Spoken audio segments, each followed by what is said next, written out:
Here resides Batman, Superman, Green Lantern, The Flash, Wonder Woman, Cyborg, Aquaman, and a plethora of other superheroes, accompanied by an array of formidable villains.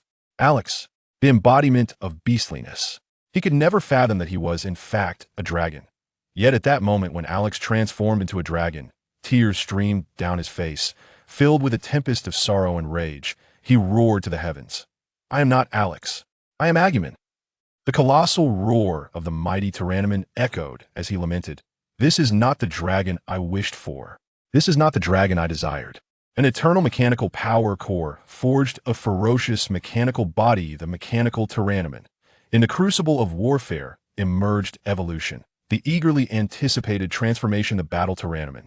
I once traversed the river of time, journeying through past and future, graced by the speedster's blessing, the speed battle Tyrannoman. A beloved sacrificing all for resurrection in the face of despair, revived from death, seizing the shadows, the dark emperor, the dark Tyrannoman. A multitude of battle Tyrannomen awaited. Chapter 1. Alex, the pinnacle of human limitation.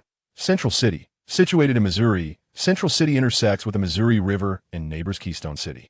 Years ago, Central City flourished remarkably, excelling in both economic and cultural realms, establishing itself as a nexus of commerce, architecture, and art in America, often referred to as the jewel of the Midwest and also acclaimed as the City of Gems. However, with the emergence of Keystone City, a significant influx of factories and commercial activities migrated there, leading to Keystone City's gradual surpassing of Central City. Nonetheless, Central City retains its irreplaceable advantages, such as Central City University, one of the finest institutions globally, rivaling Oxford and Cambridge. The Central City Medical School further enhances the city's prestige, having produced several distinguished Nobel laureates in medicine. Numerous endeavors in medicine, research, architecture, art, commerce, and industry are situated within the city and a vital branch of SDR. Labs also claims its place in Central City. As dawn breaks, the morning sunlight pierces through the cold mist, illuminating this serene and warm city. In the deep autumn, the red maples lining Almond Street stand bare, their branches stark against the chill, while fiery red leaves cascade onto the asphalt road. The crisp autumn breeze sweeps through, swirling the vibrant leaves, adding a touch of fervor to the coldness of late autumn. Behind the crimson maples lie quaint wooden villas, sprawling across the landscape, nestled in tranquil surroundings. Within one azure-hued wooden villa, the aroma of morning fried eggs and bacon wafts through the house.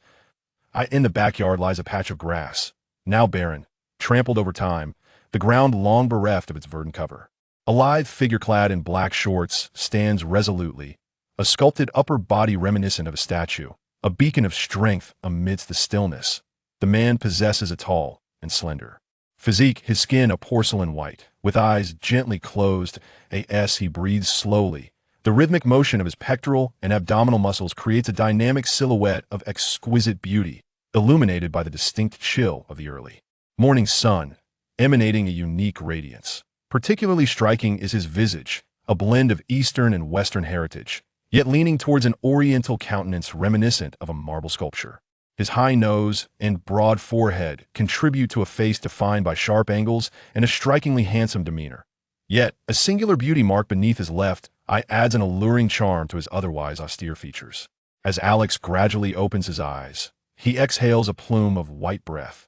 The moment his eyes unveil themselves, the profound darkness within, coupled with the allure of the beauty mark, shimmers with an enchanting hue, as if his gaze perpetually conveys an intoxicating aura that captivates all who behold him. In the next instant, his form erupts with sudden vigor, his muscles taut as a surge of power rises from his heels to his thighs, his spine arching like a dragon, exuding the majesty of a soaring giant. A resounding bang echoes as he unleashes a fierce whistle, continuing his daily martial training. His imposing physique mirrors the ferocity of a colossal tidal wave, fists striking out like phantoms, layering upon one another in a cascade of power. The explosive force reverberates through the air, his feet seemingly vanishing from sight as he moves with a wild, rapid grace, akin to battling against the very forces of nature. Atop a mountain peak in the subsequent moment, Alex halts, beads of sweat glistening on his body, muscles radiating warmth as he exerts himself. His heart races with the tumultuous flow of fervent blood, and in his grasp he wields a steel spear weighing 50 kilograms, towering above him. The spear's tip gleams with a cold metallic luster under the sun. Suddenly, he sweeps the spear horizontally, his arms releasing torrents of hot sweat, droplets floating in the air, illuminated by the sunlight, as warmth seeps from his muscles. He appears as if on the most exhilarating battlefield, wielding his spear to sweep through legions, carving through the air with a piercing sound, the illusion of a spear. Swirling like a fan, conjuring up a tempestuous vortex, the thunderous resonance reminiscent of 1,000 galloping horses, overwhelming and awe-inspiring. Far off, a fallen red maple leaf is caught in the whirlwind of his control, drifting towards him as he commands the gust. As he retracts the spear, the world falls silent for a fleeting moment, the airwaves dispersing outward, while the ground rolls beneath a cascade of red maple leaves, tumbling like fiery waves. He holds the steel spear at his waist, standing still like a sculpture, the heat radiating from him, drenched in sweat that highlights his well-defined muscles, each droplet shimmering under the sunlight, creating a breathtaking display of sculptural beauty. The red leaves, drifting down, sway gently before him as they fall, his profound, obsidian gaze focused sharply, as keen as an eagle poised to strike. The falling crimson maple leaves seemed to slow their descent, as if time itself had decelerated in his eyes. He discerned the intricate patterns of the leaves, the varied veins intertwining to form a delicate lattice. This minuscule network of maple leaf veins emerged vividly before him. Alex's arm wielded a steel spear, twisting with great force, thrusting forth with precision that pierced the air as it lunged forward. A glimmer of cold light surged ahead. In that moment, the world appeared to dim, leaving only this solitary shard of cold brilliance that struck the maple leaf. What seemed to be a fierce and violent radiance transformed, upon contact with the leaf, into a deft touch akin to a bride sewing with a needle, exhibiting an extraordinary finesse. The edge of the maple leaf was gently pricked by the sharp cold light, causing a single vein to emerge from the entire leaf structure. This particular maple leaf had nearly lost its moisture, rendering it exceedingly fragile, so delicate that an ordinary person's careless grip could easily shatter it, let alone piercing it with a spear without damaging the veins. This feat surpassed even Li Shuan's renowned ability to pierce a fly without harming the mirror, for Alex, years prior, had already mastered this skill, and now he had advanced even further. In the next instant, the cold light erupted like a tempest as Alex's arm became a blur, the spear in his grasp unleashing a cascade of starlight, each point dazzling and radiant. Amidst this boundless brilliance, the maple leaf danced like a small boat on a turbulent sea, swaying perilously yet remaining ensconced within the luminous embrace of countless cold sparks. With each flicker of starlight, a fragment of the crimson leaf was nudged out. From the base of the leaf, Alex intentionally traced delicate strokes with the spear's tip, and in an instant, the leaf unfurled like turning a page, as piece after piece was extracted. In but a fleeting moment, the entire leaf was liberated into the air, swirling amidst the cold starlight. With a soft exhale, the spear retracted, the dynamic motion giving way to stillness. Alex stood, his gaze as piercing as that of a hawk, his form elevated, muscles glistening with sweat, gradually releasing heat that shimmered under the sunlight, creating an exquisite aesthetic. A transparent maple leaf, now devoid of any damage, gently floated down before him, revealing its intricate veins, which possessed a captivating clarity and artistic essence, reminiscent of nature's craftsmanship. Extending his left hand, fingers poised forward, he delicately grasped the descending veins of the maple leaf. He tenderly crushed the exquisite transparent leaf between his fingers, the delicate veins fracturing in a fine dust. Alex's thick brows furrowed, unable to suppress a sigh of lament. 2 years prior, he had already possessed the limits of human strength and physique. Now, after 2 years of introspective cultivation of his own body, awakening the latent danger alerts within, and meticulously honing his power, he still found himself just a fraction short of truly transcending the boundaries of humanity. This final step proved to be an insurmountable challenge. He sensed the magnetic field of his entire being's strength, bones, blood, and the force field that lay within his inner vision were on the verge of uniting, just a whisper away from breaking through the human threshold and surpassing it.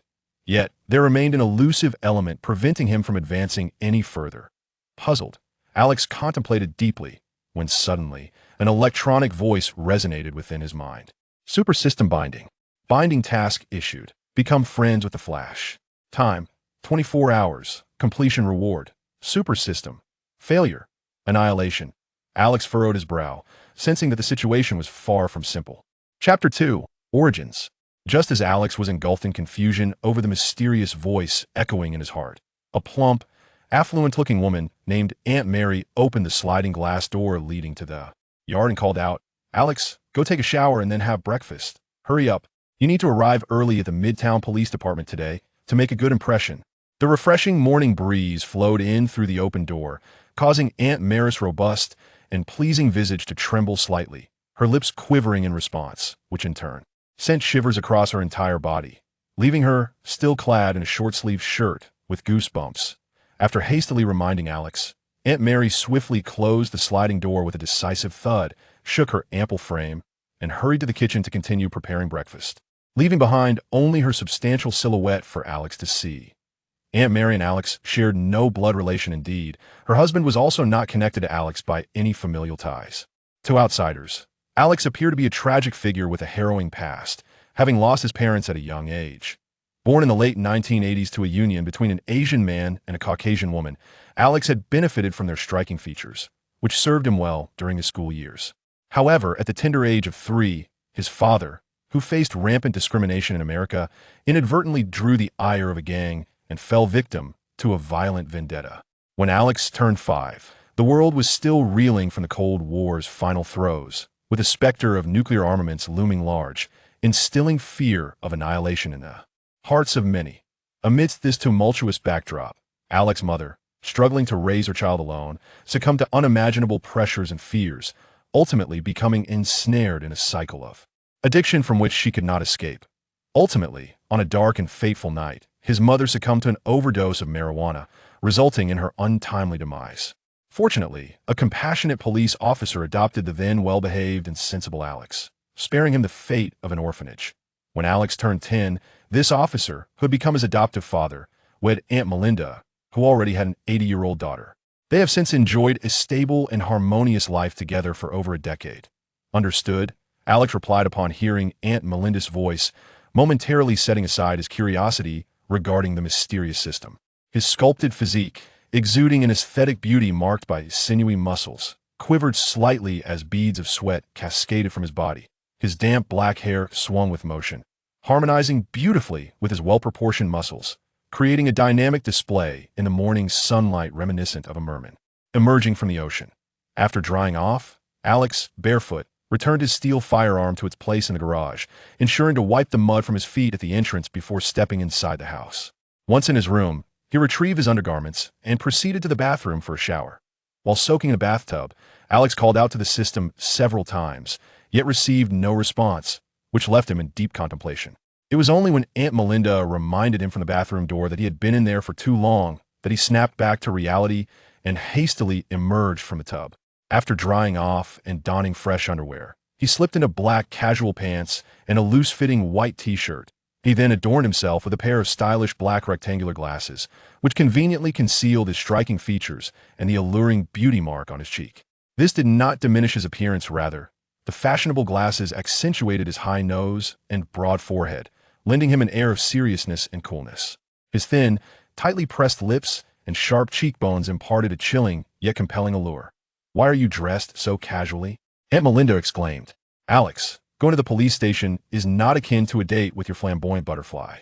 You must wear formal attire to showcase your professionalism to those grumpy officers at the station," she insisted, having just set down a plate of steak at the dining table, her concern palpable as she fussed over Alex's attire. This was the first day of his formal employment, and such casualness was unacceptable. At the very least, he ought to don a sharp suit that would dazzle everyone at the precinct. Before Alex could respond, his adoptive father, seated at the table, lowered his newspaper and glanced at Alex, stating, "It's all right, Alex doesn't need to be overly formal.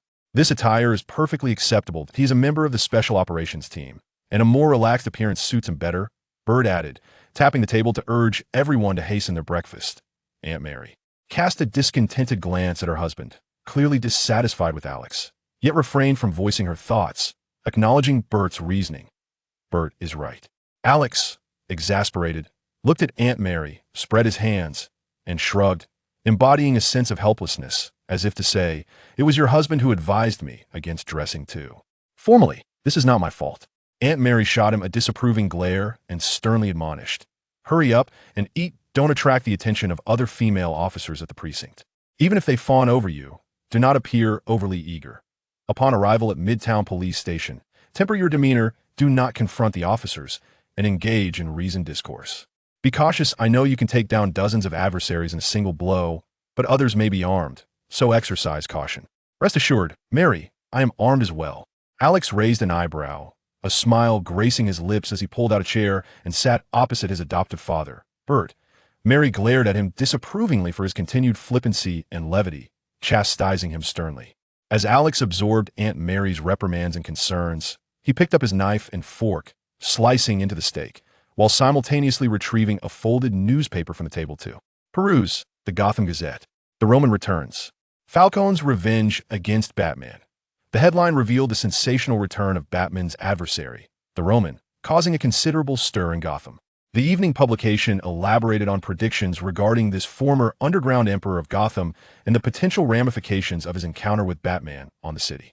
The Roman was the first enemy Batman faced upon his emergence, and Alex recalled reading about his downfall in the papers years ago, having been defeated by Batman and driven away. From Gotham, he was astonished that the Roman had returned. So, he has indeed returned.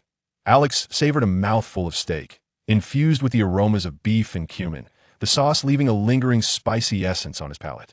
Reflecting on it, Batman had been active for 7 years, and as he continued to peruse the Gotham Gazette, the remaining articles detailed the city's corruption, darkness, and Wayne Enterprises' future plans for Gotham. After finishing the Gotham Gazette, Alex extracted the Metropolis Daily Planet from the stack of newspapers, which featured an article by Lois regarding Superman's handling of the Middle Eastern situation. Upon completing the Daily Planet, Alex reached for another paper, subscribing to various publications focusing on superhero activities in renowned cities worldwide. The next paper was the Washington Daily, showcasing an elegant and striking photograph of a captivating woman. Boldly emblazoned on the front page was, "Wonder Woman emerges from Paradise Island as a friendly ambassador between Paradise Island and Earth, currently residing in Washington." This was a recent global event. This beautiful woman had captivated the attention of many men worldwide, and upon her emergence, she had left the world astounded, revered for her beauty and hailed as a goddess. Indeed, it is quite captivating. Alex cast a brief glance, nodded in approval. The Wonder Woman truly lived up to her reputation, radiating beauty. He then set aside the Washington Daily and retrieved the Seaside City Daily. Chapter 3. Alex, do me a favor. The Seaside City Daily made no mention of any superheroes. Instead, it continued to report on the emergence of Wonder Woman and various pressing issues concerning Seaside City, the busiest port on the west coast of America, directly addressing the incompetence of local government. Has Green Lantern not made an appearance yet? Alex's eyes flickered momentarily. If Green Lantern were to show up, given Hall's flamboyant personality and the ever-watchful media, it would surely be heralded as yet another superhero's arrival. The absence of any mention in the Seaside City Daily suggested that Hal had yet to acquire the Green Lantern ring. Reflecting upon his memories, Alex pondered deeply. In truth, the emergence of Green Lantern Flash was not separated by a considerable span of time. Both had certainly arrived much later than Batman. Batman had already been active for 7 years. 3 years prior, Superman had made his debut. Just a few days ago, Wonder Woman, Diana Prince, emerged from Paradise Island to the world's astonishment. An increasing number of superheroes, prominently etched in Alex's memory, were gradually making their presence known. Yet, in Central City, where Alex currently resided, Flash had yet to appear.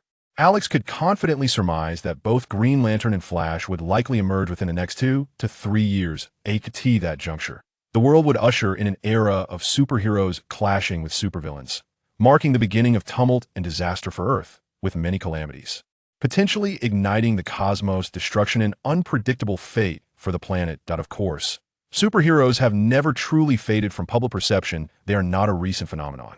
The previous century, during the Great War, saw the emergence of American heroes such as Dr. Fate, Hourman, Midnight Doctor, Star-Spangled Kid, and Sandman, among others. These venerable heroes, in fact, left behind successors. Alex had once delved into history, piecing together clues to uncover their legacies. The Star-Spangled Kid's equipment, which had once been his, had enabled the rise of Stargirl in Blue Valley. After glancing at the news from Blue Valley, Alex set the paper aside.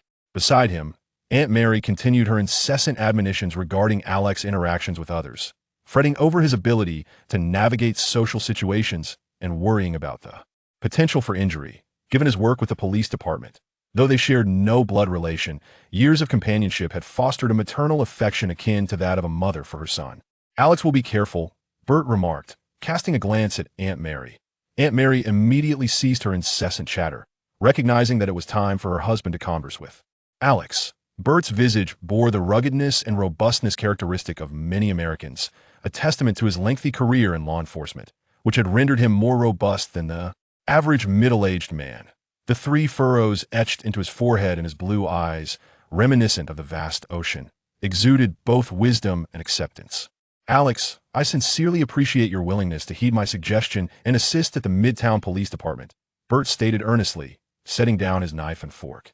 Having nurtured Alex for over a decade, he understood well that Alex's aspirations did not lie within the confines of a police station. He yearned for freedom and the ability to soar unfettered. The myriad rules and regulations of the police force would undoubtedly stifle his spirit. Bert, my father, you exaggerate. In this challenging moment, I am merely offering a modest assistance, which scarcely compares to the years you dedicated to raising me, Alex replied with a smile, putting down the New York Daily. Though he was reluctant to join the Midtown Police Department and become an officer, he was willing to lend his strength to the department for Bert, the father figure who had nurtured him for so long. Excellent. Alex, you are an exceptional man, Bert remarked, feeling a sense of relief and satisfaction with his years of guidance towards Alex. Alex had never once disappointed his adoptive father. As Aunt Mary observed that the meal had concluded, she stacked the dishes and utensils, preparing to wash them. Upon entering the kitchen, she overheard the conversation between Alex and Bert, which filled her with pride, lightening her steps as she basked in the accomplishments of her husband and Alex. Once Mary had retreated to the kitchen to wash the dishes, Bert's brow furrowed slightly, his deep blue eyes darkening as he spoke in a low tone. You must pursue this, Alex, with your capabilities. These pesky little rodents pose no threat to you. Bert, is there discontent within the Midtown Police Department regarding my presence? I had thought that your connections would ensure a smooth passage for me, Alex quipped, exuding a sense of resignation. There are merely a few young individuals who harbor dissatisfaction, they lack the ability, and merely bark aimlessly, Bert replied. Such envious souls exist everywhere, and particularly so in the Midtown Police Department. Your previous assistance in apprehending criminals was remarkably commendable, he continued. When the chief mentioned forming a unit to address crimes perpetrated by superhumans that ordinary citizens cannot manage, your name was the first that came to mind. The privileges you hold above the officers have certainly incited their jealousy. They already harbor resentment. Be cautious of Al Swan, for he harbors a notable disdain for you, believing you have usurped his position, Bert warned, leaning forward on the dining table, his gaze fixed on Alex. Bert, rest assured. Alex nodded. Understanding the gravity of the situation, he vowed to eliminate the envious Al Swan as soon as he assumed his position, assuring that there would be no repercussions. However, before he could finish his declaration, he was ruthlessly interrupted by Bert. Alex, do me a favor, refrain from mutilating him or rendering him incapacitated. He is merely a child. You need only to deal with the recent criminal emerging on the scene. That is your responsibility. Bert's eyes, filled with a sense of helplessness, bore into Alex's deep blue gaze, serving as a poignant reminder that this was not a gangster nor an adversary to be vanquished. Do not leave a trail of destruction at the precinct. Having witnessed Alex's formidable prowess in recent years, Bert was acutely aware of his son's ruthlessness. He recognized that Alex's approach towards those who opposed him could be excessively harsh, and his unyielding nature might disappoint some while instilling fear in others. Bert felt it imperative to caution Alex that the individual in question was still a police officer. He urged him not to act recklessly. Alex's expression froze in disbelief. He never anticipated Bert would implore him to show mercy towards that individual. Bert, you have changed. In the past, you urged me to handle gangsters and drug traffickers differently, even suggesting I eliminate them to avoid further chaos in the city. Internally, Alex felt considerable dissatisfaction. Am I considered a brutal individual in your eyes? Bert remained silent, his profound blue eyes fixed intently on the helpless Alex, emphasizing his point. Rest assured, I will get along with him. Alex conceded reluctantly, thinking to himself that as long as he does not provoke me, I shall not interfere with him. Just then, the sound of a doorbell rang out, interrupting the conversation between the father and son. Aunt Mary emerged from the kitchen, wiping her hands on her apron before proceeding to the door. Alex heard Aunt Mary's voice filled with surprise. "Barry, what a pleasant surprise to see you." The amicable expression that had adorned Alex's face while conversing with his father vanished, replaced by a stony countenance. Within the depths of his mind, the electronic voice resonated once more. Mission assigned. Establish a friendship with the Flash. Time limit, 24 hours. Completion reward, super system. Failure, erasure. Chapter 4. Barry Allen Barry was clad in denim jeans, complemented by a loose-fitting plaid shirt and a dark autumn coat, exuding an aura of vitality. His sun-kissed visage, adorned with golden locks, radiated a pure and sincere smile under the warm glow of the doorway. His character was marked by authenticity and an innate kindness towards the world, making it impossible for anyone who laid eyes on Barry not to trust this genuine young man. "Barry, are you here to fetch Alex for a visit to the precinct?" Aunt Mary inquired, her heart brimming with joy at Barry's arrival. Barry and Alex had been friends since childhood, and despite some misunderstandings during their middle school years, Aunt Mary maintained her favorable impression of Barry, firmly believing he remained a good friend to Alex. On this significant day, Alex was set to embark on his first job at the Midtown Police Department following his graduation from Midtown University. Barry's presence brought Aunt Mary delight, as the two young men were soon to become colleagues at the precinct, ready to support one another. Barry had already established himself as a forensic evidence specialist during his senior year of university, transitioning into a full-fledged forensic technician to provide crucial support to the Midtown Police Department. Aunt Mary was confident that with Barry and Alex working together, they would rekindle their childhood friendship and collaborate effectively, ultimately becoming good friends once more. "Aunt Mary, I've come to accompany Alex to the Midtown Police Department," Barry said with a bright and cheerful smile, eagerly anticipating this day for quite some time. It was evident that Alex had chosen to pursue a career as a police officer. He was, without a doubt, the most suitable candidate for the role. "I started at the precinct a year before Alex, so I'm familiar with the environment. I can help him acclimate," Barry added, his gaze instinctively drifting towards Aunt Mary, a thrill of excitement coursing through him. His circle of friends was sparse. In fact, it was nearly non-existent. However, the one individual he truly considered a friend was Alex, a companion he had known since their days at Midtown Elementary. During the darkest moments of his life, marked by his father's imprisonment and his mother's passing, it was Alex who stood by his side, helping him navigate through those turbulent times. Barry believed that regardless of circumstances, Alex would always be his childhood friend and brother.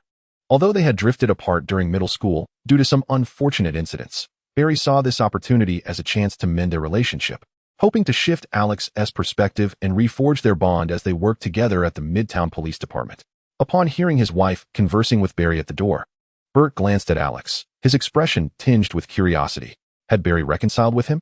The morning sun streamed through the window, casting a slanting light that rendered half of Alex's figure shrouded in darkness.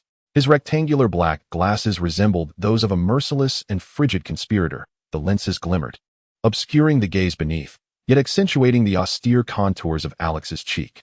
Silent and still, Alex rose, pushing back the chair with a slight creak. The room lay in tranquility, save for the murmured conversation between Barry and Aunt Mary at the doorway. Bert's profound blue eyes remained fixed on Alex as he departed the dining table, retrieving his black coat from the sofa.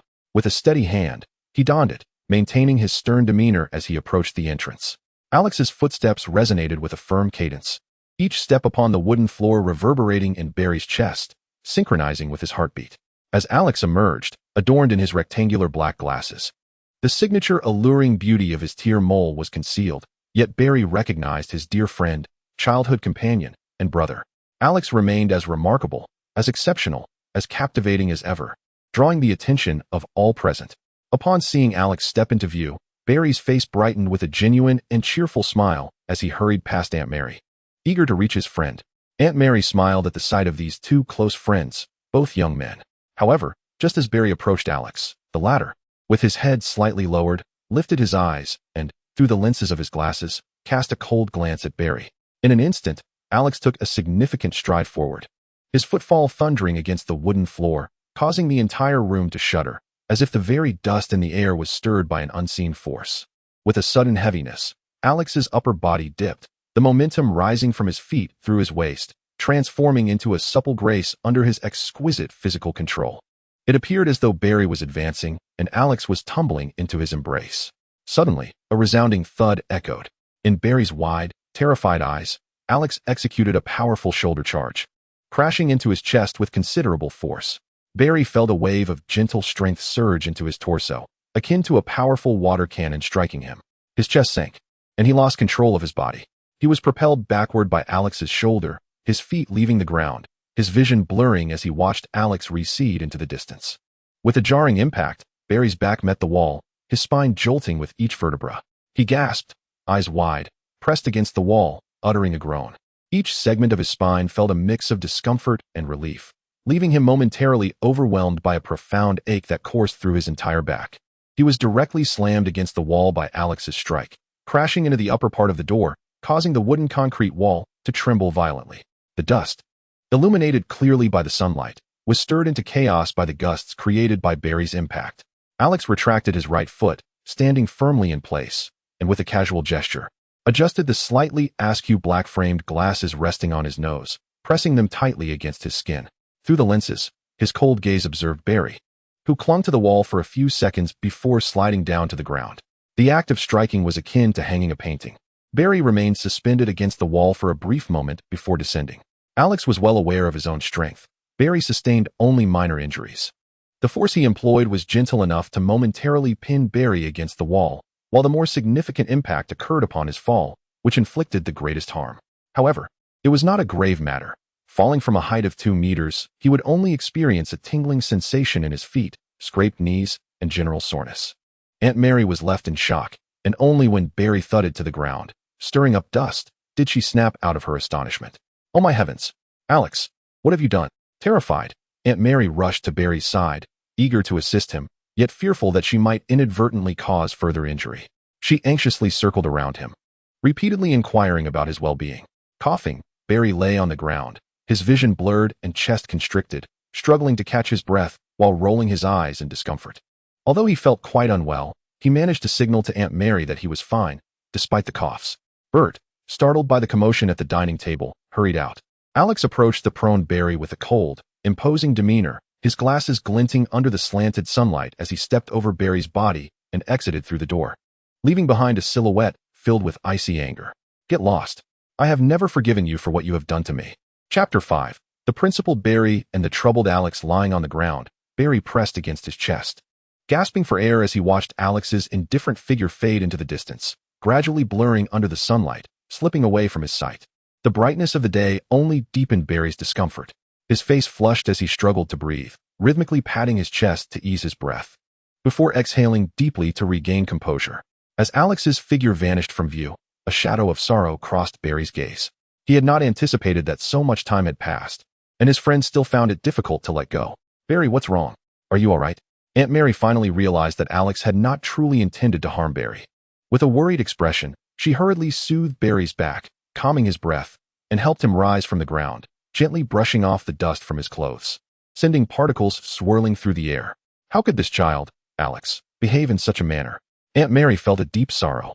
Barry and Alex had once been inseparable friends in their childhood, and it was unimaginable that their relationship had deteriorated to this point. Bert approached, observing that Barry had regained his strength, albeit with a flushed face. After catching his breath, Bert felt a sense of relief. He was well aware of Alex's formidable strength, having witnessed the terrifying sight of Alex delivering fatal blows on several occasions. Although Barry appeared somewhat disheveled, he was unharmed, merely dirty and slightly ruffled. It seemed Alex had exercised restraint, intending only to embarrass Barry. "Barry, you shouldn't have come over," Bert remarked, glancing at Barry with a sigh. He understood the guilt and the longing within Barry to rekindle their friendship with Alex. However, Bert also knew Alex's temperament well. It would not be so simple for him to forgive Barry. Barry, forcing a sunny smile despite his downcast expression, replied, "Bert, I'm fine. Alex and I are still good friends." "This hardly resembles the playful banter of good friends," Bert countered. "How could Alex act in such a manner?" Aunt Mary expressed her dissatisfaction, brushing off the dust from Barry until he was mostly clean, before heading to the bathroom to fetch a damp towel to wipe his face and help straighten his wrinkled jacket. "Barry, I think you should consider whether Alex truly wishes to harm you. As far as I know, all 3 of your former girlfriends have fallen for him," Bert said helplessly. "What?" Alex even stole Barry's girlfriends. 3 of them? Aunt Mary exclaimed in astonishment. She had never been privy to the events of Alex's school days, only aware of his popularity. The revelation that her own Alex had taken Barry's girlfriends shocked her immensely. No, Bert, Aunt Mary, you misunderstand. They merely treated me as a fool. Alex taught them a lesson, Barry awkwardly explained. This was also the reason Barry continued to regard Alex as a true friend. For during critical moments, Alex had resolved many of Barry's troubles. Bert, Aunt Mary, you need not worry. This is just a joke between Alex and me. We are still good friends. As Barry conversed with Bert and Aunt Mary, he cast aside his gloom and presented a radiant smile, continuing, you see, once, when Siri and I were captured by a gang, Alex boldly infiltrated their lair without hesitation, fearlessly battling the gang to rescue me. I know that Alex considers me a friend as well. This exemplifies a bond of brotherhood that is truly life-defining. Barry is determined not to disappoint Alex. Whenever Barry contemplates the prospect of working alongside Alex at the Mid-City Police Department, overcoming all obstacles to contribute to the beauty and safety of the city, his spirits are inevitably lifted, and he is filled with boundless dreams for the future. Bert, rendered speechless, eventually interjects, Barry, I am aware of what transpired, but ultimately, it appears that your girlfriend left you to pursue Alex, am I correct? Do you not think that your current single status is a result of Alex saving you at critical moments, thus causing your girlfriend to depart? No, Bert, you are mistaken. They have merely found better matches, and I am genuinely happy for them. It is my own inadequacy. Alex is indeed a man of great charm, Barry replied, oblivious, with a resolute gaze that did not attribute blame to Alex, although his girlfriend ultimately chose Alex over him. Did this not merely illustrate his own shortcomings and his friend's remarkable allure, which captivated those around him? Well, Barry, I am glad that Alex has a friend like you. Bert had little more to say, his gaze towards Barry now tinged with a peculiar pity. He couldn't help but reflect on his own youth. Had he encountered a man like Alex, bold enough to pursue his girlfriend, he would have drawn his firearm in a fit of rage. Barry's impeccable moral compass was likely the reason Alex found him so frustrating, Bert mused silently. Bert, Aunt Mary, I shall take my leave. I need to report to the precinct, Barry declared, departing as Bert and Aunt Mary bid farewell. He made his way towards the Mid-City Police Department, preparing to catch the bus to work. Watching Barry disappear from view, Bert felt a sense of relief for Alex having such a friend, yet simultaneously, he felt exasperated by Alex's temperament. Oh well, the youth have their own ways of living. He shook his head, dismissing such thoughts. Aunt Mary closed the door and entered the house with Bert, her brow furrowed in concern as she lamented, I do not understand what is wrong with Alex. He does not seem to get along with Anna, nor can he connect with a good kid like Barry. It truly is vexing. Anna, Aunt Mary's daughter, is the youngest PhD in biology and genetics at Mid-City University, having been specially recruited into the Mid-City Laboratory's important division as a biological researcher in her junior year. She is now the deputy director of the genetics department at the laboratory. Her relationship with Alex is fraught with tension, akin to fire and water. They can barely exchange a few words, and years ago, Anna even brandished a handgun in anger, firing at Alex. Neither wishes to encounter the other, devoid of any sibling affection. Let the youth grapple with their troubles. We shall hasten to tidy up the warehouse, allowing Anna to park her vehicle, for she is most reluctant to place her car in Alex's garage. Chapter 6. Armory, Silver Black Beast. It is autumn now, with the crisp breeze swirling around the fallen crimson maple leaves lining the roads. Stepping outside, Alex feels a hint of warmth from the sun gracing his stern visage, softening the sharpness of his features. A cool autumn wind sweeps towards him, tousling his hair gently and caressing his skin with a teasing itch. His expression remains impassive as he strides out, his austere face set towards the side garage in the front yard. A light reprimand towards Barry elicited no significant emotion from him. He neither felt joy nor discomfort. In his view, Barry's actions warranted a much harsher response, and he considered himself quite lenient for not inflicting more severe harm.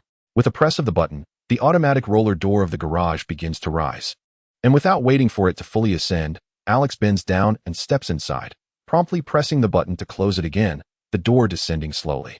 Click. He activates the switch on the wall. The dim garage is suddenly illuminated by the stark glow of incandescent lights, revealing its spacious interior. Measuring 10 meters in length, 6 meters in width, and 4 meters in height, the garage is quite expansive, devoid of any cars. In the center, under the bright overhead lights, sits a Lightning 218 motorcycle, its sleek silver-black body exuding a palpable sense of technological prowess, akin to a ferocious beast of advanced machinery.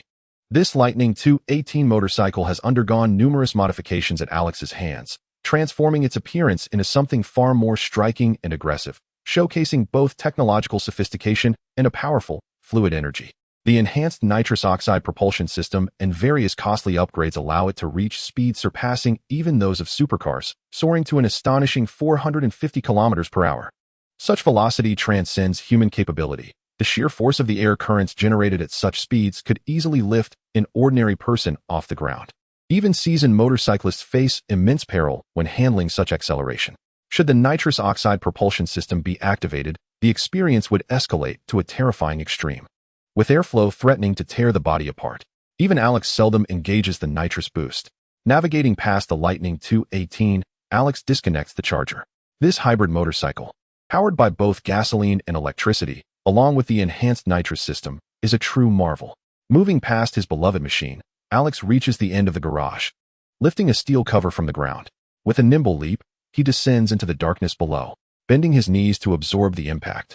He reaches for the light switch on the wall, and with a decisive press, the lights burst to life. A scene reminiscent of a circular passageway emerges, leading towards the foreboding mouth of a dark tunnel. This expansive basement, connected to the underground safe room of the house, offers unparalleled convenience during combat, whether entering from outside or escaping through the house. However, the illumination at the end is insufficient, giving the impression of an endless tunnel. Along the numerous walls, there are several wire mesh panels, adorned with a plethora of firearms. Among them are the Colt 1911, the Uzi Pro, the Browning High Power, the CZ-75, the Beretta 2000, the SIG P95, the Glock 101, and the Desert Eagle, to name just a few. On the opposite side, various automatic rifles are displayed, including the Heckler Koch G36, the Steyr August, the Heckler Koch MP5, the Taver Assault Rifle, the AK-47, and the Heckler Koch 416. Additionally, there exists an array of shotguns, sniper rifles, and grenade launchers. Ammunition is meticulously stored in boxes placed to one side. The assortment of firearms here surpasses that of an ordinary gun shop, both in variety and firepower. Alex retrieves a silver Desert Eagle from the wall of handguns, pulling the slide back to reveal an empty chamber. With a swift motion, he closes it and releases the magazine into his other hand. He then procures rounds suitable for the .45 caliber from a nearby ammunition box, methodically inserting the gleaming brass cartridges into the magazine. His austere expression lends an air of chilling menace, as he resembles a merciless figure. From another box, he selects some hollow-point rounds, small high-explosive munitions filled with a green toxin, marked with various chemical labels. His Desert Eagle has been modified by Bert to accommodate the diverse ammunition he has crafted. This arsenal, brimming with weaponry and ammunition, has been meticulously assembled by Bert and Alex to safeguard their family. 7 years prior, after Bert dismantled a gang, retaliation from gang members nearly placed Aunt Mary in grave danger, leading to her near demise. Subsequently, after relocating to the relatively secure Almonds neighborhood, Bert and Alex established a veritable armory to protect their loved ones. Unless faced with a tank rolling over them, neither Bert nor Alex fears any assault, whether from hundreds of meters away with a sniper rifle or a direct home invasion. The mere presence of their ammunition is enough to instill dread in their adversaries. Inserting the magazine into the firearm, Alex performed a swift motion to chamber a round. Feeling the familiar chill of the weapon in his grasp, he nodded slightly, ensuring the safety was engaged, before securing the Desert Eagle at his lower back, while stowing away 2 additional magazines discreetly upon his person. Alex's physical prowess and skill had reached the zenith of human capability. However, he would never confine himself to mere physical strength without the aid of firearms. On the contrary, he would exploit every available resource to deliver a decisive blow to his adversaries without hesitation. After all, if one could vanquish others with a firearm, there was no need to rely solely on brute force. Victory and survival were paramount. Having prepared his weaponry, Alex surveyed the armory, noting everything was in order before extinguishing the lights. He ascended the iron ladder and, upon reaching the top, pushed aside the metal cover. Emerging into the garage, he retrieved a black motorcycle helmet hanging on the wall, adjusting its angle slightly before donning it, the dark visor instantly transforming his view into one tinted with shadows. With a press of a button, the automatic roller door of the garage began to rise, and he mounted his sleek silver-black Lightning motorcycle, leaning forward as if riding a formidable beast of speed. As the door fully opened, Alex revved the throttle, the tires spun against the ground, and the exhaust roared to life. He and his metallic steed burst forth from the garage, racing down the road, stirring a whirlwind of crimson maple leaves in their wake. Chapter 7. The System's Conspiracy. In the heart of the city, the vibrant red maple leaves danced in the autumn breeze along Almond Street, their beauty undiminished by the coolness of the season. Alex, astride his technologically advanced lightning motorcycle and clad in a black helmet, beheld the somber landscape ahead. The deep rumble of the motorcycle reverberated as he navigated a turn, exiting the serene Almond neighborhood and heading directly toward the bustling Fifth Avenue of the central city. Concurrently, the flow of traffic began to swell, transforming the once tranquil surroundings, adorned with fluttering maple leaves, into a scene of liveliness and clamor. The cacophony of vehicles, voices, and the roar of engines enveloped him, muffled by the helmet that clung to his skin, rendering the sounds a distant, subdued murmur. System activate. Alex commanded within the confines of his helmet. Please complete your task diligently, or face termination, responded the system. Alex raised an eyebrow at the unexpected directive. Halting the lightning motorcycle at a red traffic light ahead, a glint of cold resolve flashing in his eyes. Despite his calls, the system had remained silent during his moments of leisure, whether in the shower or at mealtime. At that moment, Alex was silently calling out to the system within his mind. He believed this should be the most fundamental operation of the system, a means of telepathic communication with the host. However, Alex now felt a peculiar sense of unease. Could it be that this system lacked the ability to read his thoughts? Such an inept system? Subsequently, Alex called upon the system numerous times in his mind, yet it remained utterly unresponsive. This was indeed rather strange. While waiting at a red light, Alex absent-mindedly tapped his fingers on the motorcycle's handlebar. Without gloves, the autumn breeze brushed against his fingertips, imparting a chill to his skin and bestowing a clarity of thought upon him. A system that could not engage in telepathic communication, yet could convey sounds in his ear. What a contradiction. Furthermore, from what perspective did the system deem the task as accomplished? Was it to foster a deep affection between himself and Barry? To have Barry regard him as a friend unilaterally? Or was it that Barry viewed him as a friend alone? Perhaps it was merely an external observer witnessing their friendship? Or did the system itself consider them to be friends? If the task required him to genuinely believe that Barry was a good friend, then such a sentiment was unattainable.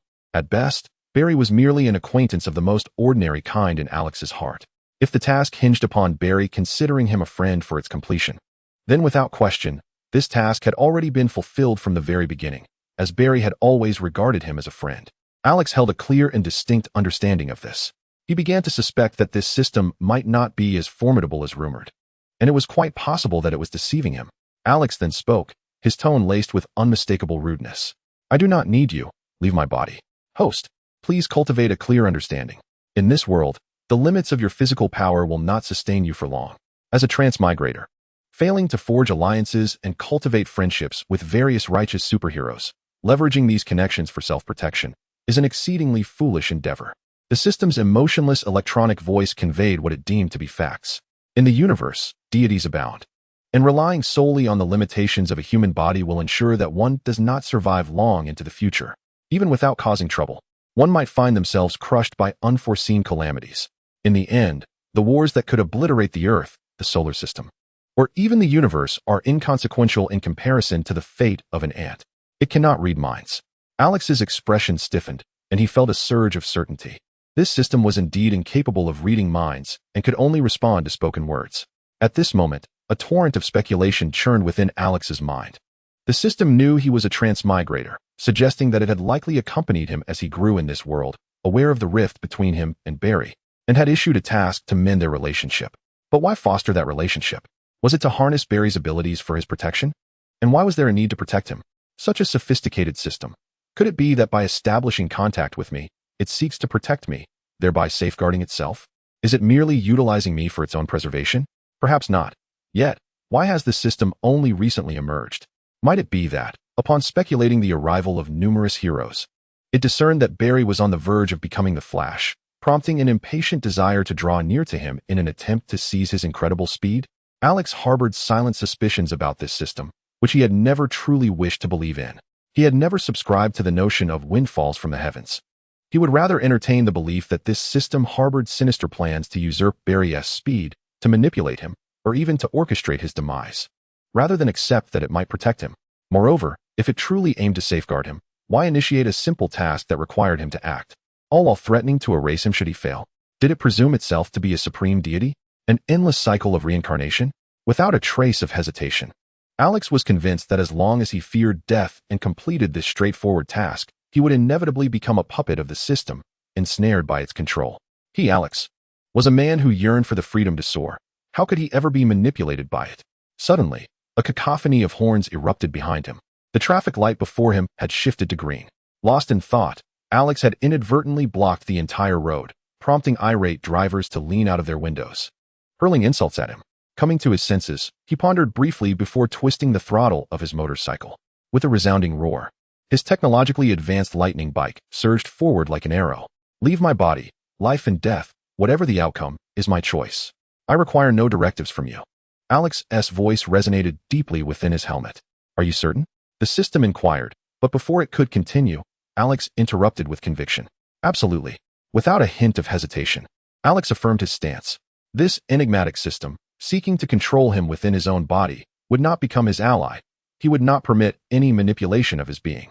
Moreover, he sensed that this morning, his inability to transcend human limits was due to the system's interference within him, thwarting his efforts. The system seemed momentarily taken aback by Alex's retort, yet resumed its discourse nonchalantly. The system possesses cutting-edge technology, capable of granting you dominion over the universe. The most potent idealistic genes. Any abilities from films, science fiction, novels, or anime can be bestowed upon you. You could metamorphose into a deity, achieving immortality. Infinite potent weapons to create and destroy. An evolution akin to that of a cataclysmic sun, with a plethora of extraordinary and expansive idealistic capabilities, mystical and wondrous powers of imagination. Whether it be the ninjutsu of Naruto, the devil fruits of One Piece, the Zampa-kit of Bleach, or the Super Saiyan genes of Dragon Ball. All are encompassed within the system. Do you still wish to relinquish this system? Chapter 8. Denying my efforts, thank you, but no. Please vacate my body. In that moment of astonishment, Alex showed no hesitation and firmly rejected the proposition. Upon learning of the potential to wield the myriad abilities drawn from films, novels, animations, and more, such as the powers of the devil fruits from One Piece, the abilities of the Zampa-kit from Bleach, and the awe-inspiring Super Saiyan genes from Dragon Ball, Alex felt a fleeting wavering within his heart. Imagine standing atop a skyscraper, confronting various superheroes like Green Lantern, the Flash, and Batman, with a Zampa-kit in hand, coldly uttering the command for release. As his black cloak billows in the sky, complemented by his stoic visage, the Zampa-kit undergoes a cataclysmic transformation. The turbulent winds and clouds swirl behind him, the pitch-black night sky trembling in fear as he lifts his proud, icy gaze to survey the multitude of superheroes below. What an electrifying scene this would be. Alternatively, envision a ground-level transformation, roaring in fury as he ascends to Super Saiyan form, muscles rippling with terrifying power, bursting forth from his tattered attire. The air around him ignites like golden flames.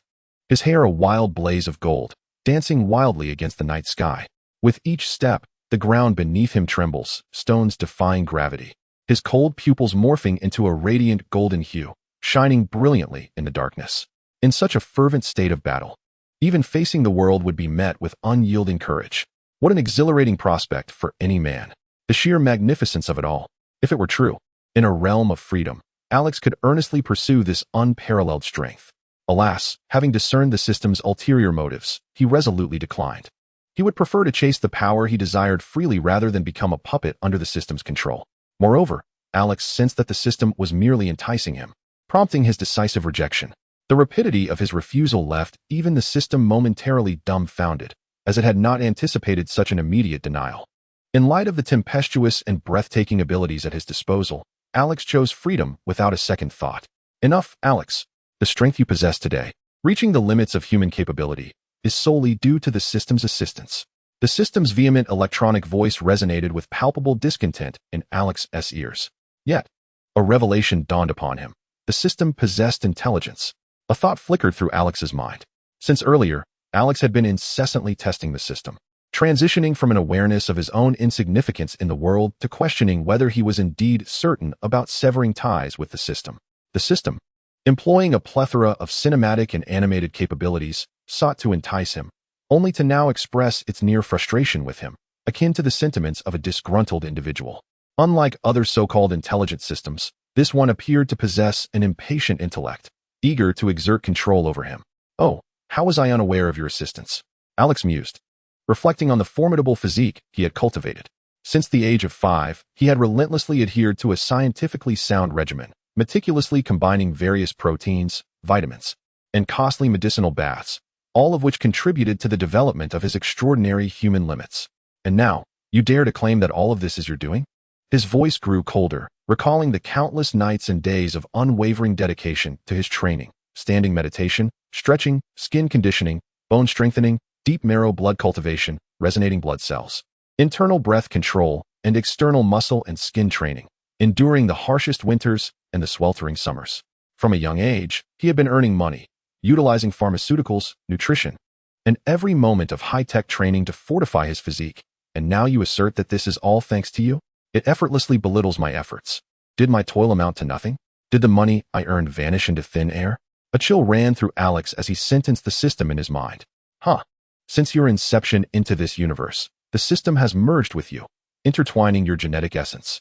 Without this fusion, could you have so easily achieved the pinnacle of human physicality? Alex chuckled coldly within his motorcycle helmet, devoid of any other intention but to insult. Such eloquent words.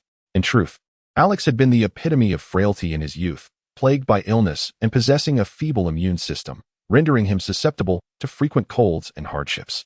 His mother's addiction had contributed to a sense of hopelessness regarding her son's health, compounded by societal pressures that led her to escape into drugs, ultimately succumbing to her vices. Now, with the system's assertions, Alex felt an inkling that it was indeed the system's machinations that had rendered his body weak since birth. Were it not for the money he had saved through illicit means as a child, he would have perished in the slums long ago. And as for enhancing his physical potential, he had barely escaped death in those early years. Sensing Alex's disbelief, the system's ire intensified, its heavy electronic voice resonating in his ears. Without the system's aid, you would have perished at the age of 9. The system scoffed with a chilling disdain, fully aware of Alex's thoughts. This host, questioning the immense contributions of the system, was truly an ignorant and foolish denizen of Earth. Suddenly, as Alex's pupils dilated, the motorcycle he was riding skidded to a halt, its tires screeching against the asphalt, leaving behind a dark streak on the ground before it came to a sudden stop just a meter away. The front of the bike dipped while the rear lifted, crashing down with a heavy thud. Not far behind, a strikingly red Ferrari noticed Alex's abrupt cessation of movement and promptly swerved, executing a graceful half-circle maneuver while applying the brakes. The tires emitted a sharp hiss as they scraped the pavement, conjuring wisps of white smoke and leaving behind a curved black mark on the road. The Ferrari deftly entered the adjacent lane, elegantly maneuvering in front of Alex. The surrounding flow of traffic continued unabated, with onlookers peering curiously to witness the commotion. From a distance, some pedestrians speculated that an accident had occurred, straining their necks and standing on tiptoes to catch a glimpse. At that moment, the Ferrari's driver emerged from the vehicle, a golden-haired man adorned with a diamond earring in his right lobe. He wore a white tank top that accentuated his muscular arms, which were embellished with intricate floral and avian tattoos. "Fuck, you bastard, are you trying to damage my car? Do you even know what road rage is?" he shouted, angrily slapping the side of his Ferrari, his frustration palpable as he cracked his knuckles, the sound echoing ominously. "Today, I'm going to teach you a lesson about road rage." The muscular blonde advanced towards Alex, his face a mask of fury. A surge of anger ignited within Alex, the heat of his blood surging as he drew a Desert Eagle from the holster at his waist, aiming it at the approaching man. Upon seeing the formidable weapon pointed in his direction, the blonde's aggressive demeanor faltered, his fury dissipated, replaced by a look of alarm. Without hesitation, he retreated, stepping back towards his Ferrari with a pallor creeping onto his face. With a swift motion, he slammed the car door shut and, heart racing, pressed the accelerator. The tires spun wildly, generating a cloud of white smoke as the Ferrari reversed away from Alex, quickly pivoting to weave back into the flow of traffic, vanishing from sight. The surrounding vehicles hastily vacated the area, their drivers unwilling to make eye contact with Alex. The crowd, sensing the tension, scattered, keeping their distance from him, fearful of provoking further wrath. Road rage with a gun. Who dares to provoke such fury? Chapter 9. Clearly a fool. Alex's anger remained unabated, not directed at the driver or the concept of road rage, but rather at the system itself. His eyes blazed with fury as he growled, "At 9 years old, I practiced martial arts, causing my limbs to spasm and nearly rendering me immobile. Was that your doing?" Upon hearing the system reference his tumultuous childhood, Alex suddenly grasped the entirety of the situation. In his past life, there were several instances where his rigorous physical training nearly left him incapacitated. Until now, He had never comprehended the gravity of those experiences, but at last, clarity dawned upon him. Nonsense, it's not my fault, the system retorted, its voice a cacophony of pulsating electronic beats, which resonated irritably in Alex's ears. How could this possibly be my fault? It is solely the frailty of your host's body that is to blame. I have exerted myself tirelessly. Do you have any inkling of the effort I have put forth to fortify you? You remain oblivious. At the age of 15, I employed a sonic machine to cleanse your marrow and rejuvenate your blood. It was your sudden blood reflux that nearly led to your untimely demise. Alex's simmering rage could no longer be contained. His voice erupted with a chilling fury that sent passers-by scurrying in fear, believing him to be a madman speaking to the void. At 15, during the initial stages of his marrow cleansing and blood transformation, all had been well until, inexplicably, his bodily functions accelerated. It felt as though an unseen force was manipulating his blood, culminating in a fierce struggle for control over his body. This tumultuous battle nearly resulted in paralysis of his lower half, rendering him a mere shell of a man. Enough of this ridiculousness. I was merely assisting you in your blood transformation, and yet you dare blame me for your inadequacies. The system fumed, seething with frustration. I sought only to facilitate your metamorphosis, to elevate your physical limits and bestow upon you strength. Yet, you allowed your blood to surge uncontrollably, almost leading to a cerebral hemorrhage. Were it not for my fervent prayers to the heavens, entreating divine intervention to spare your life, you would have perished long ago. And instead of gratitude, you dare to raise your voice against me. I cannot believe this. Alex shouted in indignation. When I was 19, during my vital organ cultivation, it was your hastened pace that disrupted my equilibrium, almost causing my kidneys to atrophy.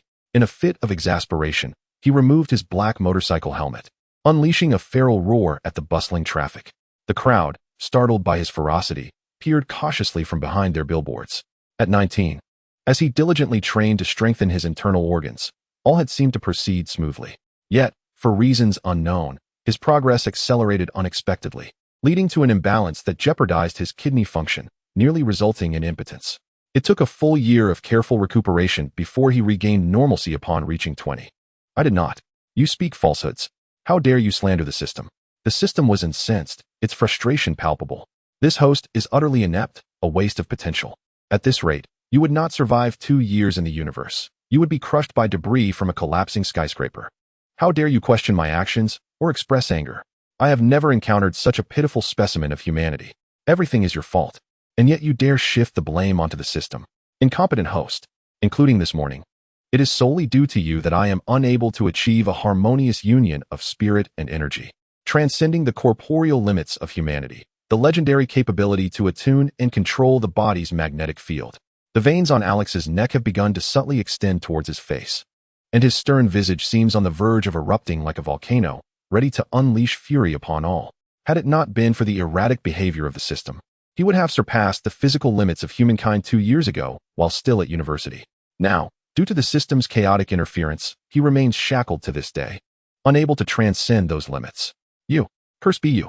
Alex's fury simmers, akin to a volcano on the brink of eruption, his heart pounding violently, and his veins surging with a wrath as turbulent as the overflowing yellow river. He longs to shatter this system with his impending explosion of rage. Why are you shouting so loudly? The system retorted, dissatisfied, believing itself blameless, insisting that all of this was the fault of the frail host who could not endure the power bestowed upon him. How dare you resist me so audaciously? If it weren't for me, you would have perished long ago. You infuriate me, you worthless piece of trash. The system, in its fury, has discarded any semblance of grandeur, revealing itself as utterly devoid of the invincible aura Alex had envisioned.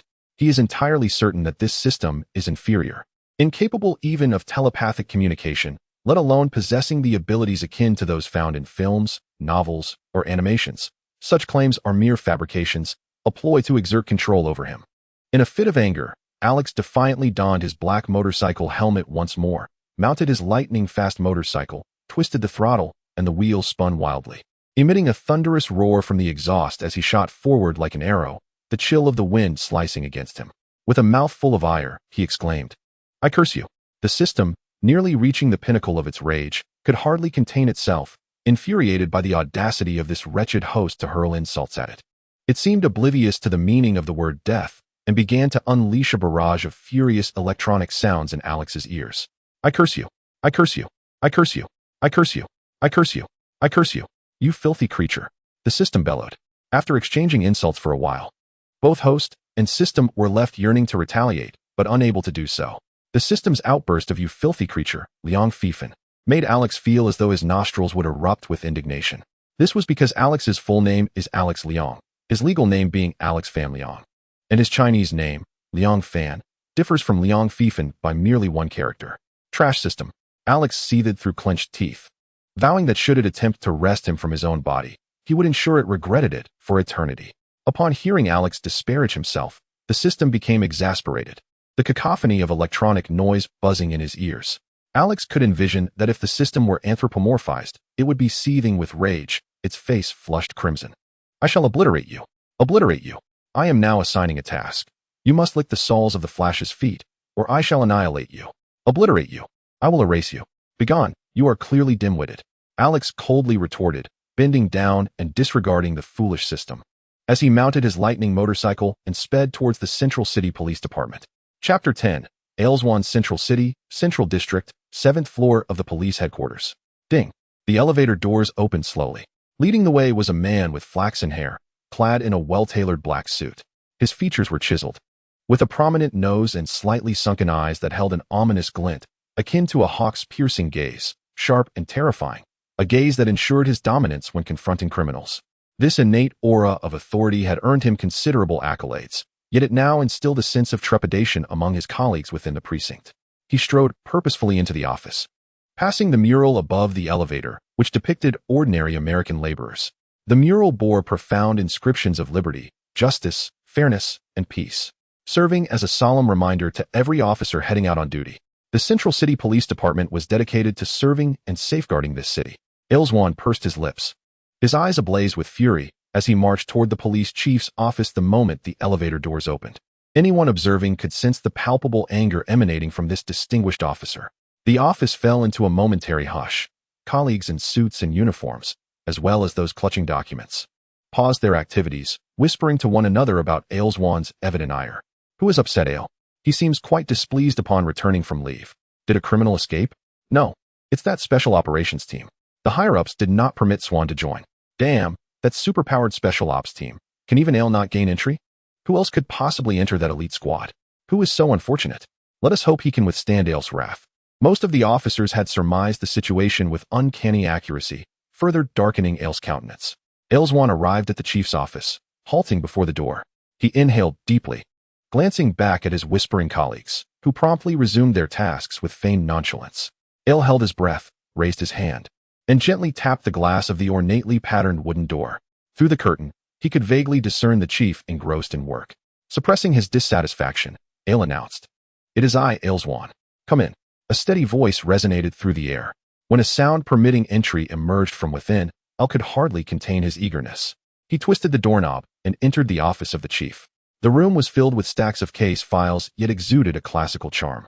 Mark Buckler, the police chief, was a slightly portly, prosperous middle-aged man, radiating an air of amiability tempered with a hint of authority.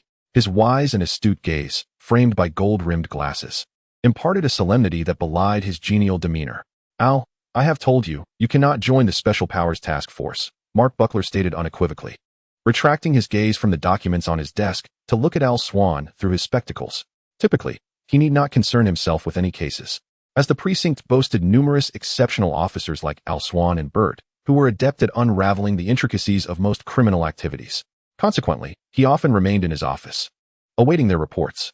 Central City was not the chaotic realm of Gotham. It was a place of order and sunlight, where crime, though present, was kept in check by the diligent efforts of his colleagues, maintaining a commendable balance. Of course, this tranquility was inextricably linked to Mark Buckler's decades-long collaboration with the city government, ensuring the prudent planning that fostered the present-day peace and brightness of Central City. "Mark, I disagree," Al Swan asserted, unconsciously tugging at his tie to ease the tension in the face of Mark's authority, his voice laced with simmering anger. "My accomplishments within the Central City Police Department speak for themselves. Over the past 3 years, I have unequivocally been the star officer. 4 years ago, the Golden Heist. 2 years ago, the abduction of the Jest family's youngest.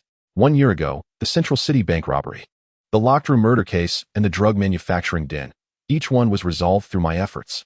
While my colleagues contributed, It was I who meticulously unraveled the clues from complex enigmas, leading the team to success, was it not? Al Swan's stare bore into Mark, his somber eyes revealing an undeniable intensity. I am aware, Al, Chief Mark Buckler replied, closing the file in his hands. He picked up a white porcelain cup, lifted the lid, and gently blew on the steam rising from the coffee within. The rich aroma of coffee permeated the room, creating a soothing ambience. Then why can't I join the Special Powers Task Force? Al Swan leaned forward, his hands resting on the desk, his hawk-like gaze fixed unwaveringly on his superior, devoid of any semblance of politeness. He had always perceived his superior as a shrewd and capable leader, wise and dignified, someone who would allow him to fully unleash his potential within the precinct. However, he found himself disillusioned by this seemingly astute leader. Swan, your abilities are evident. Mark took a sip of the rich black coffee, the bitter taste invigorating him slightly. His tone remained unchanged as he paused for a moment. However, you are excessively arrogant and impulsive. Continuous success has clouded your ability to discern your own capabilities and limitations. Mark continued, this situation transcends the ordinary crimes faced by individuals like us. It is challenging to confront such power directly. In the future, we are destined to become the custodians of this battleground. With clarity of mind, Mark, as the leader of the police department, foresaw the future concerning the safety of Central City. The emergence of Batman in Gotham, Superman in Metropolis, and Wonder Woman with her extraordinary Amazonian combat prowess signifies a growing presence of superheroes and superhuman crimes worldwide. Coupled with the recent rise of metahuman crime in Central City, it is evident that the number of extraordinary beings in this world is steadily increasing. This instilled a sense of urgency in Mark, compelling him to devise a strategy to tackle such superhuman offenses. For the safety of Central City, it was imperative to promptly establish a special task force to confront these superhuman crimes, thereby mitigating future losses. It was inevitable that ordinary officers would find it increasingly difficult to contend with these extraordinary individuals. Yet, Elswan was merely an ordinary officer. Chapter 11. Petty. The lackluster host provoked an emotional outburst from me. The system angrily reprimanded Alex, then fell silent. During Alex's drive to the precinct, it had greeted him amiably with various salutations hundreds of times. Maintaining a calm demeanor, Alex parked his lightning motorcycle in the police station lot.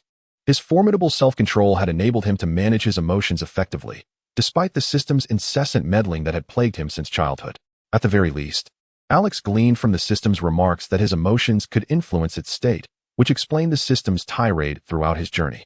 One day, you shall pay for this. Alex silently calculated the system's worth, a cold glint flashing behind his glasses. He would not let this troublesome entity, hidden within him, escape unscathed. Stepping out of the parking lot, he entered the expansive and austere gates of the Central City Police Headquarters. He had crossed this threshold numerous times before, collaborating with Bert as a model citizen and becoming acquainted with various officers. After exchanging pleasantries with familiar officers and rebuffing an unremarkable woman who had attempted to flirt with him, Alex pressed the elevator button and awaited its arrival. Beside him stood a woman with pale golden hair, her fair complexion adorned with a white shirt and a light yellow woolen cardigan. She possessed a distinctively beautiful visage, characterized by a prominent nose and eyes that seemed to communicate. Are you Alex? Within the confines of the elevator, a stifling and oppressive atmosphere enveloped the space, the floor vibrating gently beneath his feet as the elevator ascended steadily. Alex turned his gaze briefly, taking in the woman standing nearby, her gray ankle boots, the allure of her fair calves encased in black stockings, and the black skirt that began at her knees. Her upper attire consisted of a crisp white shirt complemented by a soft yellow knitted sweater. His eyes traveled upward, ultimately resting on her striking visage. Alex was certain he did not know this woman with a modest bust. She held a document, her eyes reflecting a hint of curiosity and a glimmer of brilliance, as if she were beholding something extraordinary while studying Alex's face. Who are you? Alex inquired, his expression laced with confusion. He was certain he had never collaborated with her, despite her captivating appearance and professional ensemble, which exuded elegance and charm. However, in terms of physical attraction, she did not meet his preferences. Hello, I am Petty. The woman with the modest chest extended her hand in introduction. Just as Alex was about to respond with a polite handshake, a customary gesture of friendship, Petty continued. I am a colleague and friend of Barry. He often speaks of you, claiming your talents would be wasted outside of law enforcement. I must say, your appearance surpasses what Barry described. A smirk played at the corners of her lips as she regarded him appreciatively. It is not only men who admire beautiful women. Women often scrutinize a man's allure with even greater rigor. In a country as open as America, Women's gazes are more forward, confident, and unreserved than those of men. Alex's appearance, evidently striking, warranted a woman's attention. Upon hearing her name, Petty, and her connection to Barry, Alex's brow furrowed in recognition. This must be the colleague Barry had mentioned in the New 52. Was he somehow within that universe? A fleeting thought crossed Alex's mind, but he quickly dismissed it, choosing not to dwell on such musings. However, once Barry was involved, Alex's demeanor shifted. Just as he was poised to shake her hand, he abruptly swatted Petty's palm with the back of his hand, dismissively pushing it away without a trace of courtesy. I'm afraid I have no interest in getting to know a woman with a modest bust. In an instant, his previously amiable expression morphed into one of cold indifference. He turned his gaze away from Petty, fixating instead on the frigid steel doors of the elevator, devoid of any inclination to engage with Barry's girlfriend or the woman destined for him. Past experiences had taught him well. Barry's previous partners had, without exception, abandoned him in fervent pursuit of Alex. In the past, Alex could casually disregard Barry's former girlfriends, allowing them to leave his side without care, inflicting upon Barry a twinge of heartache as a means of making him reflect on the pain he had previously caused. However, when it came to Petty and Iris, Alex was unwilling to act recklessly. After all, one was Barry's legitimate girlfriend and the other his wife in the New 52 universe. Alex was not one to overstep such boundaries. Throughout numerous experiences from elementary school to university, Alex had learned that any woman they both knew would eventually pursue him fervently, disregarding Barry entirely. As for Barry's actual girlfriend, Alex hesitated, having no desire to meddle in Barry's romantic affairs once more. Petty stood frozen, her expression one of disbelief, as her hand lingered in the air where Alex had dismissively brushed it aside. She could hardly believe what had just transpired. Alex had lightly swatted her hand away, exhibiting a startling lack of decorum. What made her discomfort even more acute was the insult of being labeled as flat-chested by such an accomplished man, who deemed her unworthy of friendship. What was this? It was nothing short of an affront, a humiliation. She had often heard Barry extolling the virtues of his remarkable friend, handsome, capable, socially adept, the quintessential heartthrob of their university days, captivating numerous women, and even a member of the prestigious legendary fraternity, the First Brotherhood. He had spoken of the lengths Alex had gone to rescue him from perilous situations involving the mob, and she had been captivated by Barry's admiration, feeling a desire to meet this extraordinary man. Yet, she had never anticipated that the man Barry revered so highly would exhibit such rudeness, dismissing her hand with disdain and refusing even the courtesy of a handshake.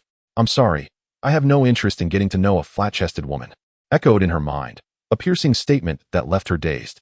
Fortunately, the elevator was devoid of other occupants. Otherwise, the news of her public rejection could have spread throughout the Central City Police Department, tarnishing her reputation across the precincts. The thought alone was catastrophic. Petty withdrew her hand, forming it into a fist, her knuckles whitening as a flush of anger rose from her cheeks, her face turning crimson. She glared at Alex, her teeth clenched in frustration.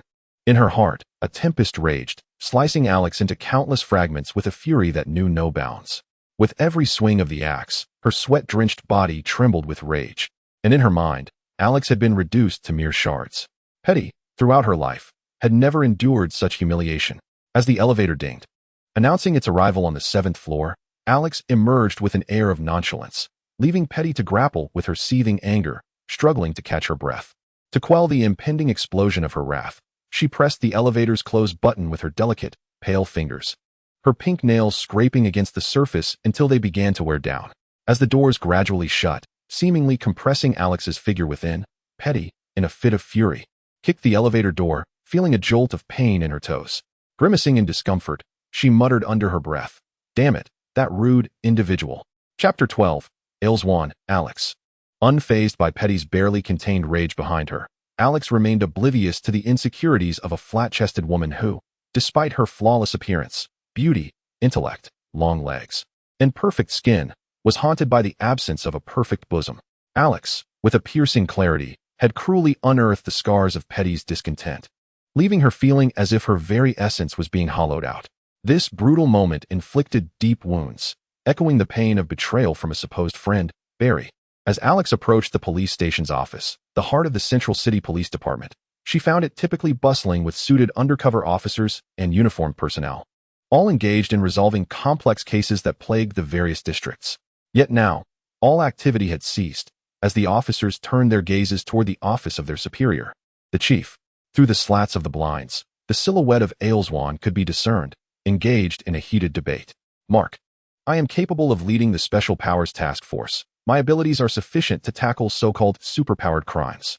The indignant voice reverberated from the chief's office, its volume rising to a notable level, causing Mark within to feel a dull ringing in his ears. Alex scanned the room before approaching a familiar officer, gently patting his shoulder. Together, they directed their attention to the chief's office. "Jensen," she called out. Jensen instinctively flinched, his hand hovering near his waist as his heart raced momentarily, a natural response to shock. Taking a breath to steady himself, he turned to see Alex, relief washing over him as he lowered his hand. This was simply a reflexive response ingrained in a police officer's training. With a slight shrug, Alex acknowledged Jensen's startled reaction. In the United States, officers typically did not act alone. Even minor incidents required the presence of at least two individuals. In the United States, police officers often operate in pairs primarily for safety reasons, as well as for legal, force-related, supervisory, and assistive factors. Jensen is often paired with his adoptive father, Bert, as they frequently undertake missions together. "Alex, how did you get here?" "Isn't Bert on leave today?" "Indeed, he is at home organizing the storage room. You know, a troublesome girl is moving back in, and they are quite pleased about it." Jensen smiled knowingly, aware that it was Alex's sister and that their relationship was not particularly amicable. He chose not to inquire further and instead directed his attention towards the chief's office. "Have you heard of Ailswan? He often appears on television, situated on our floor." "I know him." "What about it?" Alex had heard of him. Just that morning, Bert had specifically cautioned him not to incapacitate Ailswan. Alex had seen him on television before and had encountered him in person twice during visits to the police headquarters. Ailswan appeared quite proud and self-assured, though there had been no interaction between them. The police force in Midtown is extensive, and Alex is not stationed here. Since they do not occupy the same floor, despite assisting Bert in several missions, he had never met the prominent officer. Officer Ailswan aspires to lead the Special Powers Task Force. What a confident individual, Jensen remarked, a hint of disdain gracing his lips. Even his partner Bert did not possess the qualifications to lead such a team, so it was inconceivable that Ailswan would easily gain Mark's approval for such a role. In terms of capability, Bert's two-decade tenure as a police officer, filled with rich experience, caution, and meticulousness, has led to the resolution of countless cases, boasting numerous strengths that overshadow the inexperienced celebrity Officer Ailswan. There was no justification for selecting Ailswan to lead the Special Powers Task Force, especially in recent years. Ailswan has frequently represented the precinct on television, reveling in the limelight with a confidence that irked Jensen as a colleague. Were it not for the backing of the Ailswan family, how could he have advanced so swiftly? Jensen harbored a degree of dissatisfaction, yet refrained from voicing it, deeming such matters internal to the police force and unnecessary for Alex to know. "Is it because of me?" Alex suddenly realized, glancing at the chief's office and catching sight of Ailswan, a playful smile tugging at his lips. After Jensen finished speaking, he instinctively inquired, "Alex, are you here for something?" His inquiry was devoid of any suspicion of wrongdoing. As a police officer, he merely felt compelled to seek clarity. "Me? I'm here for a position," Alex replied with a smile, sidestepping the puzzled Jensen as he made his way toward the chief's office. Under the watchful eyes of numerous officers, he gently tapped on the glass before the office door. Knock, knock, knock. As the knocking continued, Alex could still hear Ailswan incessantly showcasing himself, believing he was fit for great responsibilities. "Come in." The pupils behind Mark's glasses revealed a glimmer of joy as he gazed through the glass window, observing Alex, who, with his black-rimmed glasses, concealed his remarkable appearance, exuding a subtle luxury and an understated elegance. In contrast to Ailswan, who was overly confident and lacked decorum, Alex appeared to embody the essence of an esteemed lineage, radiating a comforting demeanor characterized by calm optimism and discernment. His eloquence reflected a well-mannered individual with an acute sense of right and wrong, embodying both amiability and candor, maintaining a composed yet genuine nature. Through the limited interactions he had with Alex, Director Mark developed a very favorable impression of this adopted son of Bert, coupled with Alex's formidable capabilities. It further inclined Director Mark to consider him as a member of the Special Powers Task Force, addressing supernatural crimes beyond the scope of ordinary officers. "Who are you?" Ailswan turned, his initially eager gaze toward Mark shifting into a hawk-like sharpness, fixating intensely on Alex, a shadow clouding his expression. "Alex Leong. He is someone I have long invited to officially join the police department, becoming a member of the Special Powers Task Force. He will lead the team. Ail. If you wish to join the Special Powers Task Force, You must earn Alex's acknowledgement before I will permit your entry. With a gentle, round face, Mark stood up and extended his hand toward Alex. This action was akin to placing Alex on a pyre. Elswan, witnessing Mark rise to welcome Alex, wore an extremely displeased expression, his inner fury surging as he couldn't help but growl. Mark, I do not believe an outsider has the capability to apprehend supernatural criminals. Chapter 13. Director Mark's Expectations. Mark, I do not believe an outsider has the capability to apprehend supernatural criminals. Elswan's countenance darkened, his fists tightly pressed against the desk, knuckles whitening as he glared at the surface. His gloomy expression was pierced by the sharp glimmer of his hawk-like eyes, casting a sidelong glance at Alex. He could not fathom being inferior to an outsider. And Mark's decision to appoint someone from outside the police force as the leader of the Special Powers Task Force was perceived as a direct affront to him. Junior officer, please vacate the premises. Alex's expression remained unperturbed as he stepped into the office, clearing the entrance, and continued. The forthcoming meeting is not one in which an officer of your rank can participate. Alex did not cast a glance at Elswan. Indeed, the position of captain within the Special Powers Task Force was undeniably superior to Elswan's, and when the need arose for personnel, he could even summon them with the director's consent. In the United States, there is no standardized police rank across the nation. Each state operates independently, and Midtown is no exception. The hierarchy, from lowest to highest, includes patrol officer, officer, deputy sheriff, sheriff, deputy inspector, inspector, assistant chief, chief, and commissioner. Notably, ranks below inspector have two tiers. Elswan holds the position of deputy inspector and, after 4 years of service, has ascended to the rank of second deputy inspector, a testament to his formidable background, which has irked Jensen. Even Bird, who has served the police force for over 20 years and has numerous accolades, is merely a step above Elswan, holding the rank of first deputy inspector. It is evident that in a few years, Elswan will effortlessly rise to the rank of inspector. With a modicum of ability and a strong background, promotion is a mere formality. Currently, Alex holds the rank of inspector, 2 levels above Elswan, rendering him entirely justified in requesting Elswan's departure. However, Alex's position as inspector is fixed. This specialized task force reports directly to the commissioner, alleviating many bureaucratic complications, which is why Alex consented to join the police department at the behest of Commissioner Mark and Burt. With a resounding thud, Elswan slammed his fist onto the table, causing the cup atop it to tremble, the lid quaking and revealing a gap through which the rich aroma of coffee wafted. Nearby stationery and files jumped slightly, echoing throughout the office. What did you say?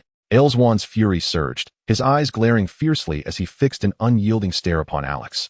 Incredulity and rage spilling forth from his clenched teeth. No one dared to so brazenly expel him. In that moment, a profound provocation struck Elswan's proud yet sensitive heart, igniting an impulsive desire to draw his sidearm and deal with the audacious individual before him. Enough, Swan, you will leave now, stated Commissioner Mark, maintaining his composure and steady tone. As he had anticipated, Elswan's temperament, marked by sensitivity and pride, had been bolstered by the influential Swan family, leading him to misunderstand his own position. Regrettably, Elswan is indeed a capable individual. When faced with someone superior, Elswan's lack of tolerance was laid bare, revealing his narrow, proud, and sensitive nature. He truly failed to see himself clearly. Commissioner Mark felt a tinge of disappointment. He had considered appointing Elswan as the leader of the specialized task force, but ultimately deemed him lacking in the necessary skills to combat superpowered crime. Thus, he invited the formidable Alex to take the helm. Mark hoped Elswan could relinquish his pride and gain Alex's approval to join the specialized task force, learning from him how to manage and apprehend superpowered criminals. After all, Alex is an outsider to the police department, and the position of captain of the Special Abilities Tactical Unit will invariably be held by someone from the department. At that moment, it could only be LL's insatiable desire for power and ascent has led to his moral disorientation.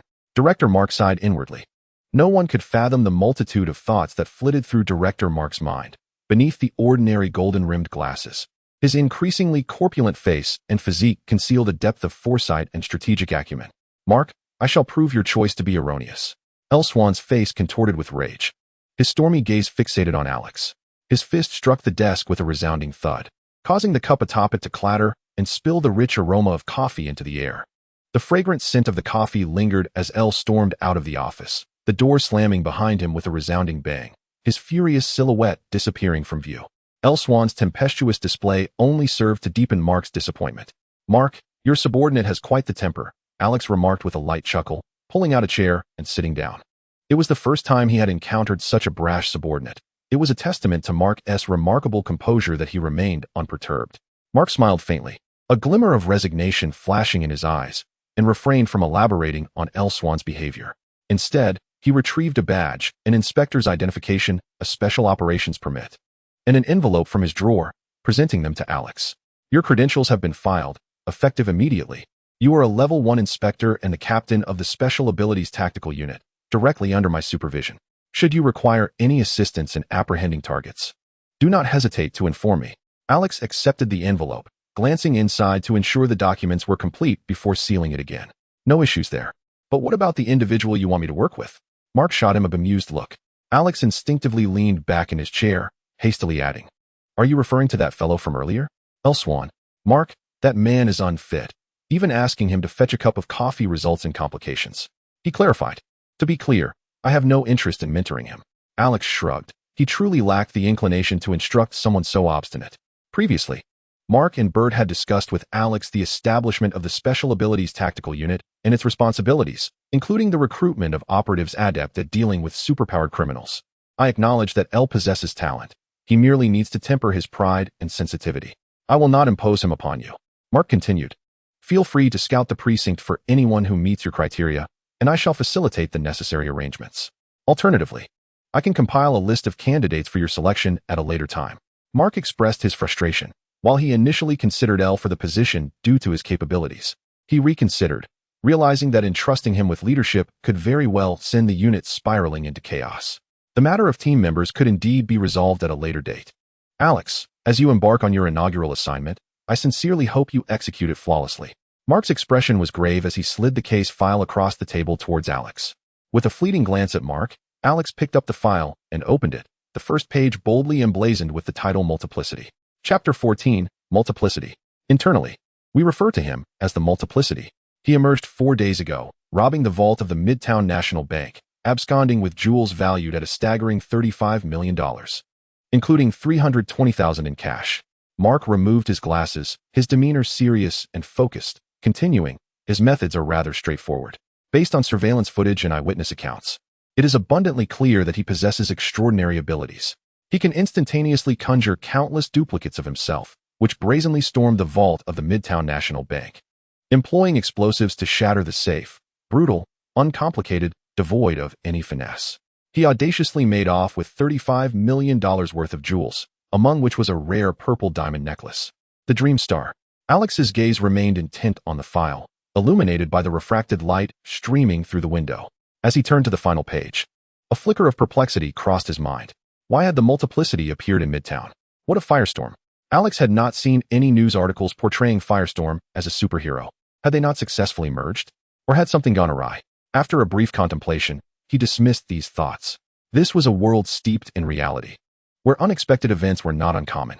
It was hardly surprising for various villains and heroes to coexist in a single city. The emergence of the Multiplicity in Midtown was entirely plausible. He set aside concerns for Firestorm's safety and reflected on what he knew about the Multiplicity. In the realm of Multiplicity, there exists but one, unlike other villains and heroes who have inherited their legacies through several generations, often leading to a convoluted timeline where identities blur.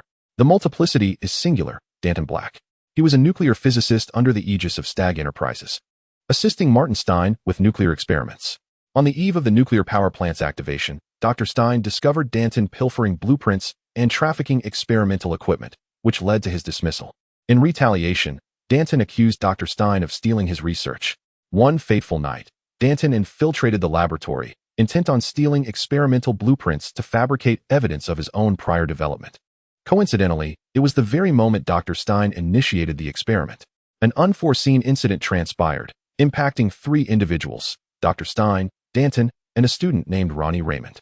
Ronnie and Martin fused to become the hero Firestorm, while Danton acquired the ability to create duplicates, thus evolving into the villain Multiplicity. The Multiplicity also stands as Firestorm's inaugural adversary. Was the information truly so scant? Alex gently tapped the closed file with his finger. It was indeed thin, comprising merely 5 pages that detailed the stolen jewels, speculated on the number of Danton's duplicates, and the distances involved. Even the visage of Danton Black remained unknown. Due to the actions of Don Dung Blake, who concealed his face throughout the crime, his doppelganger appeared to exhibit skin mimicry, replicating the attire of the original while still shrouded in anonymity. The investigation suggested, through shoe size and surveillance footage, an approximate height of 182 centimeters and a weight of around 80 kilograms.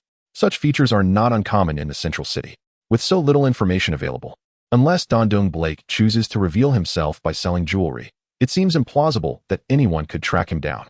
Moreover, the police department's forensic expert, Petty, is currently engaged in matching the fibers from the residual clothing of the doppelganger and analyzing the remnants of explosive materials. You may inquire with Petty later, Mark remarked. Alex paused, recalling that Petty was indeed Barry's girlfriend, nearly forgetting the necessity of that connection. Fortunately, it was merely a professional obligation. Is there a problem? Mark inquired, noticing Alex's brief hesitation. No, I will seek her out for the results later, Alex replied composedly. Mark continued. The criminal who manufactured explosives capable of breaching bank vaults possesses a remarkably high level of education. The police department has been searching for several days with little progress. The situation is rather bleak, Alex. I know you have extensive knowledge about these superhumans and have been investigating them. The entire department will support your efforts in apprehending him. If necessary, I grant you the authority to eliminate him directly. Mark's brow furrowed, his eyes gleaming with determination. I have some connections within the underworld and reliable sources, Mark. Rest assured, I will have people in the lower district keep an eye on any recent large-scale jewelry transactions. Alex nodded. He had yet to ascertain whether the doppelganger was indeed the Don Blake he was familiar with. He refrained from making any definitive statements and chose to continue examining the remaining clues from the police department while contemplating his next steps. The police had some informants in Central City's underbelly, yet no information had surfaced thus far. As time dragged on, the pressure on Chief Mark intensified. The media in Central City had begun to criticize the police department's ineptitude regarding superpowered individuals. Compounding the stress was the unrelenting pressure from the branch of Central City Bank, leaving him somewhat overwhelmed. Thus, in a matter of days, he hastily enlisted Alex into the police department, forming a special task force for handling superhuman cases, hoping to achieve significant results.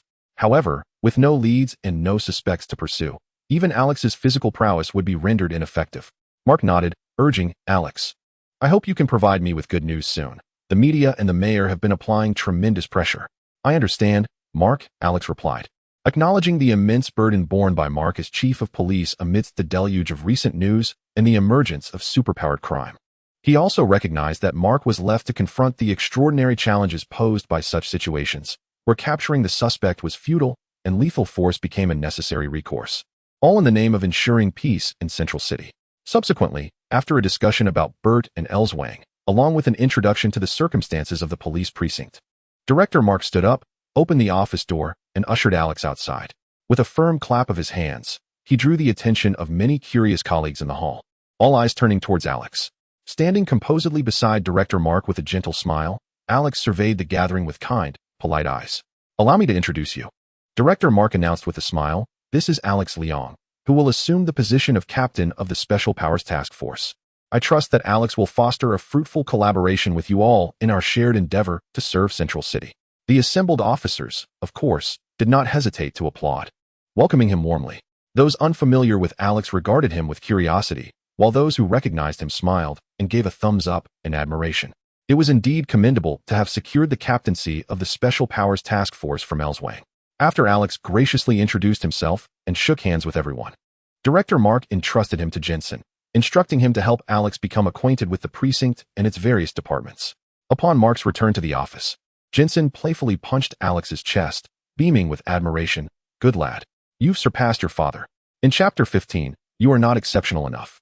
After a brief but familiar exchange with Jensen, Alex was guided through the precinct's functional departments, including the expansive training grounds behind the building and the underground firearms training room. As a first-class inspector specializing in superhuman crime, Alex was already aware of more than Jensen had introduced, although he would gradually uncover more details in due time. Since its inception, the Central City Police Department has established numerous specialized units, including tactical action teams, K-9 training, port patrols, aerial support, bomb disposal squads, counterterrorism units, criminal intelligence, anti-organized crime, narcotics enforcement, public transportation oversight, and housing management. The precinct boasts substantial resources for crime scene investigation and laboratory analysis, in addition to a dedicated information team to combat cybercrime. Thanks to such an elite police force, Central City has maintained a relatively low crime rate on the global stage. After introducing Alex to several department heads and exchanging brief pleasantries, Jensen departed, leaving Alex to formally commence his duties. He made his way to the 8th floor, the Precinct's evidence laboratory, gently knocking on the large door. He pushed it open and cast a glance over the steel frameworks housing an array of items, each marked with labels pertaining to various cases. The evidence lab, a meticulously organized space, maintained a constant temperature of 20 degrees, slightly warmer than the outside. The office was sparsely populated. Alex glanced around and noted only 5 or 6 individuals present. He did not meet with David Singh, the director of the police evidence laboratory, as he was absent, and thus did not glean any insights about him from Jansen. It is noteworthy that in the comics, David Singh is portrayed as the director of the police evidence lab, whereas in the television series The Flash, he is depicted as a homosexual police chief. This discrepancy made Alex realize that this world seemed to have little connection with the television narrative. Among the few present in the evidence lab, Alex recognized 2 familiar faces. Barry Allen, upon spotting Alex, approached him with a beaming smile and open arms, exclaiming, "Congratulations, Alex. I've been looking forward to working with you." Alex, spreading his fingers, pressed his hand against Barry's eager chest, halting him, and said coolly, "Mr. Allen, I prefer not to engage in any physical contact in public. Nor do I appreciate unsolicited embraces. Please be mindful of your actions. I am merely here to collect the evidence analysis report for the multiverse." Alex's demeanor towards Barry was far from amicable. Barry, accustomed to Alex's brusque manner, sheepishly retracted his arms and chuckled, "I'll get the report for you." Before Barry could turn to retrieve it, Petty's delicate visage, marked by a frigid expression, appeared beside him. Clad in a lab coat, she shot a fierce glare at Alex, slapped the report onto Barry's shoulder, and coldly remarked, "The evidence analysis report for the multiverse, Barry. Make sure to explain it thoroughly to your good friend." Petty's teeth clenched as she emphasized good friend, casting one last scornful glance at Barry before storming away, her petite boots echoing with anger. Barry, bewildered, caught the report that slipped from his arm, pondering Petty's sudden ire and whether her menstrual cycle had come early.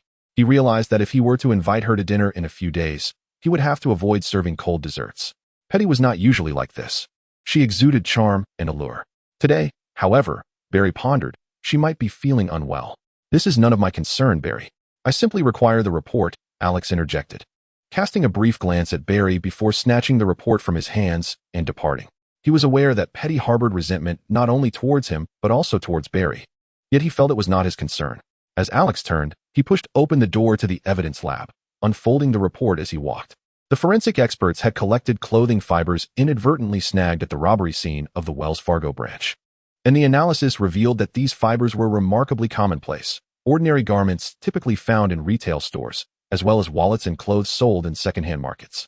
This information provided no assistance whatsoever, as the fibers were far too ubiquitous to identify a specific target. If the attire were composed of specialized materials, it would be easier to target the intended individual. However, this ordinary black leather jacket, worn by an average person, is utterly untraceable. It is as if no one in the bustling marketplace of the city has any knowledge of who purchased it. As Alex prepared to turn the page, hurried footsteps echoed behind him. Barry emerged from the evidence lab, blocking Alex's path. "Alex, I wish to join your team to combat superhuman crime," Barry declared, his eyes brimming with anticipation. For a long time, he had yearned to collaborate with Alex, to fight against crime and uphold peace in the city, particularly now that Alex was facing superhuman threats alone. Alex's team certainly required a logistics expert, someone proficient in evidence collection, analysis, and verification, and Barry fit that description perfectly. Alex regarded Barry thoughtfully. Setting aside his personal disdain for Barry, it was undeniable that Barry was indeed an exceptional forensic analyst. He had caught the attention of the police department's forensic unit while still in university, and within a mere 6 months, he had earned his position as an expert in the department. His meticulousness and caution at crime scenes were remarkable, especially in today's police force. Yet, in terms of personality, Barry and Alex were polar opposites, prone to conflict. Barry's overwhelming kindness clashed with the nature of the superhuman task force, which Alex did not perceive as particularly noble or virtuous. In fact, it bore a hint of darkness. Alex was reluctant to find himself in situations where he was compelled to confront nefarious individuals, only to have Barry interject with moral objections, insisting they could not treat citizens in such a manner, even if they were criminals.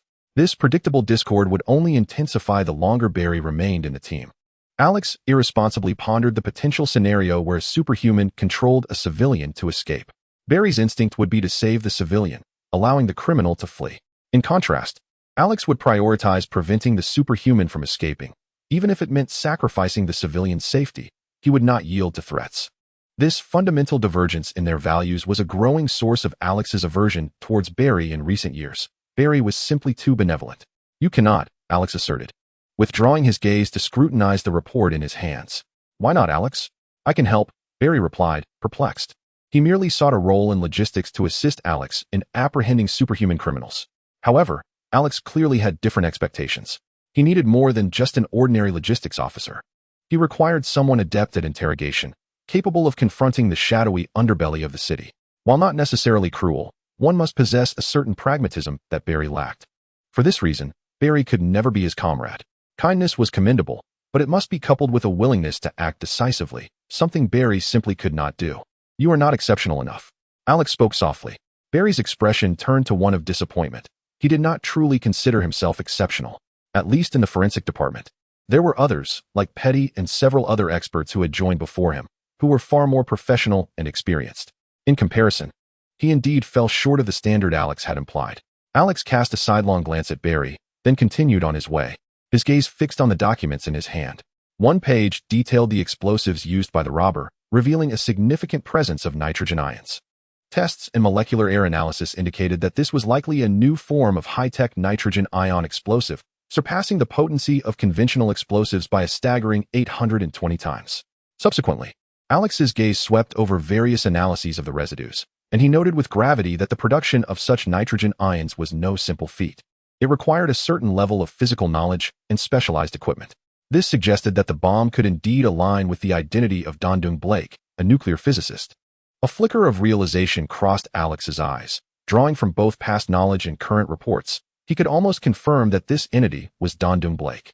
In his mind, plans for capturing this multifaceted individual began to take shape. Chapter 16, You Are Not Qualified. The elevator doors opened slowly, revealing 3 individuals inside. 2 young women from the Internal Affairs Management Department, clad in tailored suits, brightened upon seeing Alex. Instinctively, they tucked their hair behind their ears, clutching their folders and smiling as they greeted him.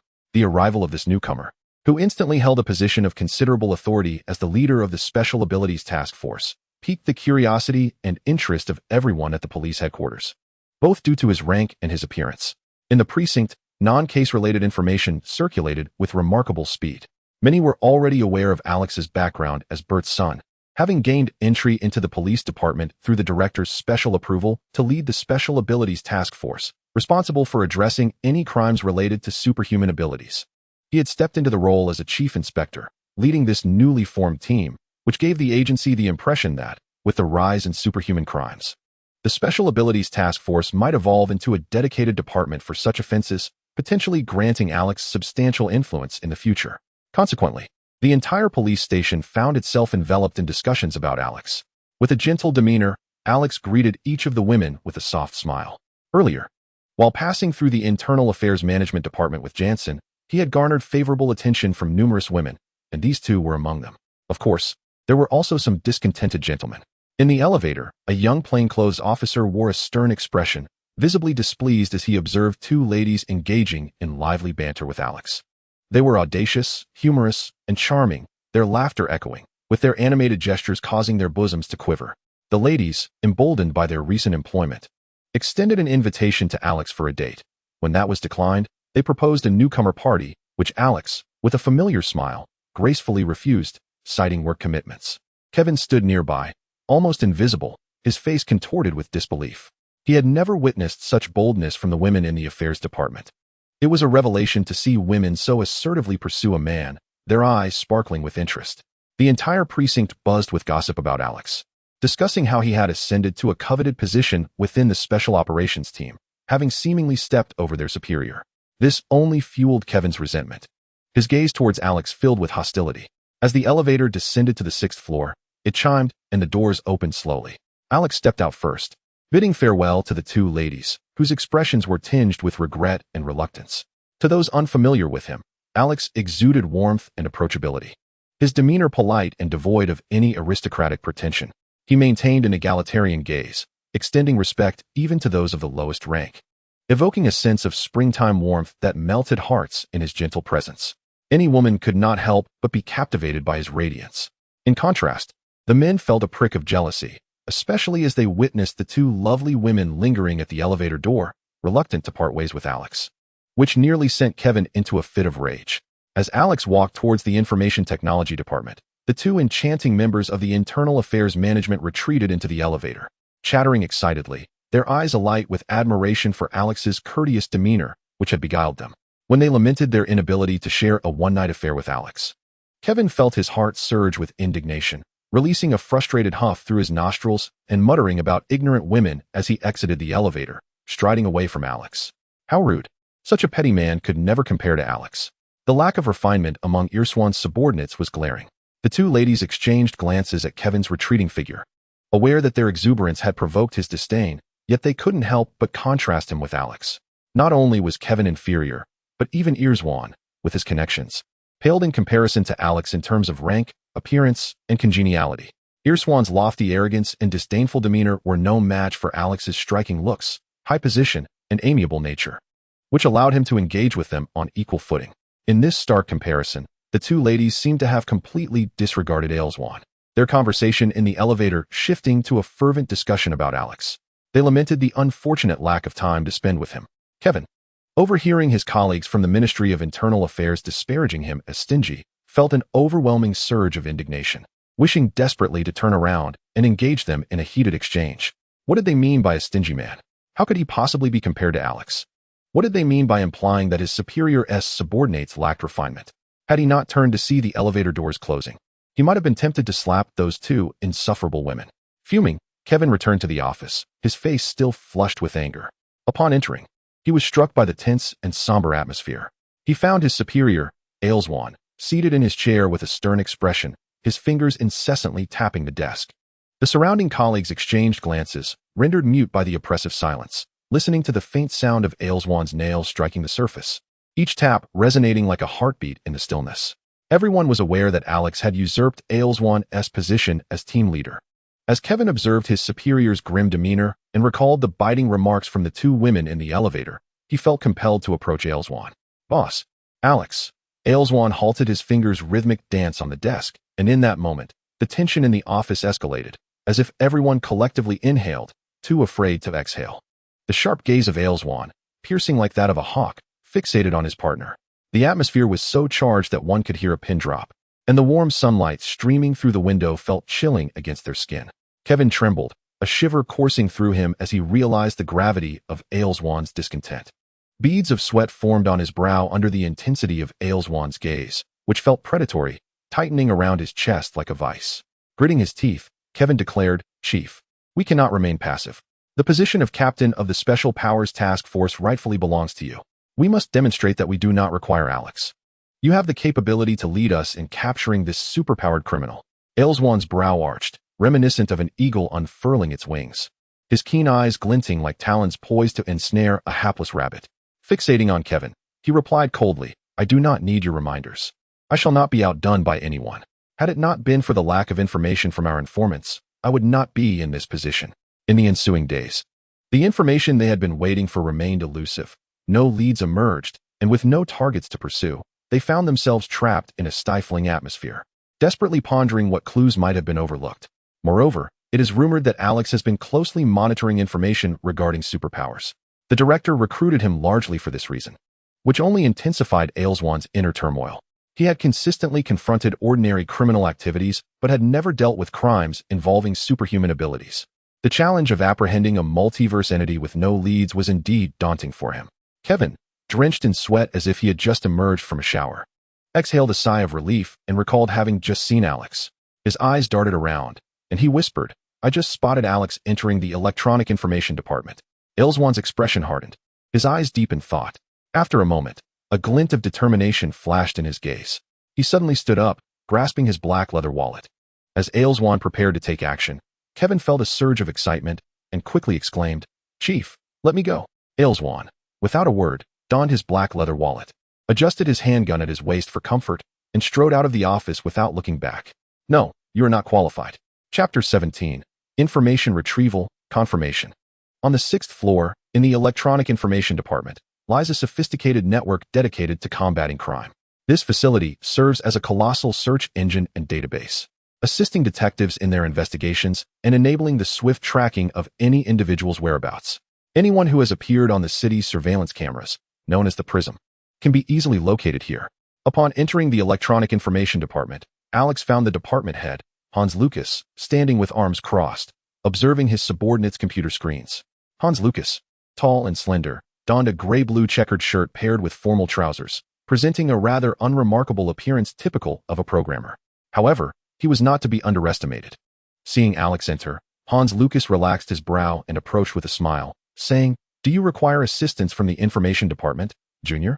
Previously, Jansen had brought Alex to meet this director, during which he learned that Hans Lucas was his senior, having graduated from Central City University. Additionally, Hans Lucas was a formal member of the 24th Brotherhood. In the United States, there exists an overwhelming number of fraternities, with nearly every university hosting dozens of various types. Among them are those that indulge in revelry, brewing, and recreational substances, as well as associations comprised of highly skilled professionals with extensive backgrounds and elite networks. For instance, the fraternity established at Yale is a national lifelong organization, often comprising affluent offspring of notable status, with members including 5 U.S. presidents, such as George W. Bush. Other notable fraternities include the Pythagorean Brotherhood, the elite fraternities at Metropolitan University, and the Gotham University Liberty Brotherhood, each uniting under different aspirations.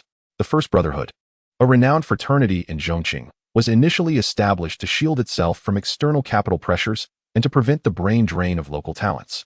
With the noble aim of serving the city, each generation recruits the finest young talents from Zhongqing University, comprising a formal membership of extraordinary individuals and science from affluent and influential families, united in collaboration and aspiring towards innovation and growth, continually expanding their reach. Over time, it has evolved into a formidable local entity, a quintessential fraternity association in Zhongqing. Through more than a century of development, the First Brotherhood has cultivated an extensive network of talent, establishing a vast web of connections that wields considerable resources, influence, and wealth. For many young graduates, the association serves as a comprehensive relational network throughout Zhongqing, offering preferential treatment in job placements and legal matters. Its members include dozens of the city's top magnates, legislators, and mayors. Each official member of the First Brotherhood commands significant respect. Alex, also a member of the First Brotherhood and a former president of the fraternity during his time at Zhongqing University, has ascended to the position of chief inspector, a feat not solely attributed to the endorsement of Director Mark, but also to his esteemed status as a formal member of the First Brotherhood and his leadership experience at the university. Indeed, Senior Hans, please assist me in locating an individual, Don Blake, who should be a nuclear physicist under Stag Corporation. I need to ascertain his whereabouts over the past year, Alex stated with a nod. Immediately, Hans directed his subordinates to commence the search for Don Blake's information. The entire Electronic Information Department boasts a powerful search engine and database designed to assist detectives in identifying criminal targets, making the task of locating an individual a straightforward endeavor. Before long, as Hans and Alex reminisced about their exhilarating days at Zhongqing University and compared the differences between their respective eras, the information on Don Blake was retrieved by Hans' subordinate. Alex promptly ceased his conversation with Hans and turned his attention to the screen. Don Blake, standing at 183 meters and weighing 85 kilograms, graduated from Cambridge in 1973. He is a nuclear physicist at Stag Corporation, assisting Martin Stein in nuclear experiments. 6 months prior, a failed experiment at his nuclear power plant resulted in an explosion, leading to the disappearance of Martin Stein. Blake sustained minor injuries and, after a 3-month hospitalization, was transferred to the Zhongqing branch of Stag Corporation a month ago due to company reassignments. Sir, I also found a police report from the State Police Department, where Martin Stein had previously accused Don Blake of stealing blueprints and trafficking experimental equipment.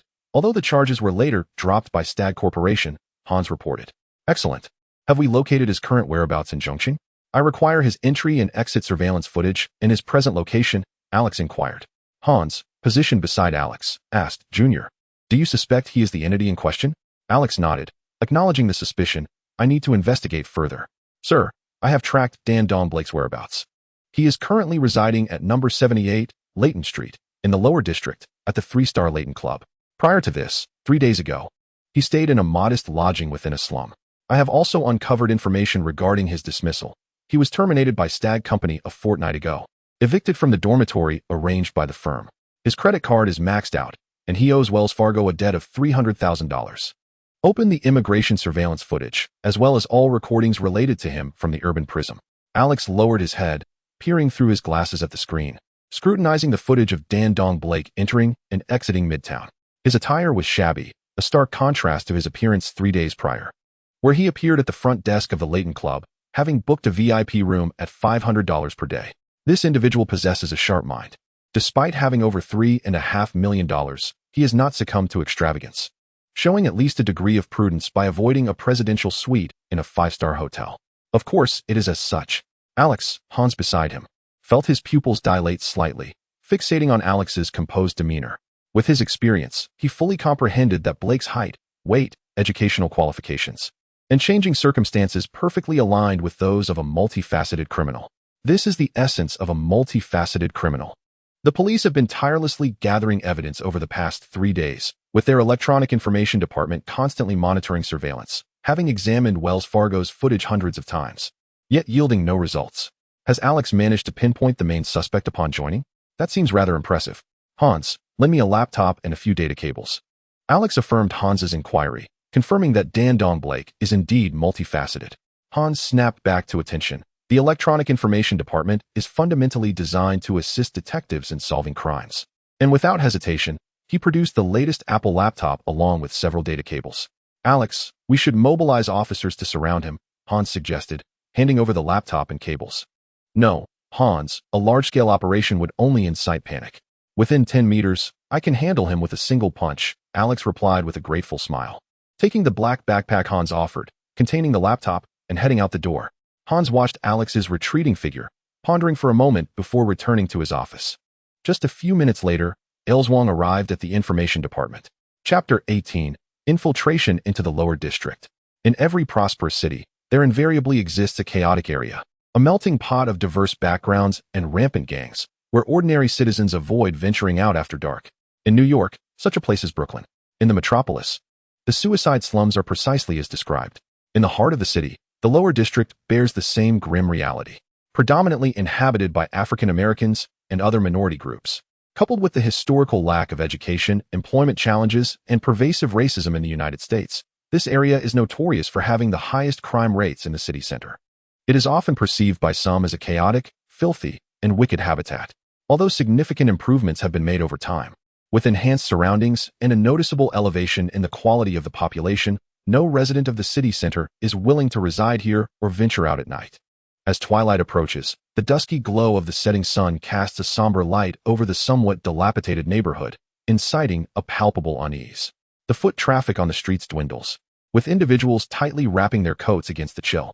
A yellow taxi suddenly halts at the curb, the screech of its brakes sending a gust that swirls the dried leaves on the ground. The African-American driver, eyes darting, mutters as he peers out to survey the surroundings. If it weren't for your enticing fare, I wouldn't dare come to the lower district at dusk, he remarks. Don't worry, my friend, Leighton Street is quite safe in the lower district. I've come from here, I know. Alex disembarks, his black backpack slung over his shoulder, and hands the driver a bill exceeding $100. The driver, noticing Alex's semblance to a refined programmer, a figure seemingly easy to intimidate, reminds him as he turns to drive away, better find a hotel soon. It's not exactly safe here at night. The vehicle soon fades from Alex's view. With a bemused smile, Alex watches the taxi disappear, then lifts his gaze to the end of the street, where the Leighton Hotel stands, bathed in the hues of twilight, resembling a towering peak that bifurcates the thoroughfare. Alex has a reservation. He strides toward the hotel's front desk. After the staff processes his check-in for the VIP room 506 and hands him the key card, Alex ascends in the elevator, pressing the button for the 5th floor. As the elevator glides upwards and chimes upon arrival, he steps out onto the marble floor, devoid of any shadows, and approaches his designated door. Swiping the card, he enters. And as the door closes, a subtle glimmer of intrigue flashes in his eyes as he notices the Do Not Disturb sign hanging from the doorknob of the adjacent VIP room 503, vanishing as he shuts the door decisively behind him. Once inside, he swiftly retrieves his laptop from the black backpack and places it on the hotel desk, connecting it via a data cable to the hotel's provided network. In the next moment, Alex breaches the Leighton Hotel's system effortlessly. A student at the City University, majoring in computer electronic information and mechanical engineering, possessing 2 doctoral degrees, infiltrating a hotel's system is a trivial task for him. The laptop screen illuminates, displaying the status of various rooms. The electronic sensor door of VIP room 503 indicates that it is unoccupied. Alex disregarded everything else as he once again infiltrated the surveillance system of the Leighton Hotel. He fast-forwarded the footage from the 5th floor, pausing only when he spotted Danton Blake, in order to ascertain his whereabouts. The footage clearly indicated that Danton Blake had not returned since he left at 3 in the afternoon, and now, at dusk, it was 5 o'clock. After confirming Danton Blake's absence from his room, Alex reviewed the 5th floor surveillance, noting the absence of any individuals. He then selected a specific time frame, replacing 30 seconds of the current footage with a blank segment, rendering the surveillance devoid of any activity. With a calculated precision, Alex accessed the system displaying multiple rooms within the Leighton Hotel, swiftly navigating through them until he clicked on the door of the VIP room 503. He remotely unlocked the door, setting it to close automatically in 30 seconds. Having accomplished this, he rose nonchalantly, spending a mere 10 seconds to gather his belongings. Adjusting his glasses, he made his way toward the exit. The corridor was devoid of any presence. Exiting room 506, Alex casually approached the opposite room, 503, grasped the doorknob, and entered. A delicate strand of hair floated down from the doorframe, which Alex deftly pinched and returned to its resting place, ensuring the door closed gently, firmly securing the hair in place. The 30 seconds elapsed, and the electronic lock engaged automatically. The replaced footage resumed its normal state. He moved with the finesse of a skilled operative, covertly tracking Danton Blake's movements and infiltrating his room. Alex's gaze swept across the entirety of the space, his eyes capturing the view from the window facing Leighton Street. A narrow gap in the blackout curtains allowed a sliver of twilight to pierce through, casting a luminous line upon the floor as the sun descended in the evening sky. Danton Blake's impressive academic credentials and intellect provided him with a rudimentary level of counter-surveillance skills, albeit only slightly superior to that of an average individual.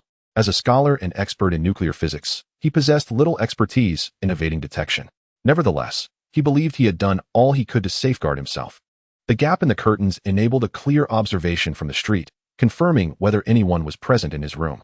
The hair ensnared in the doorframe served as a means to verify any unauthorized entry upon his return.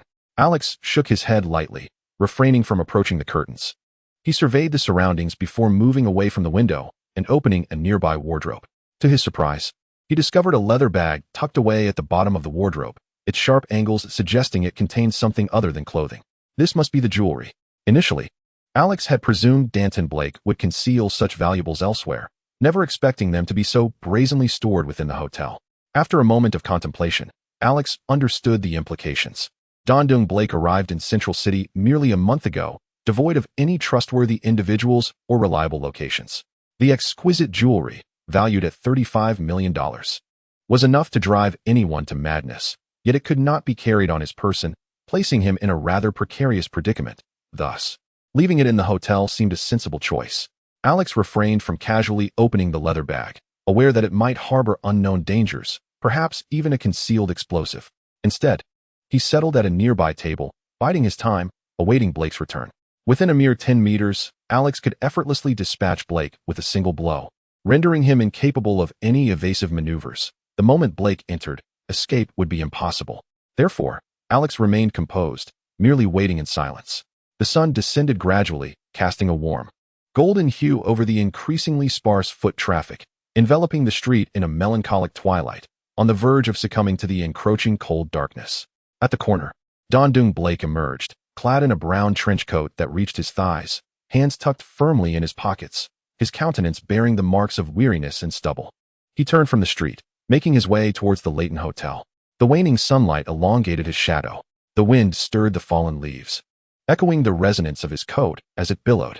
He squinted slightly, gazing up at his room. The sunset's glow reflected off the window, creating a blinding glare. The yellow curtains within still revealed a narrow gap, allowing sunlight to pierce the room, yet no figure was visible. He exhaled a sigh of relief. Chapter 19. Suddenly, within room 503 of the Leighton Hotel, the outside world was bathed in a dim, golden light, obstructed by deep yellow curtains. Allowing one solitary beam of light to pierce the room, illuminating the dust particles floating gently in the air. This rendered the rest of the room shrouded in darkness. A stifling atmosphere pervaded, characteristic of twilight. In a shadowy corner, Alex sat with an upright posture, his glasses reflecting the slanting rays of dusk. He delicately removed his glasses and placed them into his pocket. Concealed in the darkness, Alex remained poised, his spine erect, expressionless, his breathing soft and prolonged, harmonizing with the environment, inhaling in sync with the currents of air. His hands rested lightly on his thighs, eyes closed as he regulated his breath and the overall coordination of his body, striving for a lethal strike. The room was enveloped in a profound gloom, obscuring Alex's remarkable visage. In the depths of shadow, he resembled a fierce beast, lurking, concealed. As twilight deepened, the expansive moon ascended into the night sky, prepared to gently radiate its glow once the sun had completely dipped below the horizon. Today, there were no clouds, the horizon ablaze with color, and a cool breeze stirred, lifting the leaves that had fallen with the onset of autumn. The surrounding streets were increasingly devoid of people. After all, this was the lower district. And even in its relatively safer areas, an air of unease lingered. The streets began to grow eerily silent, save for the footsteps of Don Blake as he made his way towards the Leighton Hotel. He tucked his hands deeper into the pockets of his brown trench coat, tightening his grip against his body, his fingers gently clenching into fists within the fabric. His gaze frequently darted towards his room. The curtains remained undisturbed, the gap between them unchanged. It appeared as though no one was present. The prospect of finding someone in the room sent a chill of fear through him, while the absence of occupants brought a sigh of relief, mingled with anxiety. His emotions were a tumultuous blend of conflict and unease, a reflection of a man who had committed a nefarious act and feared exposure. This was his first venture into such significant wrongdoing. With stolen goods valued at approximately $30 million, wealth he could never hope to attain legitimately, the adrenaline coursed through him, intertwined with a palpable dread of law enforcement's pursuit. He even harbored a sense of escapism, convinced that if he abandoned the contraband at the hotel, even if discovered, the legal repercussions would not be severe. Yet, he remained haunted by the current societal laws, while simultaneously yearning for more, feeling an unsettling sense of superiority. Though he had traversed this path numerous times, he frequently glanced up at his curtains, desperate to remain undetected while also anxious to indulge in lavish spending, dreaming of becoming a wealthy man free from financial worries. However, he recalled his extraordinary abilities that instilled confidence within him and ignited his desires, making him feel superior to mankind. Upon this realization, his weathered face and beard took on a slightly more assured demeanor. I should relocate to a 5-star hotel, dress in designer labels, tailored specifically to me, and refine my appearance. I am handsome and should not cower like a rodent. Don Blake mused silently, contemplating that he deserved more, that he ought to live better than the average person. After all, he possessed superhuman abilities and was entitled to a life of luxury. He envisioned hiring a few models, residing in a 5-star hotel, and employing a female British private butler. Suddenly, a deafening roar interrupted his thoughts. A black Ford Mercury, audaciously designed and heavily reinforced, sped towards him at a staggering 180 kilometers per hour. The black tires crushed the autumn leaves underfoot, the engine's rapid acceleration echoing like a blade slicing through the dimly lit street. The urgency of the car's owner was unmistakable. Don Blake's heart raced, and the pleasant fantasies in his mind evaporated in an instant. He gripped his hands tightly in his coat pockets, his neck stiffening as he turned to face the vehicle. He could hear the car's tires screeching against the pavement as it rounded a distant corner, the discordant sound heightening his anxiety. As he squinted, he saw a man with straw-colored hair behind the wheel, his expression composed and authoritative, his keen gaze fixated on Don Blake like a hawk tracking its prey. A wave of cold dread washed over him. He had been discovered. Don Black felt a chill run through him.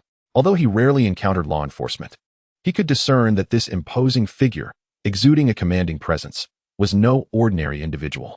Particularly, those piercing eyes fixated upon him instilled an immense pressure. He stood there, seemingly frozen, his gaze following the Ford sedan as it approached under the control of Ayleswan. As the vehicle neared his feet, he was momentarily paralyzed by the fear of being struck, nearly compelled to flee. The car suddenly skidded to a halt at his feet, executing a sharp turn. The headlights sliced through the darkness like blades, while the tires screeched against the pavement, leaving a dark circle of rubber in their wake, scattering autumn leaves in a whirlwind. The cold glare of the headlights bore down on him, illuminating his every move and leaving him nowhere to hide. Ayleswan swiftly exited the driver's seat, flinging open the door. Drawing a 9mm handgun from behind his waist, he flicked off the safety, using the car door as cover while keeping a vigilant eye on Dondung Black. With his hands raised in surrender, Dondung was startled by Ailswan's sharp command.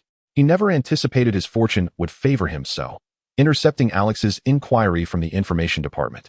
He quickly deduced that Dondung Black was a polyform entity and hastened to the scene.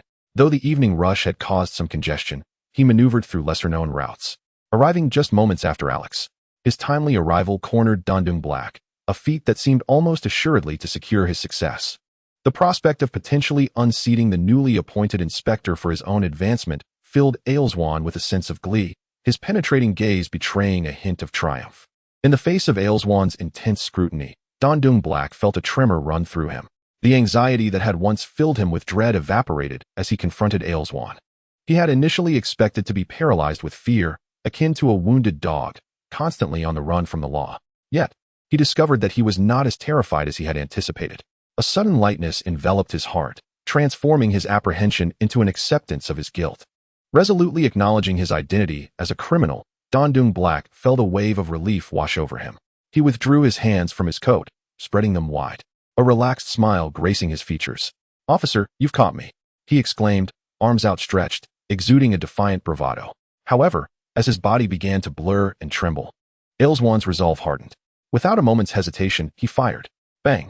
The gunfire reverberated through the tranquil streets, as the sun truly descended into the horizon, yielding to the luminous glow of the moon.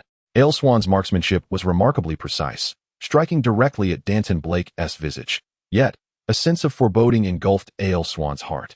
The figure of Danton Blake remained indistinct, as one Danton Blake knelt before Ailswan, transforming into a pool of acidic liquid, wisps of vapor ascending into the night. Countless Danton Blakes began to materialize from his original position, rapidly proliferating. In the span of a single shot, Danton Blake had multiplied into dozens. 30 to 40 pairs of eyes fixated on Ailswan, as Danton Blake filled the street, his numerous faces adorned with mocking smiles. "Officer, thank you." The cacophony of laughter erupted, and in the blink of an eye, Danton Blake conjured another 70 or 80 duplicates of himself, cackling wildly as they darted into various alleys. Ailswan's countenance turned ghastly pale. Meanwhile, in a darkened room, Alex suddenly opened his eyes, their brilliance piercing through the gloom. Chapter 20, The Gun God Under the Moon. Bang! The gunshot exploded on Layton Street, shattering the night stillness. As the sound reached the VIP room 503 of the Layton Hotel, it bore a muffled resonance. Alex, entrenched in darkness, abruptly awakened, his eyes glimmering with a fierce light, a sense of unease tightening within him. His body, already coiled like a spring, sprang into action. He swiftly stood, crossing 2 strides with a gust of wind that stirred the stifling air of the room, arriving at the window, tearing aside the deep yellow patterned curtains. The moon was resplendent, its silvery light cascading and illuminating his face, previously shrouded in darkness. He appeared as a malevolent specter, a reflection of malevolence in the dimness, with cold glints in his eyes piercing the tranquility of Layton Street. Danton Blake's audacious, mocking grin etched itself into Alex's vision. In that moment, with arms outstretched in reckless abandon, Danton Blake's mirthful expression was met with the sight of a figure in the glass above his room, illuminated by the moonlight. Resembling a ghoul emerging from the shadows with a chilling visage, it became evident that an ambush had been laid. The gazes of Danton Blake and Alex crossed under the full moon, a shiver of dread coursing through them, sweat breaking out upon their brows. He had narrowly escaped. Had he returned to his hotel room, he would have walked into a trap. The arrival of Ailswan had inadvertently saved his life. "Officer, thank you." The streets were teeming with 30 to 40 Danton Blakes, each identical visage creating a profoundly disorienting effect, as if one were ensnared in a hall of illusions. Ailswan, weapon in hand, found himself momentarily paralyzed, overwhelmed by a disconcerting uncertainty of whom to shoot. At that very moment, the doppelgangers of Dondung Black surged once more. A myriad of identical figures emerging from the throng, fanning out in a dispersive array, each hastening toward different alleyways. With a series of sharp gunshots, Ailswan quickly regained his composure. After all, he was a seasoned officer, wielding a 9mm pistol, unleashing a torrent of firepower. Each flash of gunfire that erupted sent Dondung Black crashing to the ground, dissolving into acidic liquid, with tendrils of smoke rising that weighed heavily on Ailswan's heart. Darkening his countenance, he realized he had failed. Damn it! A surge of rage coursed through Alex's veins. flooding his heart with furious blood that beat like a war drum in his ears, almost compelling him to crush Ailswan with his bare hands. From the vantage point of room 503, Alex looked down upon the standoff between Dondung Black and Ailswan. In mere seconds, Dondung Black had multiplied into hundreds of duplicates, scattering like leaves before the wind. With cold fury in his gaze, Alex fixated on the doppelgangers of Dondung Black. From his position, he could see nearly 80 of them fleeing into various alleyways. The lower district was predominantly characterized by antiquated architecture, with a labyrinthine network of narrow, winding alleys, making it all too easy to lose one's way without a familiar guide. Dondung Black himself was uncertain of his escape route, suppressing the urge to eliminate Ailswan. Alex scrutinized the escape paths of the 80 Dondung Blacks through the window of room 503, his mind swiftly employing triangulation algorithms to estimate their distances and pinpoint a probable range. After a rapid mental calculation, Alex cast a cold glance at Ailswan on Leighton Street, intending to settle scores later, and stifled his fury as he turned and sprinted away with fervent urgency. A tremendous explosion reverberated within the Leighton Hotel.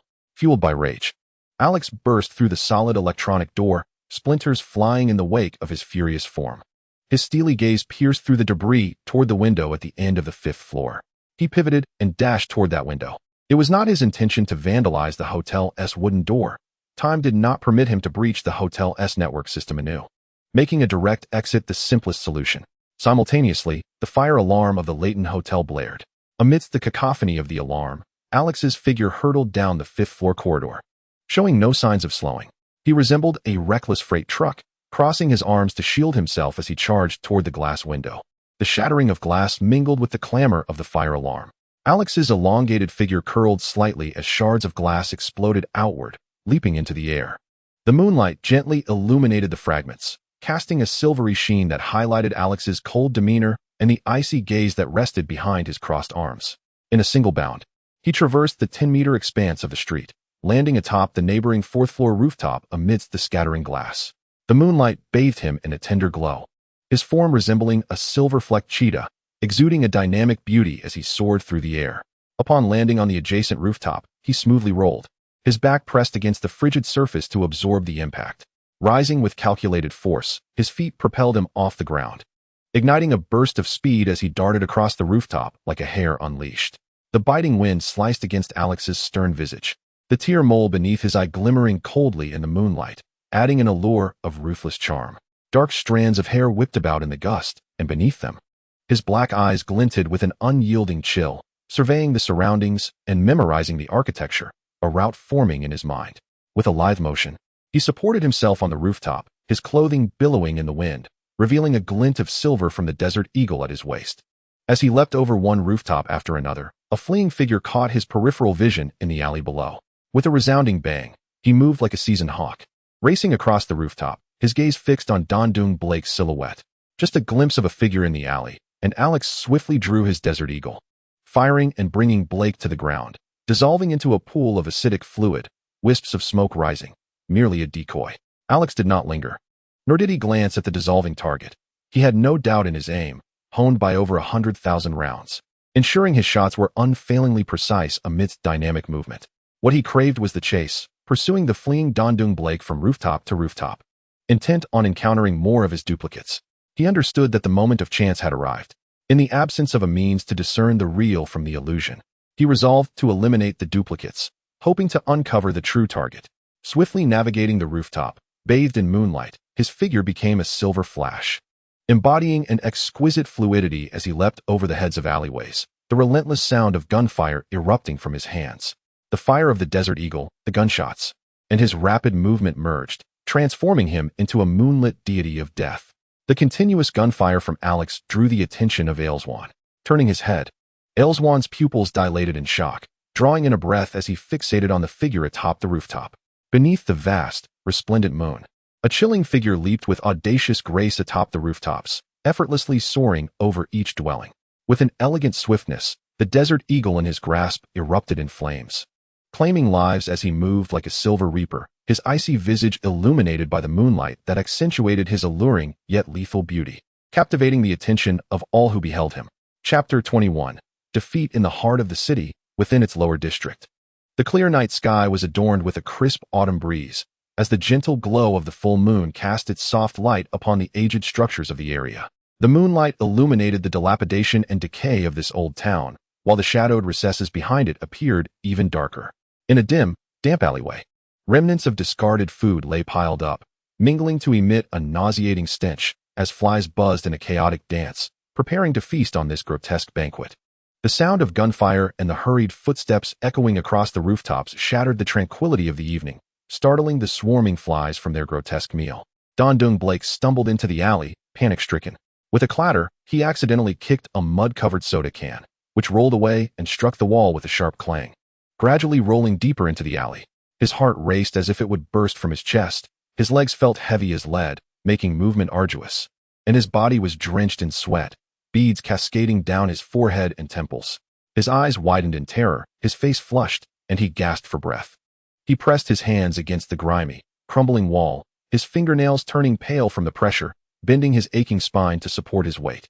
His legs felt as though they might give way, each step akin to tearing the skin from his soles after sprinting with all his might for over 20 minutes.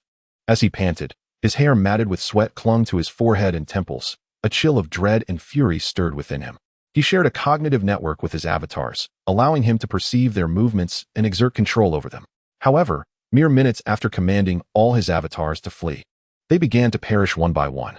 Initially, he suspected a swarm of police lay in ambush, hunting down his avatars.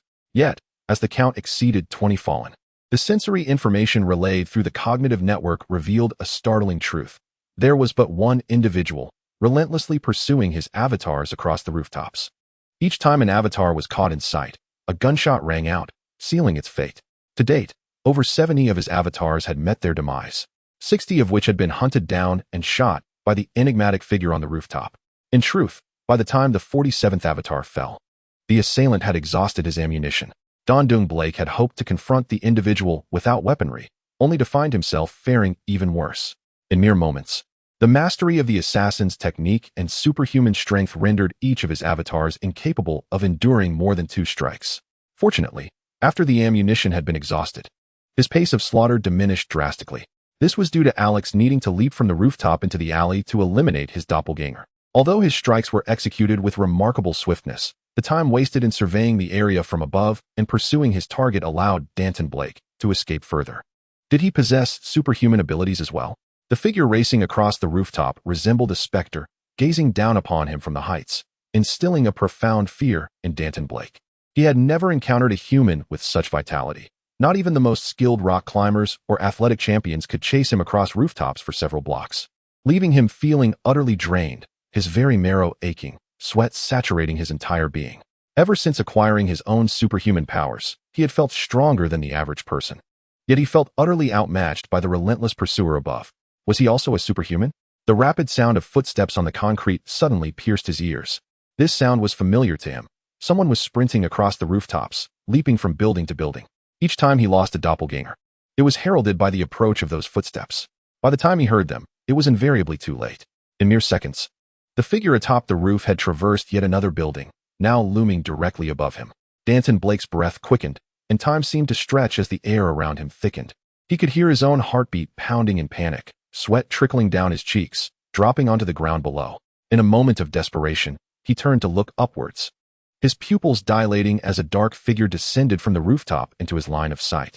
The silhouette grew larger in his vision as it fell from the sky, suddenly kicking against the opposite wall, sending dust and debris flying. Utilizing the momentum, the figure executed a near 180-degree turn in midair, delivering a devastating kick to Danton Blake's chest. The sequence of movements was executed with astonishing speed.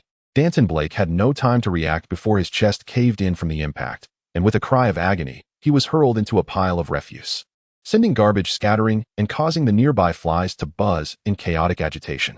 Without a moment's pause, Alex landed and swiftly advanced, his large hand reaching toward the debris where Danton Blake lay. Like a serpent, his grip dug into the refuse, seizing Danton Blake by the neck and yanking him from the trash heap.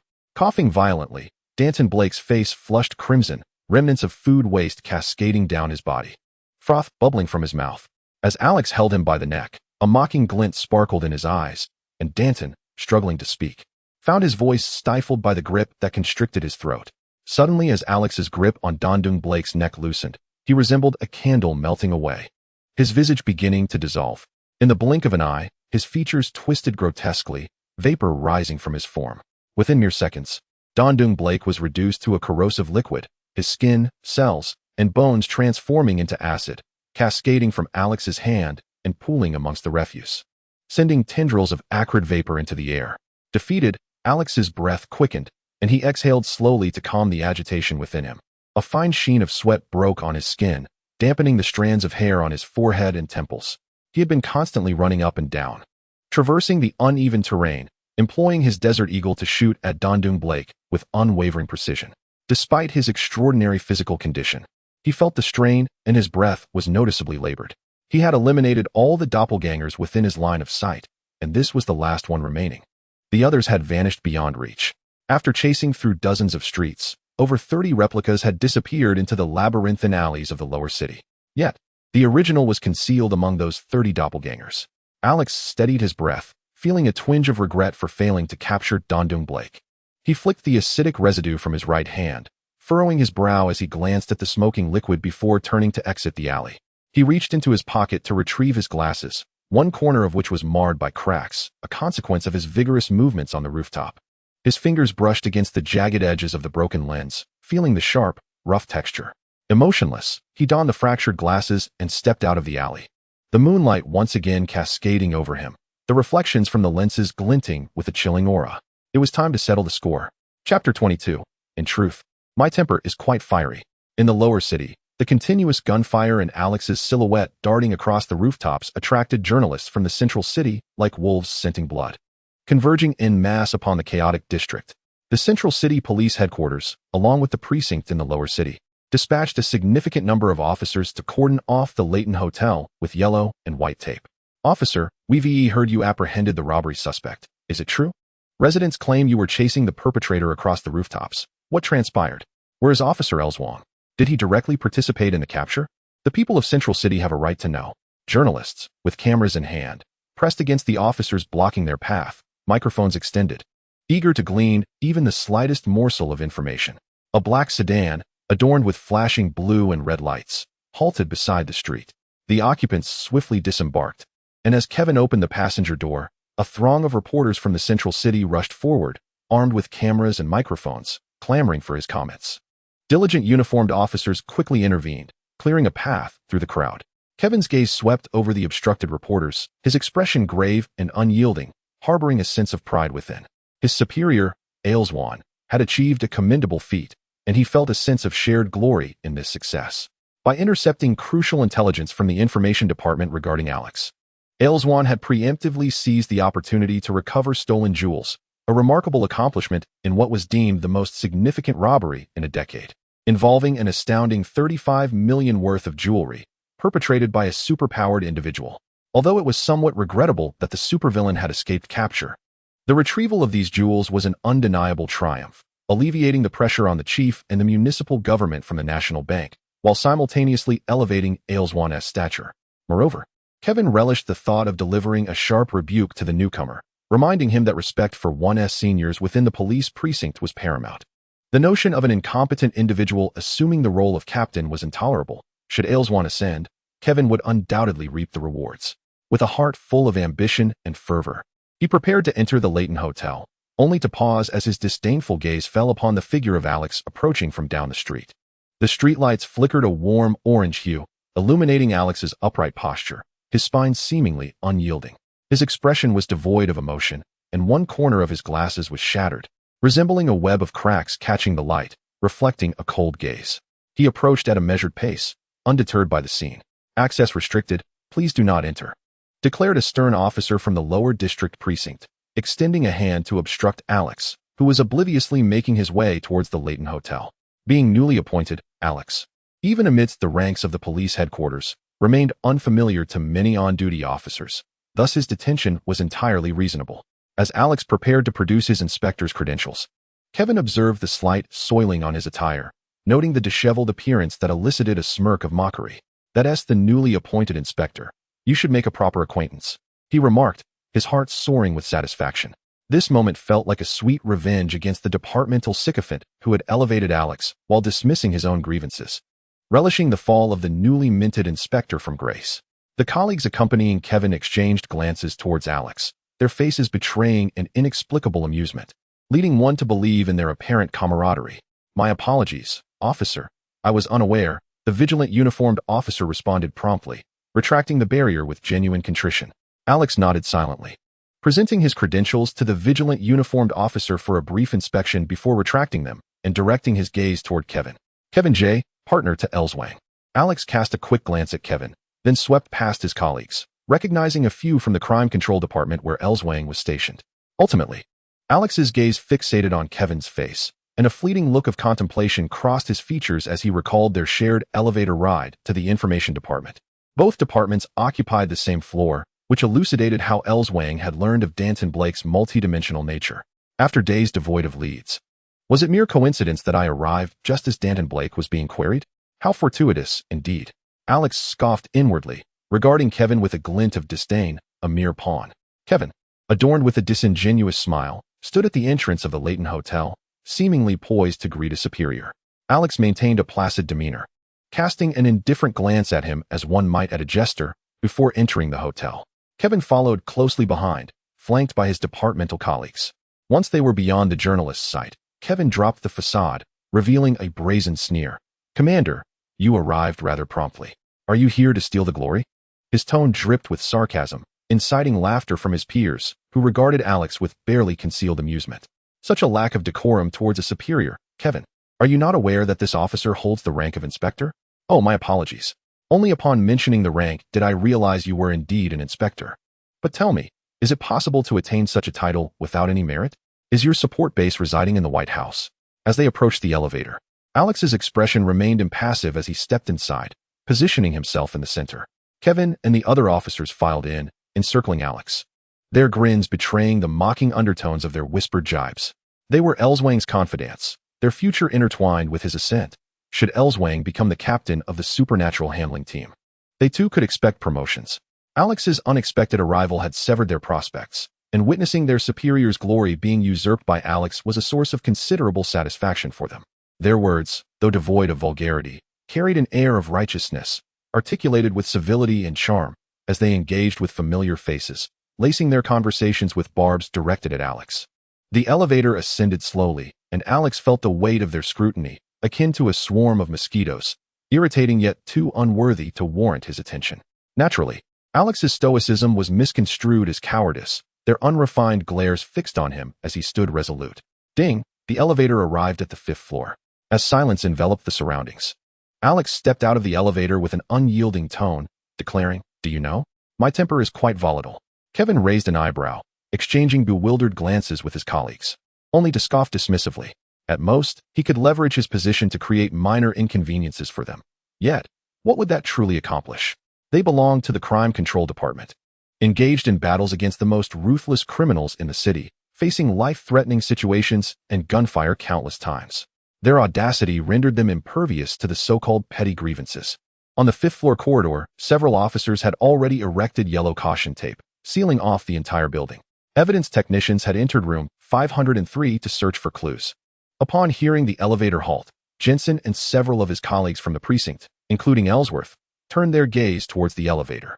Alex stepped forth, his silhouette faintly reflected on the polished marble floor. During the rooftop chase, his attire had become soiled from traversing numerous rooftops, and the intensity of his sprint had left his clothes damp with sweat. A corner of his glasses was cracked, lending him a slightly disheveled appearance. However, Alex's erect posture and an aura as formidable as cold steel rendered this minor discomfort insignificant.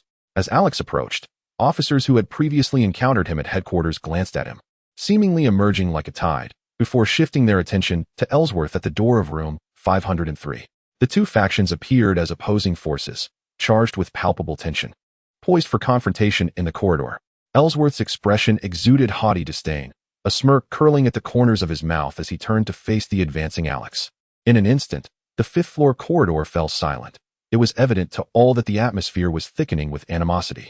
Alex's pace was deliberate, his cold gaze fixed on Ellsworth, each footfall echoing on the marble floor, louder than the combined footsteps of Kevin's colleagues behind him. Just as the onlookers anticipated an interrogation filled with ire from Alex towards Ellsworth, Jensen, sensing the discordant tension, stepped forward to intercept, raising his hand and sternly commanding, "Alex, you." Before he could finish, Alex had already maneuvered past him with a graceful sweep of his hand, effortlessly breaking through Jensen's blockade, causing Jensen to stumble awkwardly to the side. Ellsworth maintained his aloof demeanor, watching Alex approach with an air of superiority. His identity and background would render this newly appointed inspector powerless. With a mere nudge of influence, this credit would undoubtedly belong to him. In this world, it was ultimately a realm dominated by those of his ilk, endowed with connections and status. Thus, in the face of Alex's hurried inquiries, he felt no trepidation. Bang! Alex's gaze was icy as he delivered a swift, forceful kick to Ayleswan's chest, shattering his previously lofty demeanor into a tableau of pain and disbelief. Chapter 23. Ignorance. Alex's strike was both rapid and ruthless. He had no desire to engage in lengthy discourse with someone like Ayleswan. The illustrious reputation of the Swan family held no fear for him, only the potential to incite Alex's wrath. He had never encountered such a foolish individual. Had Ayleswan gathered a substantial force of officers, perhaps a dozen or so to surround the entity, Alex would not have been so enraged. With more than 10 guns trained on the entity, it would certainly have refrained from reckless transformations, even if it dared to resist.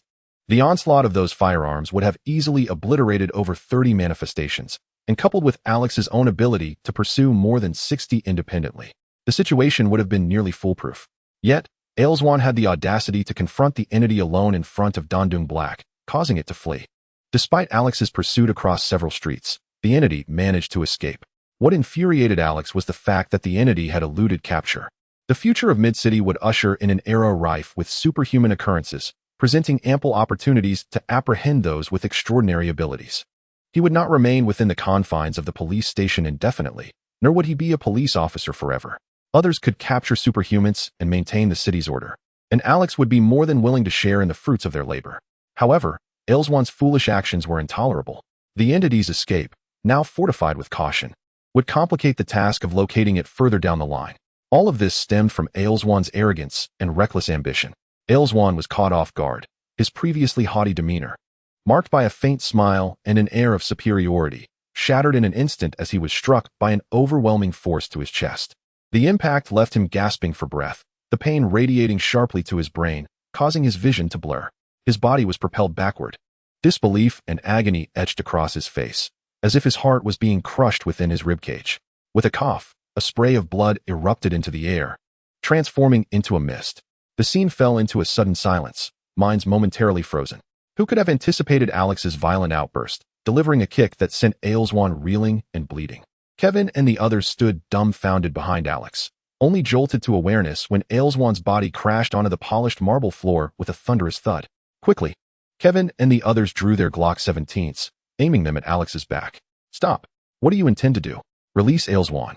Seeing their leader's shirt stained crimson and blood pooling at the corner of his mouth, Kevin felt an involuntary surge of anxiety, his eyes reddening as he shouted fiercely, gripping his Glock 17.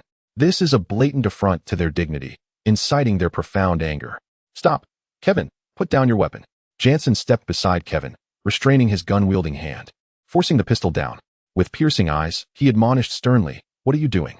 Pointing a gun at your own people?" Turning, Jansen's expression darkened as he reprimanded Alex. "Alex, do you comprehend what you are doing? Assaulting a colleague? They demand an explanation, and you must account to the director." Jansen's timely intervention was born out of fear. He was oblivious to the unfolding events, but dreaded the prospect of Kevin and the others discharging their firearms in a fit of rage. The ramifications of such an act would be dire. Thus, upon invoking the director's name, despite their flushed faces and simmering tempers, Kevin and the others retained a semblance of rationality and restraint, refraining from discharging their weapons, which brought Jansen a measure of relief. Ayleswan lay prostrate on the smooth marble, utterly drained of strength. Alex's kick had been merciless, fracturing his sternum and inflicting pain that pierced to his very core.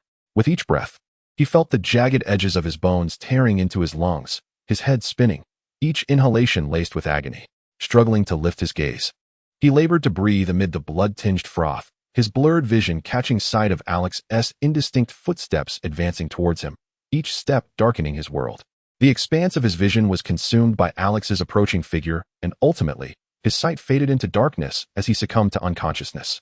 From his elevated position, Alex looked down upon Ayleswan, observing his futile attempts to rise, each movement amplifying his suffering. causing more blood to spill. Eventually, Alswan's strength waned, collapsing onto the ground. His eyes clouded with despair, closing as he slipped into unconsciousness.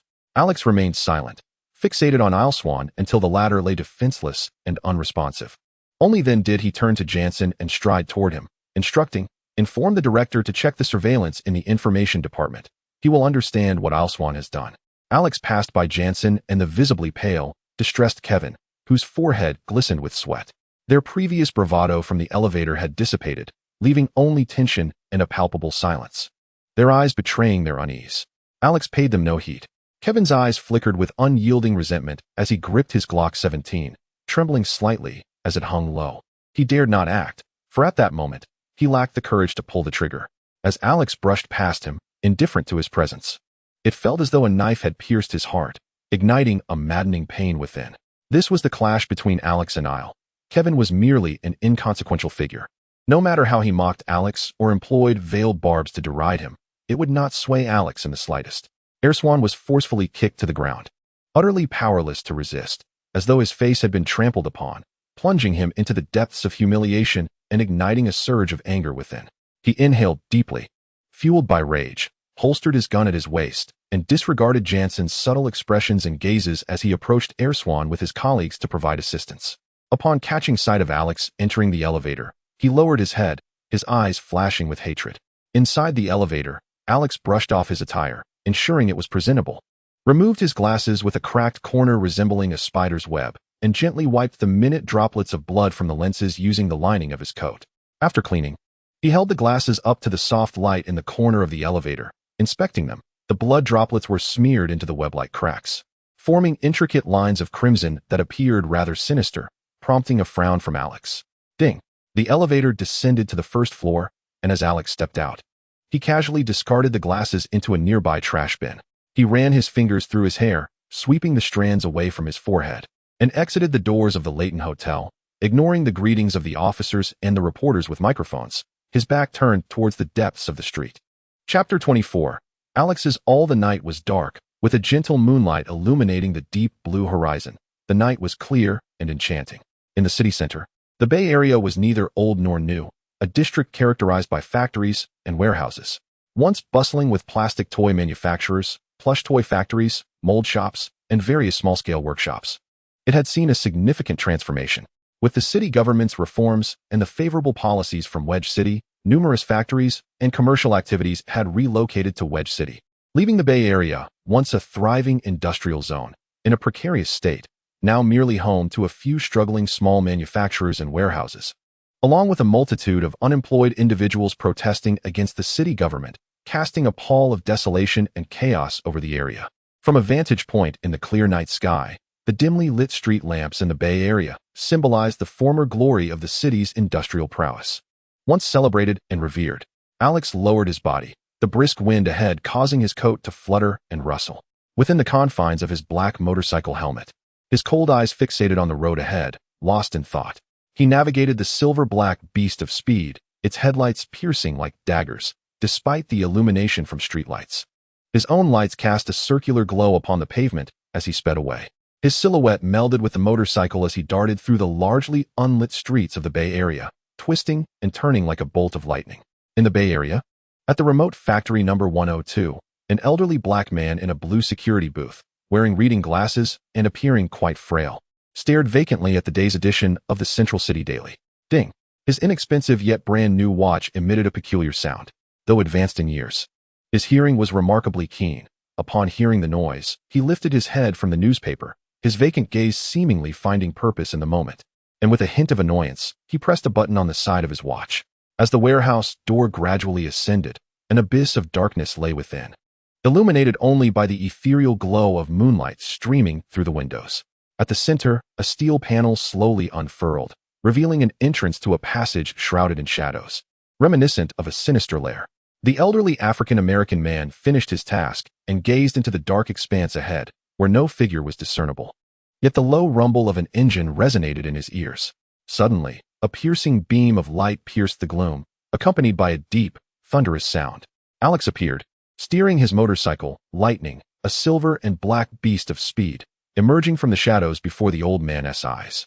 The elder squinted slightly, and in the blink of an eye, he could hear the resonant growl of the machine as a gust of wind whipped through, stirring the deep-set wrinkles of his face. He squinted against the oncoming rush, sensing that Alex, seamlessly intertwined with his motorcycle, had vanished into the warehouse entrance. In an instant, Alex drove lightning straight into the warehouse, akin to a bolt of lightning or a swift stallion. The front of the motorcycle surged forward, leaping into the darkened mouth of the passage. As Alex approached, the walls began to crackle to life with bright white lights, illuminating the corridor that welcomed him as he sped through, the entire passage gradually aglow, guiding and safeguarding his path. With a sudden click, all lights ignited. At the far end lay a vast expanse, where a colossal supercomputer stood in one corner, powering up and awaiting commands. Nearby, the white walls adorned an array of weaponry and tools, reminiscent of Batman's arsenal: grappling guns, cable launchers, darts, throwing knives, plastic explosives, nerve gas, boomerangs, smoke grenades, fingerprint scanners, cutters, winch guns, and respiratory aids, among a plethora of multifunctional gear. However, unlike Batman, Alex did not shy away from lethality. He possessed modified armaments of even greater firepower. Adjacent to a mannequin draped in a sleek black superhero cloak, gloves, and boots, crafted from Kevlar and titanium, were lightweight materials ensuring protection against bullets, explosions, impacts, slashes, and flames. This entire ensemble was meticulously designed with exquisite and costly materials. Within Alex's vision for his future, one ambition emerged: to become a superhero, leveraging unlawful means for personal gain. This was Alex's self-constructed base, a culmination of years of labor and earnings dedicated to equipping himself. Alex parked Lightning on the left side of the entrance, where two other motorcycles rested, each uniquely modified for distinct purposes, one entirely silver, the other entirely black. Unlike Batman, who boasted immense wealth and an array of vehicles: Batmobiles, Batplanes, Batbikes, Batboats, Batjets, Batcopters, and Batsea scooters, Alex operated on a different scale, carving his own path in the shadows. The mere establishment of this base has already cost Alex his entire fortune of $17 million, which signifies his utmost effort. This encompasses everything Alex possesses, including control over 3 gangs in the lower district and his identity as a member of the foremost brotherhood in the central city. This is the entirety of Alex, both tangible and intangible. Of course, all of this is for his own benefit. He does not aspire to be a superhero, but rather has plans for his future. He wishes to avoid becoming a supervillain or being targeted by superheroes, instead opting to be an independent entity, a superhero solely for his own gain. "Sir, Jack has left a message." The sound of machinery echoed in the White Hall. This was not artificial intelligence, despite Alex's remarkable abilities in computing, including breaching the Pentagon unnoticed. He had yet to invent artificial intelligence. He had once collaborated with several geniuses to create it, but due to unforeseen circumstances, the project remained incomplete, leaving behind a partially finished supercomputer. "Play the message." Alex removed his motorcycle helmet and placed it on his Lightning motorcycle, then walked to the nearby glasses holder, retrieving a pair identical to the previous ones. He donned them and ran his fingers through his hair, sweeping the strands off his forehead before striding towards his supercomputer. "Yo, yo, yo, after 3 years and 3 more, I've transformed from a small-time boss into a gangster kingpin. When are you going to repay me? Hey, have you forgotten? You can't forget our agreement. My patience is wearing thin. I want to go home and reminisce about my mother." A discordant and humorless imitation of hip-hop played through the speakers. "Dial Jack for me." Alex's expression remained impassive. He was well acquainted with Jack's style, which was annoyingly brash, and a swift reprimand would suffice. Shortly after, the supercomputer connected Alex with Jack's phone. "Yo, if I catch you, I'll knock your teeth out." "Yes, boss. Inform the people in your district to find someone named Dondung Black. Notify me of any developments, but do not alert him. Report back to me." "Understood, boss. But when will I stop being an undercover agent? I'm terrified." Recently, the leader of the Handless Gang, which dominates over a dozen streets, was killed. It seems everyone is suddenly supporting me. I've ascended to the position of gang leader. "Alex, you need to come and take control of this gang. They are on the verge of a violent confrontation with the 3rd largest gang in the lower district, the Bloody Angels.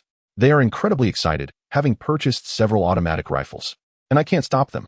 What if they win again? I'm so anxious. My power as gang leader is growing exponentially." Alex remained silent.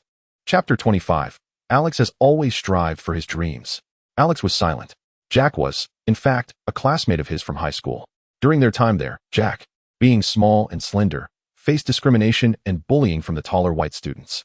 It was Alex, by sheer chance, who intervened during a violent incident aimed at Jack, demonstrating formidable Chinese martial arts by taking on 10 assailants single-handedly. From that moment on, Jack held Alex in high esteem, looking up to him as a role model.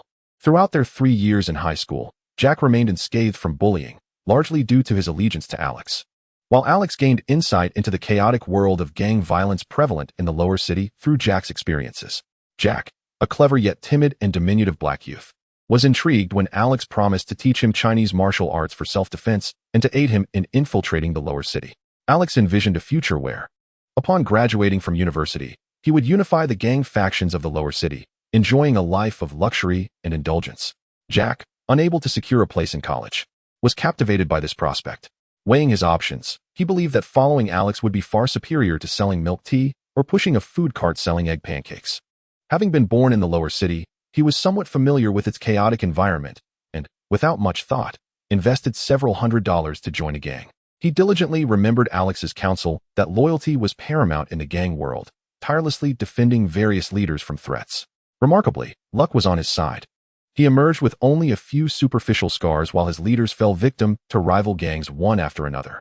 Thus, he carved out a reputable name for himself in the lower city. When Jack's name was mentioned, it was well known that he was a man of great loyalty, ready to defend his friends, brothers, and leaders at any cost. Alex had intentions of consolidating the gangs in the lower city to facilitate his own operations and intelligence gathering. His success, amassing over $10 million to establish his underground base, was undoubtedly aided by his collaboration with Jack, engaging in a series of black market dealings that yielded substantial gang wealth while dismantling numerous factions. Yet, Alex was taken aback by Jack's rapid ascent. Was Jack truly so well suited for the criminal underworld? Alex's initial plan was to infiltrate legitimate society, gain control over the underworld, and thrive in both realms. He envisioned eventually stepping away from the legitimate front, leveraging his fraternity connections in the Midtown area to engage in lucrative business ventures, amassing vast wealth and establishing a powerful conglomerate, leading a life of extravagance and indulgence.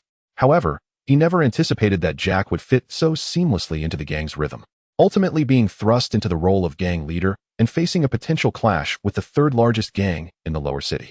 Should he triumph, Jack's future would indeed be boundless. Reflecting on the situation, Alex realized that promoting Jack to a position of power within the gang was a strategic miscalculation. Although Jack had garnered some support, it was equally plausible that others viewed him merely as a pawn, pushing him into a perilous position. With the imminent threat of gang warfare looming, Alex could not afford to focus on Jack at that moment. Should a violent confrontation arise, Jack, armed only with the martial skills he had learned, would likely find himself overwhelmed amidst a hail of bullets.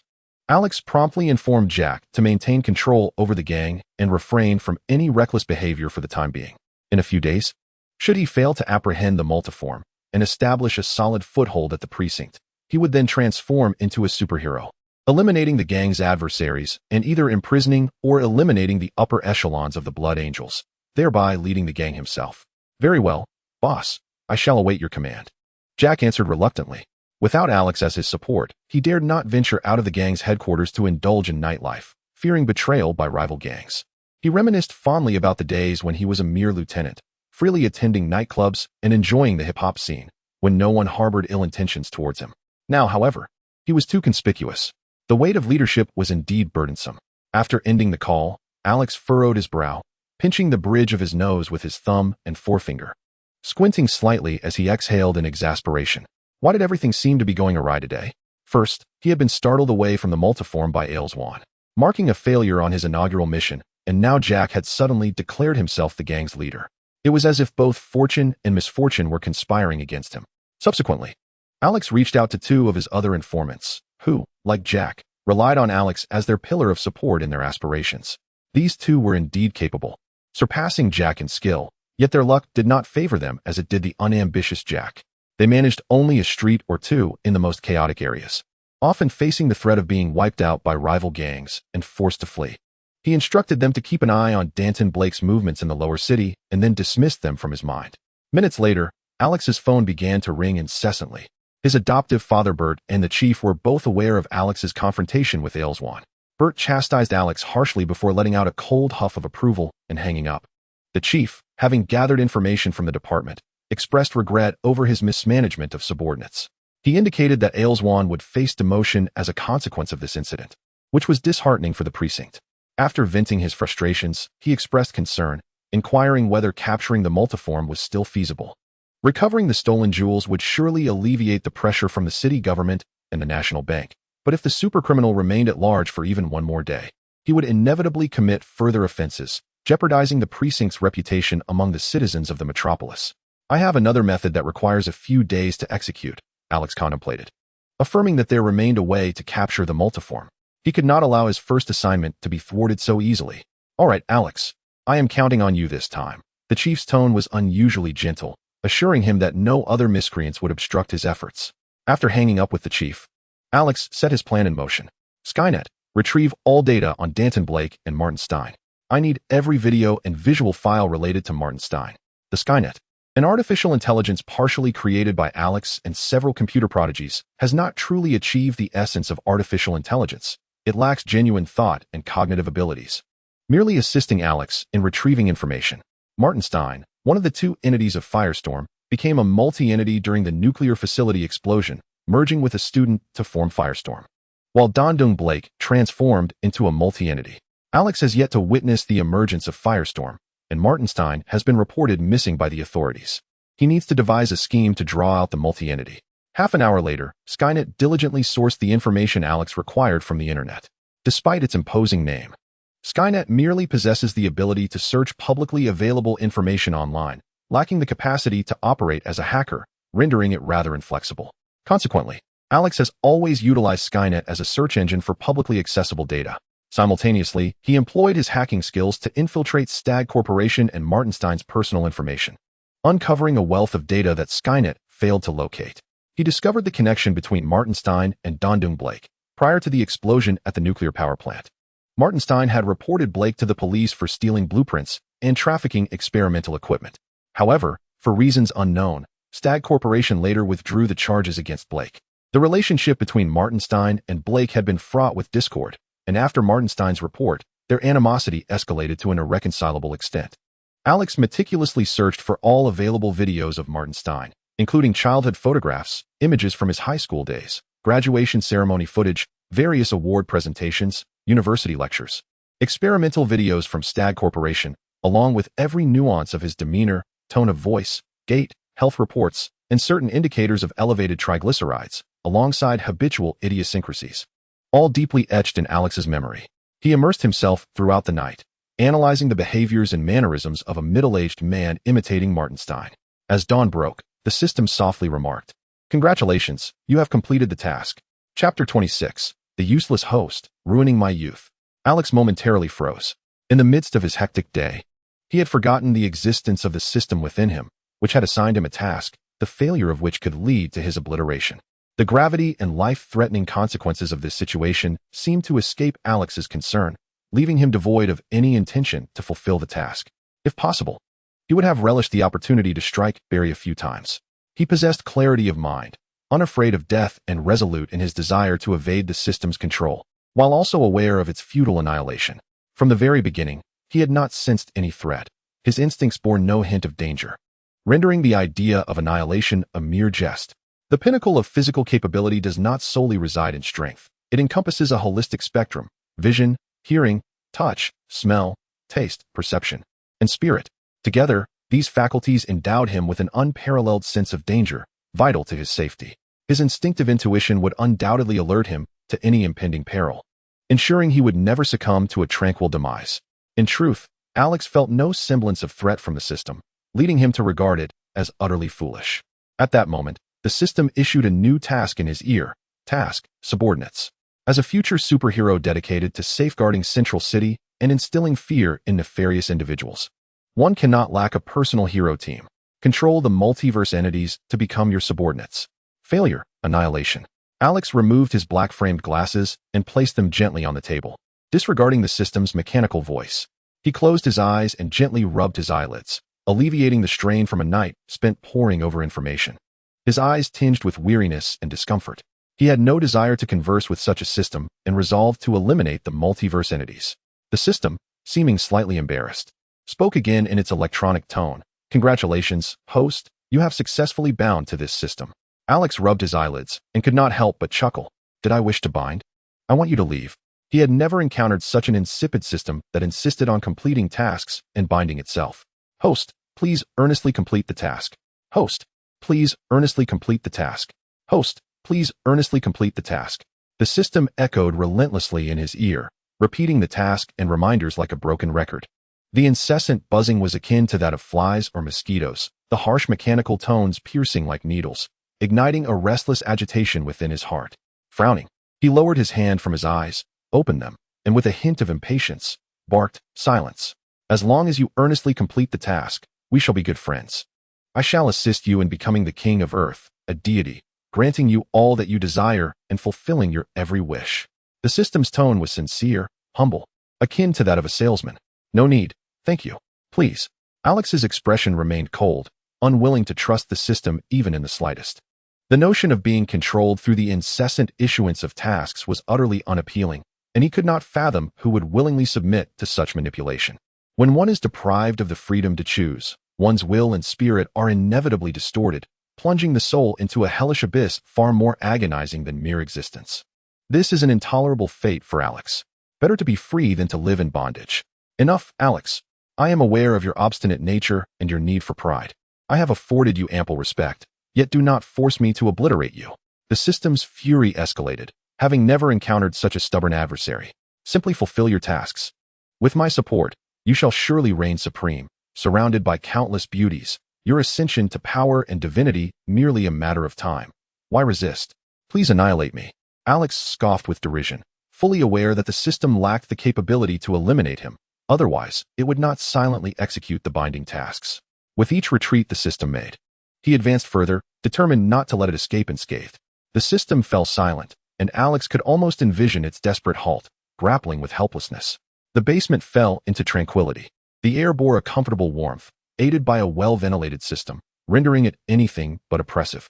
Alex's expression remained aloof as he quietly adjusted his glasses, concealing his striking features. Aren't you afraid of death? The system inquired, its tone laced with uncertainty, having perhaps misjudged this man's will to survive compared to other beings. Not afraid, Alex replied, his face impassive as he pushed up his glasses, his gaze serene. If, at this moment, the system truly possessed the power to extinguish him, it would only serve to affirm his insignificance in this world, to succumb to one's own impotence, to die fighting for the freedom that rightfully belongs to him. He would accept that fate without a word. He had never feared death. No one can evade it. Yet, when death approaches, he will resist, but he will also embrace it. For this world operates thus. Death spares no one. This is impossible, the system exclaimed in bewilderment, unable to comprehend Alex's declaration of fearlessness. The most fundamental instinct of any creature is to survive. No being is devoid of a fear of death. Alex remained silent. For those with conviction and spiritual belief, death holds no terror. Consider this. In dire circumstances, if a superhero could save 7 billion humans by sacrificing himself, what choice would he make? The hero would willingly embrace death to save those billions. Protecting the life of the earth is almost a spiritual belief for him. Although he would lament his own demise, he would not hesitate to act. Many heroes would choose similarly. The Flash, Batman, Wonder Woman, Green Lantern, they would all make that choice. Alex, too, would not save 7 billion souls, but for him, freedom was indeed a profound spiritual belief. He would rather perish than live without it. You may obliterate me and select a host who fears your annihilation, or you may choose one who dreads death, yet clings to the hope of escaping your grasp. You might even opt for one who believes that no one truly fears death. However, even those who cling to the faintest glimmer of survival will strive to continue their tasks for you. Yet, I am myself, not them. Calmly, Alex chose to resist from the very beginning, for the choice to fight was his freedom, his will. The system fell silent, refraining from uttering another sound. Approximately 10 minutes later, it seemed to regain its composure. Suddenly, Alex furrowed his brow. It felt as though a hollow needle had pierced his hippocampal cortex. With information flowing through its hollow shaft, directly injected into the hippocampus where memories are stored, merging with the original information. Just as Alex prepared to mentally counter this intrusion, the system had already completed its injection. Controlled nuclear fusion. With a piercing gaze, Alex found his mind flooded with information regarding controlled nuclear fusion, nearly half of it completed. This influx of data caused a slight throbbing in his head, yet he withstood it, bolstered by a formidable will and spirit, rapidly assimilating it into his own memories. At that moment, the system appeared weakened, akin to a man drained from multiple exertions, his limbs fatigued, complexion pale, and voice feeble, murmuring, "Task, subordinate. As a future superhero, to safeguard the safety of the central city and deter the wicked, how can one lack a hero team of their own? Control the multiverse entities to become your subordinates. Success will yield the remaining crucial controlled nuclear fusion information. Failure, special punishment." The task now included a reward for success, while removing the punishment of annihilation. Upon hearing the system's frail, depleted tone, it was evident that it was utterly incapable of erasing him. Even the information transmitted to his hippocampus, though causing him discomfort, had no significant impact, let alone pose a threat to his life. Alex frowned deeply, instinctively stroking his chin, nodding in contemplation. So, it is true, incapable of obliterating me. It resorts to tempting me instead. What a pathetic system.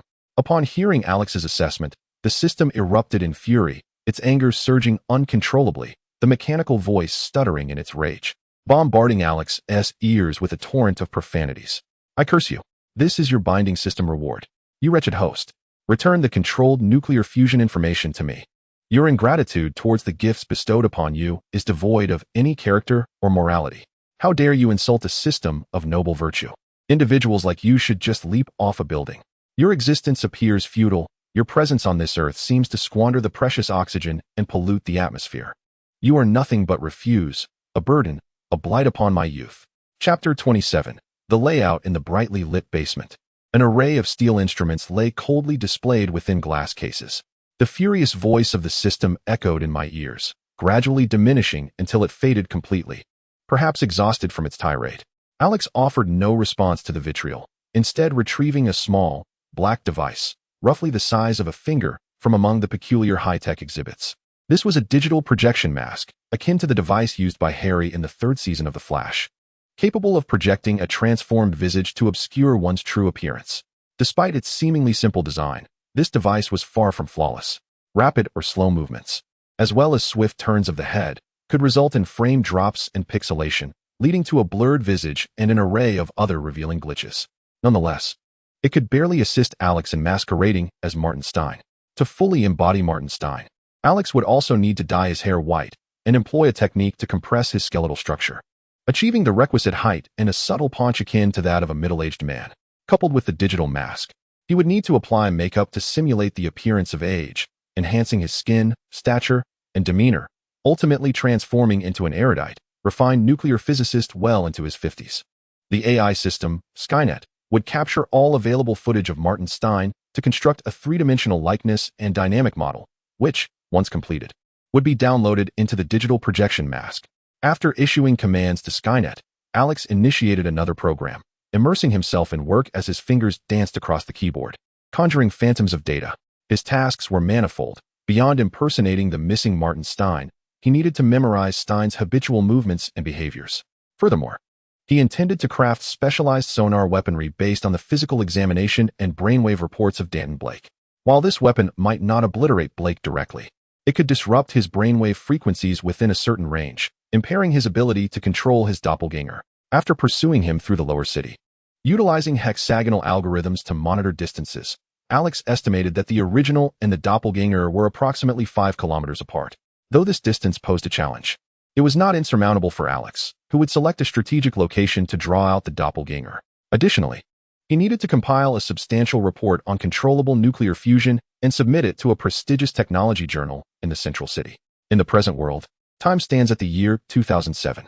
The advancements in technology are increasingly remarkable. However, controlled nuclear fusion, this powerful and pollution-free energy source, remains elusive, and extraterrestrial technologies have yet to significantly influence Earth.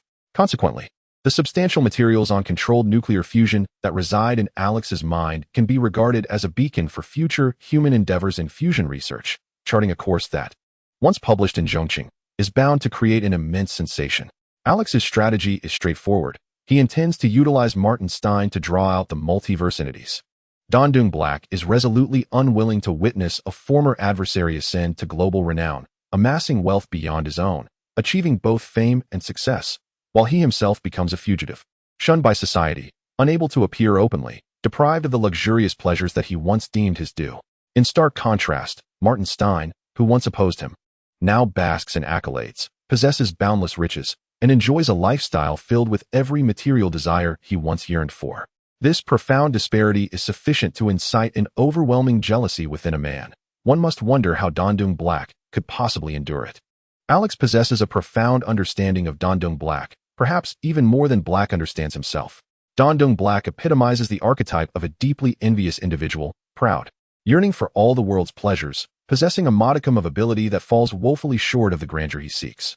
This inadequacy drives him to desperate acts, such as stealing experimental equipment from Stag Corporation to sell for money, ultimately leading to his discovery and arrest by Martin Stein. The proceeds from his theft were squandered on indulgences, leaving him in significant debt and culminating in his dismissal from Stag Corporation. In his desperation, he resorted to robbing jewelry stores. Through meticulous study of Dondung Black, Alex has delved deeply into his psychological state and behavioral patterns. During Black's initial foray into jewel theft, he was beset by trepidation and fear.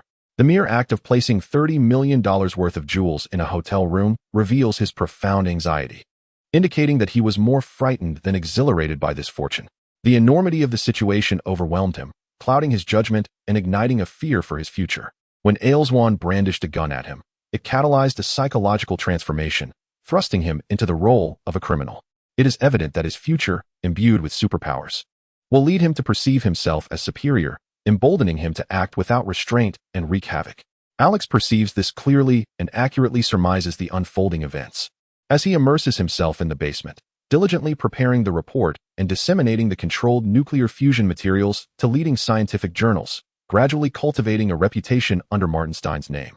Alex's phone rings. Alex, the multiverse entities have committed another crime. He continuously robbed 2 firearms stores on Highland Street, leaving them completely ransacked. A gunfight ensued with the police, resulting in 7 fatalities. The weaponry now at his disposal is sufficient to arm a team of over 100 individuals, combined with his extraordinary abilities. Alex, I cannot fathom the terror he embodies. He is a one-man horror show. Even counterterrorism units find him exceedingly difficult to confront. It seems that only that individual clad in red and blue, soaring through the skies with an impervious steel physique, could potentially apprehend him. The chief grimaced. The threat posed by this multiplicity is indeed formidable, particularly within an urban setting. Should he manifest over 100 duplicates, each wielding automatic rifles in a densely populated area, it would spell disaster, a rapid formation of a terrifying squad. To illustrate the magnitude of this threat, there was an incident where 5 terrorists, armed with automatic rifles, unleashed a barrage that claimed 50 lives within mere minutes. The lethality of firearms surpasses imagination. Moreover, when considering over 100 duplicates and firearms, Chief Mark can hardly envision the horrific scene that would unfold. Most critically, capturing him is nearly impossible, even if all duplicates at the scene are eradicated. His true self remains elusive, enjoying freedom and life unhindered. The next appearance will undoubtedly herald yet another horrific team. Despite Chief Mark having raised his awareness of the dangers posed by this multiplicity, he realizes that the gravity of the situation has been underestimated when such a being can rob firearms and arm a 100-man terror squad. Internally, Mark feels a surge of frustration, cursing Ailswan for claiming credit. If only Alex could dispatch this multiplicity with a single punch, so many troubles could be avoided. Why must he complicate matters with his interference? Alex's eyes shimmered with an unusual hue. This is not a comic book. In comics, the multiplicity engages in physical combat, creating numerous duplicates that take ages to defeat a single opponent. Reality, indeed, diverges from fiction. The combination of multiplicity and firearms is nothing short of perfect. Unless one possesses invulnerability akin to Superman's or overwhelming strength to crush him, as long as one harbors a fear of firearms, he remains virtually unassailable. Even Alex, if inadvertently surrounded by his gunfire, would find himself in dire straits. Most crucially, the death of his duplicates does not impede him. He might even create human bombs, making it nearly impossible to contend with him directly. Mark, I am nearly prepared and require additional personnel, awaiting orders. All right, I will arrange it immediately. Chapter 28. Jealousy twists his features.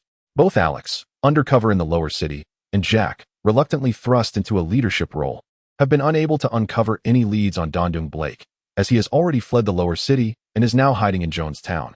Originally, this was a middle-class residential community in Central City, known as Non-Community. It is situated in the southern part of Central City, nestled near a forest on the outskirts of the city, accompanied by a modest hill.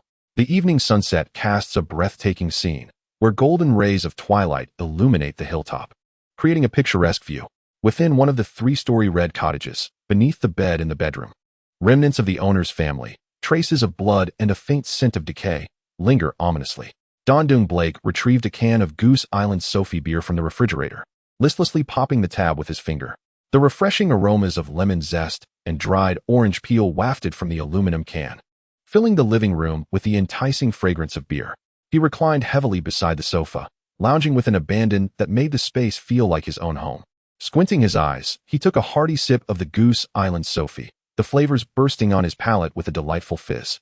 A deep sigh escaped him, as the intoxicating scent of beer enveloped the room, infusing it with a subtle euphoria. This indulgent and carefree existence captivated him, an irresistible allure he found hard to resist.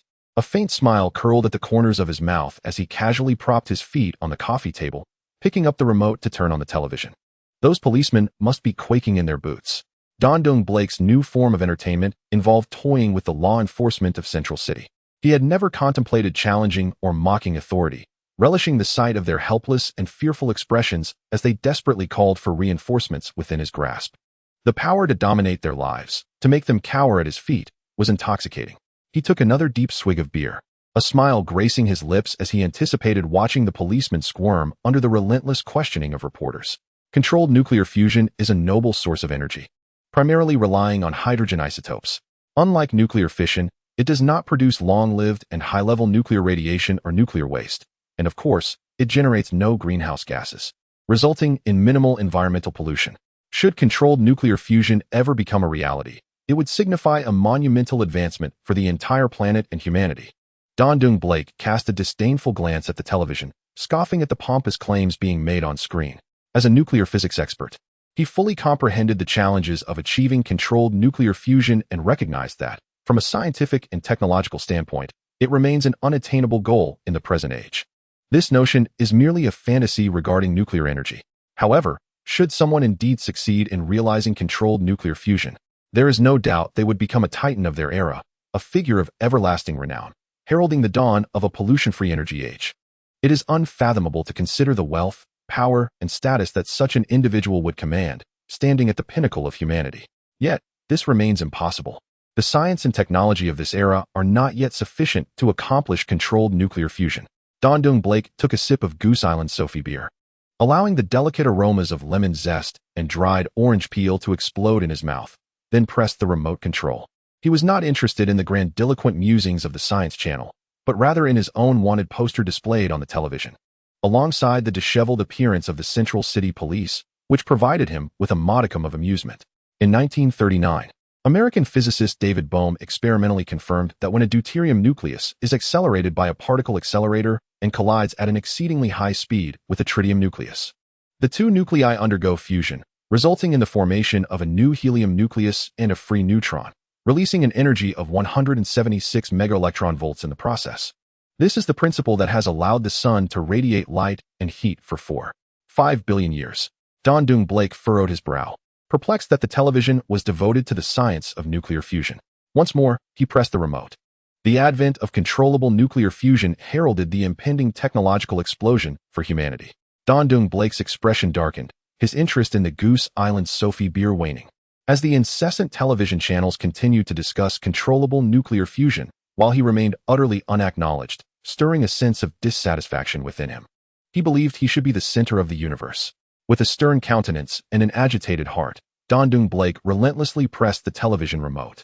The subsequent channels, without exception, elucidated or speculated on the potential future of controllable nuclear fusion, proclaiming that humanity would soon embark on an era of space exploration, an utterly fanciful notion. Yet, there was no mention of his own monumental achievements. Don Blake's face fell, his visible irritation palpable, as the buttons he pressed were indented from his forceful grip, the plastic of the remote cracking under his pressure. Suddenly, amidst the flickering channels, Don Blake spotted a familiar face. He paused, abruptly returning to the original channel. Dr. Martenstein would be arriving in Central City on November 15th to deliver a lecture on his groundbreaking work on controllable nuclear fusion at the New Bogong Museum. High-ranking officials from the U.S. Department of Energy, the Laboratory Division, Ferris Aerospace, and the Lex Group were all set to attend. There was credible information indicating that Martin Stein would collaborate with numerous leading global corporations to establish a comprehensive coalition for controllable nuclear fusion, steering the future of energy worldwide. It was conceivable that this coalition would evolve into the premier energy conglomerate on the planet, gradually monopolizing all existing energy resources. Martin Stein, the architect of controllable nuclear fusion, poised to become the wealthiest individual in the future world, and arguably the most powerful and affluent person of his time. Don Blake gazed intently at Martin Stein on the television screen, instinctively lowering his feet from the coffee table, his eyes fixated on the display. The individual on the screen was an exact replica of the man he knew, with not a single detail amiss. However, how could such a concept as controllable nuclear fusion possibly be realized? It was inconceivable. Don Blake's eyes throbbed with pain as he gripped the Sophie beer from Goose Island in his hand, crushing the can until the orange-yellow liquid oozed out, the coolness trickling onto his skin, awakening him from the shock that engulfed his mind. This is impossible. His heart raced as if it might leap from his chest, the blood coursing through his veins at an accelerated pace, his face flushed with a hint of crimson. This cannot be true. He was unwilling to accept such a reality. How could it be possible? For he understood better than anyone the monumental implications of possessing controlled nuclear fusion technology. Martin Stein would wield this power, this clean and pollution-free energy, granting him boundless wealth, allowing him to ascend as a leader of this era, a figure of greatness, possessing riches, fame, and status, everything one could desire. Don Blake's eyes burned with disbelief. How could this be? Swiftly, he rose, crossing over the sofa to his bedroom. Disregarding the foul odor emanating from the corpse beneath his bed, he powered on his computer, his agitation palpable as he anxiously shook his foot while waiting for it to boot up. Once the Microsoft logo faded, he hastily navigated to a website, entering the realm of global scientific journals, seeking reports on technological advancements. With ease, he located the report concerning Martin Stein's controlled nuclear fusion, his eyes scanning the text with fervor as he scrolled through the details. The theory presented was remarkably comprehensive, yet mere theory was not enough. The most critical revelation was that a day prior, the International Thermonuclear Experimental Reactor Organization had simulated partial data that matched the report perfectly. They were preparing for formal experiments and had officially invited Martin Stein to participate. This indicated the report was entirely genuine and capable of producing authentic controlled nuclear fusion energy. How could this be possible? A thunderous realization struck Don Blake's mind, leaving him dazed and incredulous. The very superior who had once accused him of theft and subsequently vanished had, at this moment, ascended to become the ruler of the world. This is impossible. Don Blake's breath came in heavy gasps, his heart thundering in a frenzy, his eyes reddening with a surge of reluctant envy that consumed his thoughts. The very notion of Martin Stein being revered by the world, hailed as a great figure, possessing all that life could offer, wealth, fame, power, and status, ignited a tempest of emotions within him, recalling the ugly pretense of justice displayed by Stein when he had betrayed him. Why should this be? I am the one who deserves superiority. I should possess everything. You should all kneel before me. With eyes ablaze, he seized a chair and hurled it toward the computer. With a resounding crash, the screen shattered, sparks flying in all directions. I am the king of the world, he exclaimed, his face contorted in excitement, his skin flushed with rage, panting heavily, his fierce gaze seething with hatred towards Martin Stein. Jealousy twisted his features. Chapter 29, The Grand Show begins. In the heart of the city, the New Bow Institute stood tall, a venue deliberately chosen by Alex, a vast, inverted dome-like structure set in an industrial area. Within a 10-kilometer radius, multiple temporary signal towers had been repurposed into electromagnetic pulse launchers. These, combined with Alex's research into sonar brainwave disruption, were poised to unleash targeted sonic waves, capable of disorienting Danton Black's mind and obliterating his replicas. If fortune favored him, Danton Black's manifestations might funnel all the electromagnetic sonic signals, causing his original self's head to explode. During his days of research, Alex discovered an intriguing phenomenon about Danton Black's powers. His numerous replicas shared identical brainwaves, which dispersed and weakened his original waves, forming specific frequencies that rendered them susceptible to external interference. The more replicas he created, the more they resembled a funnel, eagerly accepting the banquet Alex had prepared for him. If a psychic were to exert control over Danton Black, it would require only a fraction of the effort needed to control an ordinary person, easily transforming him into a mere pawn. Alex lamented his inability to master mental control, Otherwise, he could have acquired a formidable henchman capable of splitting himself. I can do it, let me. The system eagerly proposed. Be quiet. Alex barked, silencing the system. The crisp autumn air could not mask the intense atmosphere of the scene, where nearly all the reporters from Central City had gathered. As each vehicle came to a halt at the Nouveau Institute, a swarm of journalists buzzed around, eagerly anticipating the arrival of a notable figure for a sensational story. Yet, disappointment awaited them.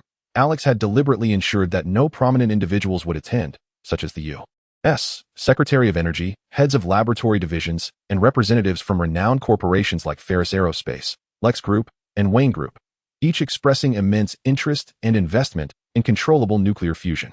All were politely deferred by Alex, who arranged private discussions for a later date, sparing them the inconvenience of attending and hindering their affairs. Nevertheless, several groups eager to impress Martin Stein still sent key personnel from Central City's administration, such as presidents and managers, to bolster his standing. Gradually, events began to slip further from Alex's grasp. After all, this was not a genuine fundraising opportunity. It was merely a ruse to leverage information about controllable nuclear fusion to draw out Martin Stein's diverse entities. Who could have anticipated that this would escalate internationally, garnering widespread attention from numerous countries and extensive coverage from global media? Initially, he merely aspired to operate behind the scenes in the media of Zhongqing. In the mirror, Alex had transformed into a distinguished professor in his 50s, his white hair neatly combed back, his forehead adorned with several wrinkles. Clad in a tailored black suit that elegantly fit his form, he took a deep breath, momentarily retracting his midlife bulge, and fastened a pristine butterfly tie around his neck. Embodying the essence of a learned individual in his prime, radiating vigor and vitality through his seasoned career, Alex flawlessly portrayed Martin Stein, offering a subtle smile to his reflection, his demeanor lively and his complexion flushed with the robust spirit characteristic of the middle-aged. He retrieved a pair of amber-framed reading glasses from the vanity, donning them with purpose. These glasses could display real-time footage from any camera, allowing Alex to maintain control of the entire situation. He gently pressed the communicator in his ear. Report position, equipment status. 1 o'clock position ready, equipment operational. 2 o'clock position ready, equipment operational. 3 o'clock position ready, equipment operational. 4 o'clock position ready, equipment operational. 5 o'clock position ready, equipment operational. 6 o'clock position ready, equipment operational. 7 o'clock position ready, equipment operational. 8 o'clock position ready, equipment operational. 9, 10, 11, 12. The monitoring room is clear. All surveillance within a 15-kilometer radius is functioning normally. Body shape and facial recognition searches are ongoing, with no anomalies detected. All right, continue monitoring and stand by. Affirmative. Alex, where are you? Are you certain the multiform will appear? I'm uncertain. Nothing in this world is guaranteed. Over 240 officers have been mobilized here. If this attempt fails, you may return home. Operational channels do not permit idle chatter. Alex interjected, suppressing the concerns of the questioner. The voice belonged to Bert, his adoptive father, who had been assigned to assist Alex. Neither the police nor Bert were aware that the Martin Stein making an appearance was, in fact, Alex himself. Had they known, such a situation would not have transpired. At the very least, the police would not have allowed Alex such reckless latitude. In the grand hall, the red carpet was laid out, and the lights twinkled brilliantly.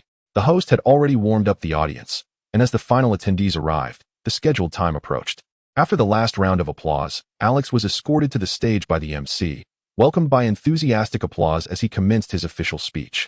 At the 5 o'clock position, at Starbucks located at 5433 Zimbabwe East Road, Don Dung Black entered, clad in a black trench coat and wearing sunglasses. He leisurely ordered a cappuccino. Then, cradling his drink, he made his way to a corner table, placed his notebook on the surface, powered it on, connected to the internet, and accessed the live broadcast of Zhongqing News Television, where Martin Stein radiated confidence, his face aglow as he delivered his speech. The show had begun. Don Dung Black gently blew a breath over the cappuccino's frothy bear, his lips nearing the cup as he took a delicate sip, savoring the foam before exhaling a fragrant breath of coffee from his throat. With a hint of playful amusement dancing at the corners of his mouth, he gazed at the screen displaying the surveillance at 5 o'clock. The computer monitor was densely populated with footage from all nearby cameras within several kilometers. The moment Don Dung Black entered Starbucks, he had already been detected by covert surveillance. The retrieval system, by cross-referencing Don Dung Black's physique and appearance, pinpointed his location. Sir, Don Dung Black has been spotted at 5433 Xingwogong East Road, inside Starbucks. Do not act rashly. continue to observe and compare. Meanwhile, Alex, delivering a speech before numerous cameras and an audience, sent a message to the officers at the surveillance location, urging them to remain still until it was confirmed whether it was a decoy. Any hasty action would only serve to alert the target. Dong Black and his doppelganger were not entirely identical. The attire worn by Dong Black's true self would also be replicated by the skin-mimicking form of the doppelganger. However, the clothing of the doppelganger was merely a simulation resembling human skin, hair, and nails, which meant, strictly speaking, Dong Black's doppelganger was essentially unclothed. From the previous chase in the lower city, Alex had already discerned that the clothing on the doppelganger did not sway freely like fabric, but was rather stiff, marking a vulnerability of the multiform. Outside the Xingwogong Hall, 3 heavy trucks gradually rolled onto the street before the venue, from which identical Dong Blacks, armed with various firearms, disembarked, their cold gazes fixated on the entrance of Xingwogong Hall. Chapter 30. Encirclement inside Xingwogong Hall. On the podium, Martin Stein was aglow with excitement, illuminated by flashes of light as he passionately articulated his understanding of controllable nuclear fusion. Throughout history, humanity has tirelessly sought energy. From the moment ancient man struck fire from the trees struck by lightning, controlling the flames that were birthed in his hands. Suddenly, Martin Stein's fervent expression paused. Sir, based on the analysis of the fabric worn by Dong Black as per the surveillance, we can ascertain that he is indeed wearing genuine clothing. The reporter was astute, opting to refer only to the clothing, not the true self. His orders were to compare the fabric worn by Dong Black, without the need to delve into further details. Alex was quite satisfied. Unless Dong Black deliberately adorned his doppelganger in clothing, this was indeed the original. As the new fell into an abrupt silence, the only sounds were the incessant flashes of cameras. Martin Stein, with his impassioned gestures, held his hand aloft, creating a sensation that time had momentarily halted around this remarkable figure. The audience, perplexed, exchanged glances, their eyes filled with questions as they furrowed their brows, seeking insights from those seated nearby. Initially, they assumed that Martin Stein had merely paused to sip some water, for his fervor had been palpable throughout the event. One could hardly blame him for such excitement. After all, if one were to achieve such monumental feats, the exhilaration would surely be overwhelming. Yet, the stillness stretched on, lingering just long enough to instill doubt among the spectators. Through his bifocals, Alex discerned over 100 duplicates of Dong Black, armed to the teeth, advancing with formidable intent towards the entrance of the new. Analyzing the fabrications before him, the sight of the approaching multitude was punctuated by flashes of red, akin to the targeting reticles of fighter jets, sweeping across the advancing army of duplicates. The skin-mimicking attire bore a slight stiffness, a far cry from genuine clothing. While the human eye might struggle to differentiate, before a computer programmed for such analysis, their movements, the fluttering hems, and the skin-tight fits betrayed numerous inconsistencies. 132 duplicates. In an instant, his earpiece relayed the conclusion. Every entity approaching the new was a replica. Alex ceased his oration, slowly lowering the hand that had feigned excitement, his expression transitioning to one of calm. He lifted his chin slightly, directing his gaze towards the entrance, and issued a command. Activate the sonar brainwave device. Annihilate them. With a resounding crash, a duplicate kicked open the door, brandishing a firearm towards the sky, exuding an air of arrogance and madness. A smile that suggested superiority etched on its face. The duplicates surged in, forming a barricade, weapons drawn, encircling the crowd as bewildered spectators and journalists turned in alarm. Meanwhile, the original at Starbucks savored a sip of cappuccino, a faint smile gracing his lips. Chaos erupted in the venue. The audience sprang to their feet, some defiantly shouting at the duplicates, while others prudently crouched behind their chairs. A few remained frozen, their minds struggling to comprehend the unfolding situation. Journalists frantically clicked their cameras, capturing every fleeting moment, the overwhelming multitude of duplicates creating a dizzying spectacle. Were it not for the diverse weaponry brandished by the duplicates, the audience might have dismissed the scene as an optical illusion. How could there possibly be 100 clones? Bang, bang, bang. Ha ha ha. The leading duplicate, gun raised skyward, unleashed a torrent of flames from the barrel, bullets ricocheting off the ceiling and scattering dust upon the crowd below. In an instant, the sound of gunfire silenced the scene, leaving only panic-stricken individuals cowering in fear. The sole exception was a fearless journalist, flashing their camera, illuminating the deranged laughter of Dong Blake. In this moment, the elites, crawling at his feet, yearned for nothing more than to incite his maniacal mirth, entirely gratifying the deeply sensitive and fragile heart within Blake. His treatment of the journalists was shockingly benevolent. He permitted them to capture his entirety from every conceivable angle, flaunting his every heroic pose. He even allowed the Central City television station to broadcast live, directing the cameras towards himself, seeking to reclaim the limelight that Martin Stein had stolen just days prior. The audience, engrossed in Martin Stein's speech, was abruptly rendered bewildered as a criminal intruded upon what was to be a momentous address by a centuries great figure. At that moment, a man mid-drink paused with his glass suspended in the air, staring blankly at the television. A housewife, traversing the living room to fetch clothes for washing, halted in her tracks, dumbfounded by the unfolding scene on the screen. Was live broadcasting of crime scenes now a norm? As for those present at the event, if they were not journalists, they could only crouch in silence, awaiting the whims of the perpetrator. The only individual still standing, apart from the journalists, was Alex at the podium, his posture impeccably straight, his bow tie elegantly positioned, exuding an unwavering pride inherent to a scientist. "Professor Martin, your endeavors have yet to commence, yet I have already dismantled them," he proclaimed, unfazed by the chaos around him. Alex's calm demeanor and distant gaze unsettled the perpetrator, who had not anticipated such a reaction. "Kneel," the criminal growled, aiming his .41 at Martin Stein's legs.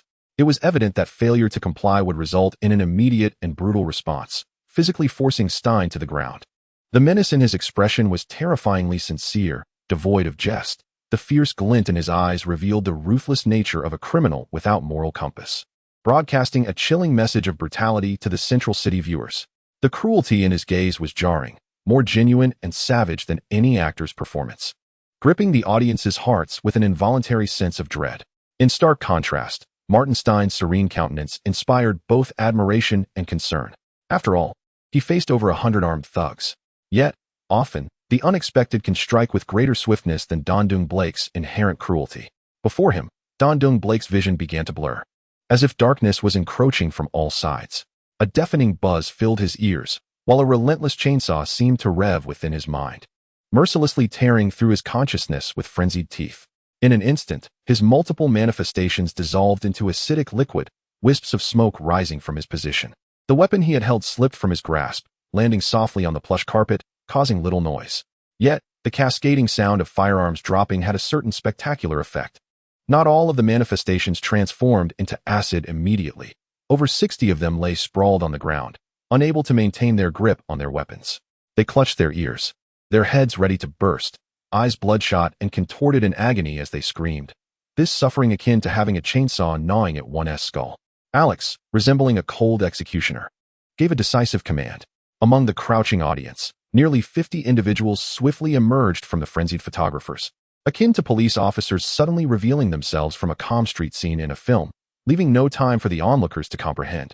Without a trace of hesitation, the officers who stepped forth drew their pistols and fired at the writhing manifestations lying on the carpet in torment.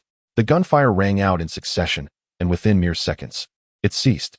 The scene was devoid of any manifestations. Alex's gaze swept over the remnants of acidic fluid scattered across the ground. "Commander, the manifestations at 5433 Shinbugong East Road have not vanished." Alex advanced towards the left backstage, slipping into the shadows beyond the camera's view and the crowd's sight. "Surround him. At 5 o'clock, disperse the crowd, and if you spot Don Dung Blake, shoot on sight."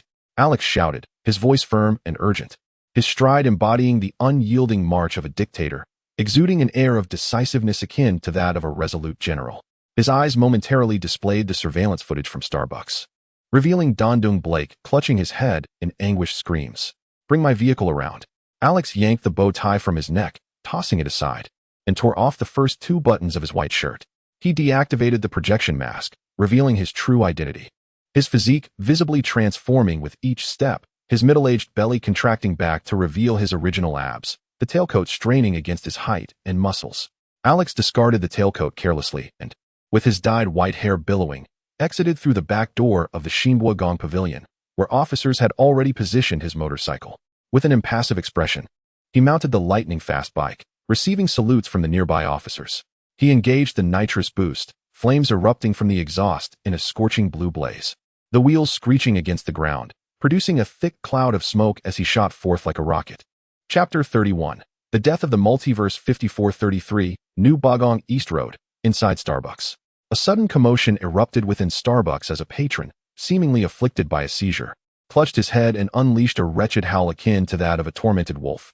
In his agony, he overturned his cappuccino, the liquid cascading onto his laptop and splattering onto his trench coat. The previously serene ambience was shattered, drawing the attention of nearby customers who peered in curiosity, quickly forming a small circle around him. Kind-hearted individuals, along with staff, rushed to assess the condition of Dondung Blake. "Sir, what is wrong? He's having a seizure. Call an ambulance." The staff member, startled by Blake's ghastly appearance, stood by his side. The crowd offered various suggestions and inquired if there were any doctors or nurses present to provide immediate assistance. Amid the chaos, the staff member frantically attempted to soothe the afflicted man, repeatedly uttering words of comfort such as, "Stay calm, don't move, you will be all right." "Police, step aside." Two plainclothes officers, armed with Beretta 9mm pistols, shouted to the gathering crowd. As the onlookers shifted slightly to create a path, the officers pushed through, finding Dondung Blake writhing in pain on the ground, while the staff member continued to offer frantic reassurances. Upon witnessing the scene, the two officers hesitated for a moment, exchanging glances, and did not immediately comply with Alex's command to fire. In the absence of resistance from the suspect, mere handcuffs were sufficient for arrest. Although firearms were prevalent in America, discharging a weapon remained a significant matter, especially near the socially sensitive vicinity of the Martenstein speech, which could lead to dire consequences. Being seasoned officers, they understood the ramifications of gunfire and assessed the situation accordingly. As the two officers instinctively considered the arrest, they heard Alex's steely command through their earpieces: "Fire." Alex, astride his sleek silver-black motorcycle, leaned forward as the rush of air sliced across his cold visage, his white hair streaming back in the tempest. Traveling at speeds exceeding 320 kilometers per hour, both he and the vehicle surged forward like a comet, the surroundings blurring and vanishing behind him, a frenzied fish navigating the tumultuous streets. Over 200 police officers, like a blooming flower, were gradually converging around Starbucks, encircling Dondung Blake. The two officers had merely been patrolling the vicinity, arriving at the scene first. Even as Alex sped along, wearing those incongruous bifocals, he accessed real-time surveillance to observe the unfolding events inside Starbucks and issued commands on the spot. The two plainclothes officers, their expressions steely, wasted no time. The command from their superior had been given, and their duty was to execute it. One officer swiftly advanced, bellowing, "Get away from him." In a swift motion, the server at Dondung Blake and a kind-hearted customer were pulled apart. The separated server and customer, sensing the tense atmosphere radiating from the police, displayed a look of confusion yet complied readily, distancing themselves from Dondung Blake. The surrounding crowd, observing another officer brandishing a firearm aimed at Dondung Blake, began to panic and retreat from the Starbucks. Their instincts proved prescient as the officer, undeterred by the absence of any bystanders near Dondung Blake, discharged his weapon, mercilessly targeting his anguished form. The Beretta 9mm pistol, equipped with a 15-round detachable magazine, unleashed a torrent of bullets upon Dondung Blake, each projectile striking his multifaceted body as if piercing the surface of a lake, sending forth a spray of water and smoke. The acidic fluid splattered like blood, rendering Dondung Blake's body a blurred vision of torment. In the throes of excruciating pain, he felt himself in the direst of predicaments, compelled to manifest his duplicates in a desperate attempt to shield himself from the onslaught of bullets. The officer, gripped by a chilling fear, gazed in horror at Dondung Blake, who appeared to rise from the depths of a frigid abyss, shrouded in tendrils of acidic mist. His visage contorted, eyes twisted in agony. With veins starkly visible against his pallid skin, he resembled a grotesque specter. The instinct for survival transformed him into a terrifying apparition. The officers were momentarily paralyzed by his ghastly countenance. Another officer, tasked with dispersing the crowd, steeled himself and resumed firing, the Beretta 9mm erupting with bullets in rapid succession, reminiscent of scenes from a cinematic battle against a liquid adversary. Each bullet represented the demise of a manifestation, releasing a formless spray of acidic vapor. With every duplicate he created, Dondung Blake's mental faculties waned, as he incessantly absorbed the sonic weaponry devised by Alex, enduring a torment that rendered his visage and thoughts increasingly distorted. "I am the world," he howled, his voice a chilling roar. He embodied a nightmarish figure, impervious to the officer's firearms, as he summoned an unending array of duplicates to absorb the barrage of bullets. The officers, overcome with dread, felt their hair stand on end, instinctively retreating a step. At that moment, a tremendous rumble echoed through the bright daylight, akin to a colossal thunderstorm, resonating with a deep, ominous sound that approached from the horizon, overwhelming the crowd with its intensity. With a resounding crash, the glass facade of Starbucks shattered as Alex, astride his lightning motorcycle, surged forward, obliterating the glass and charging straight into the fray. The shattered glass splintered in the air, reminiscent of the beautiful colors refracted by droplets of ocean waves under the sun. Alex, seamlessly integrated with the sleek silver body of the motorcycle, resembled a merciless shark leaping from the depths of the sea, revealing its sharp fangs. In midair, Alex executed a somersault, detaching from the lightning-fast motorcycle, which barreled straight into the countless seats of Starbucks, crashing them into a chaotic heap of wood shavings and splintered glass, ultimately colliding with the far wall. The motorcycle came to rest, entangled with the broken remnants of chairs and tables. As Alex landed, his gaze locked onto the entity with the intensity of a thunderstorm, sending shivers down the spine. His body instinctively tightened, every pore, muscle, and sinew coiling with repressed power, his blood surging like a tempest, mastering the control of his physique.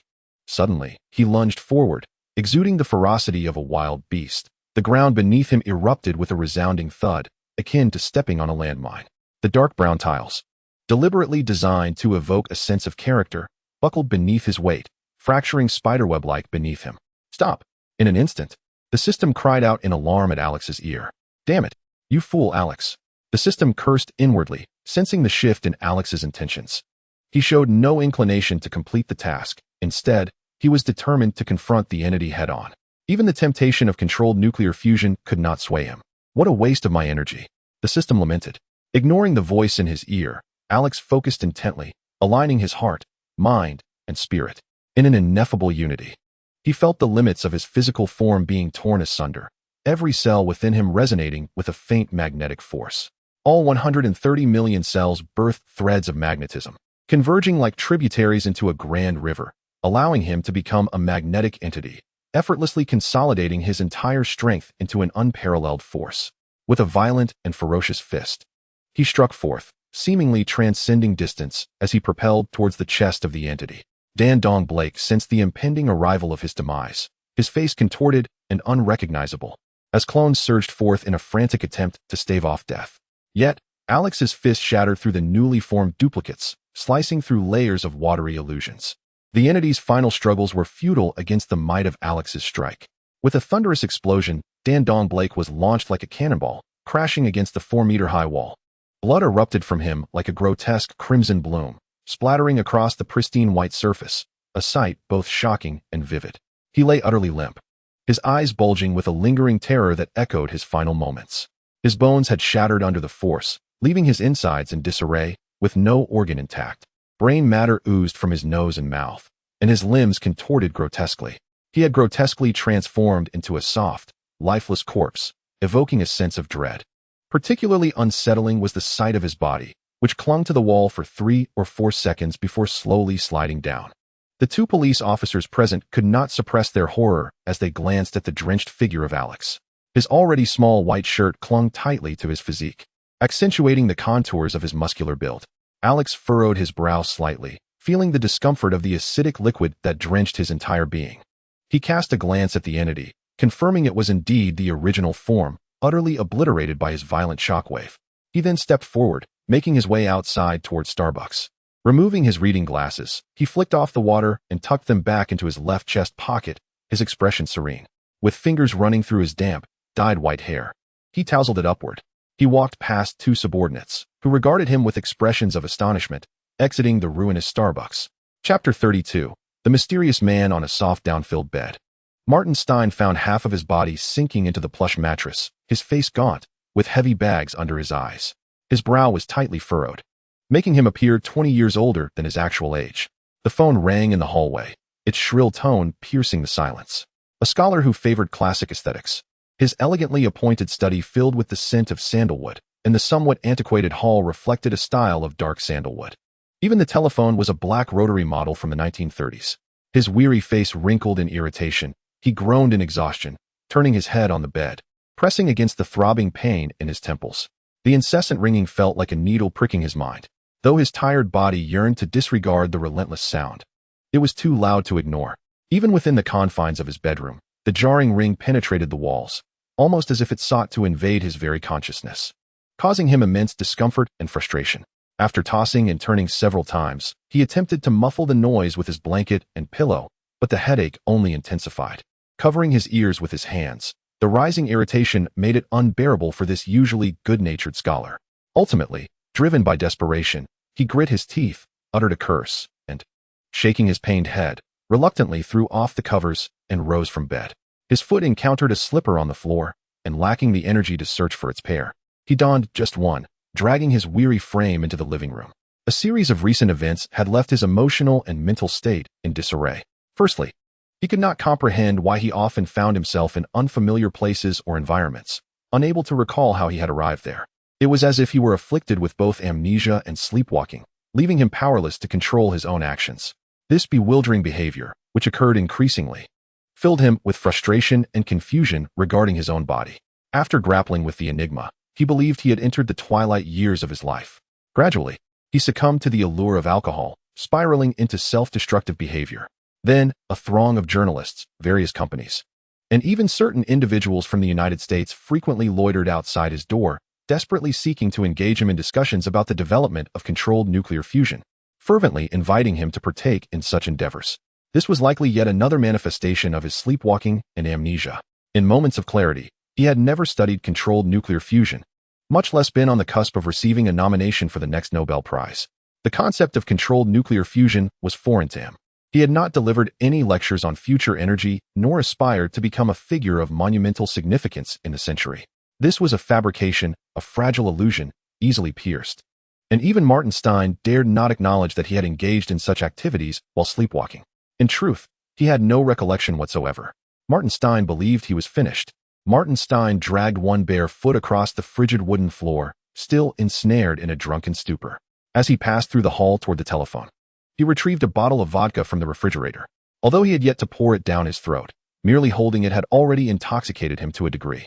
He lifted the receiver, devoid of any semblance of civility, having become a mere shadow of his former self, a drunken wretch. Dr. Martin Stein, I am aware of your situation. Ignoring the voice on the other end, he retorted with a curt dismissal, intending to hang up. Even upon hearing that his situation was known, he did not pause. Who among them was unaware of his plight? He was simply a drunken alcoholic. I understand that you often experience gaps in your memory. Martin Stein's senses jolted him awake from his stupor, the pain in his head intensifying, constricting in agony. Many in the outside world recognized him as an alcoholic, yet none grasped the underlying causes, not even he himself. What has happened to me? He hastily returned the receiver to his ear, urgently inquiring. He yearned to understand the circumstances that had befallen him. Why did he inexplicably find himself in an alien scene, devoid of any memory? This entire predicament gnawed at him, rendering him restless and agitated. With no answers forthcoming, he began to spiral further into despair. You merged with others, becoming a firestorm. Ronnie Raymond, at the moment of the explosion at your nuclear facility, you were present on site. In that instant of detonation, you became one. The specific circumstances can be elucidated by consulting him, which suffices to draw a conclusion. Martin Stein suddenly felt as if he were lost in a fevered dream. His inebriated mind spinning, his vision blurring before him. A sharp migraine surged, tormenting one side of his head. He pressed his temples with force, struggling to remain seated on the sofa. The notion of merging with another individual? Could that truly be possible? Nothing is beyond the realm of possibility. Dr. Martin Stein, you should seek out Ronnie Raymond and discover the outcome for yourself. Very well, you have persuaded me. I shall verify your claims.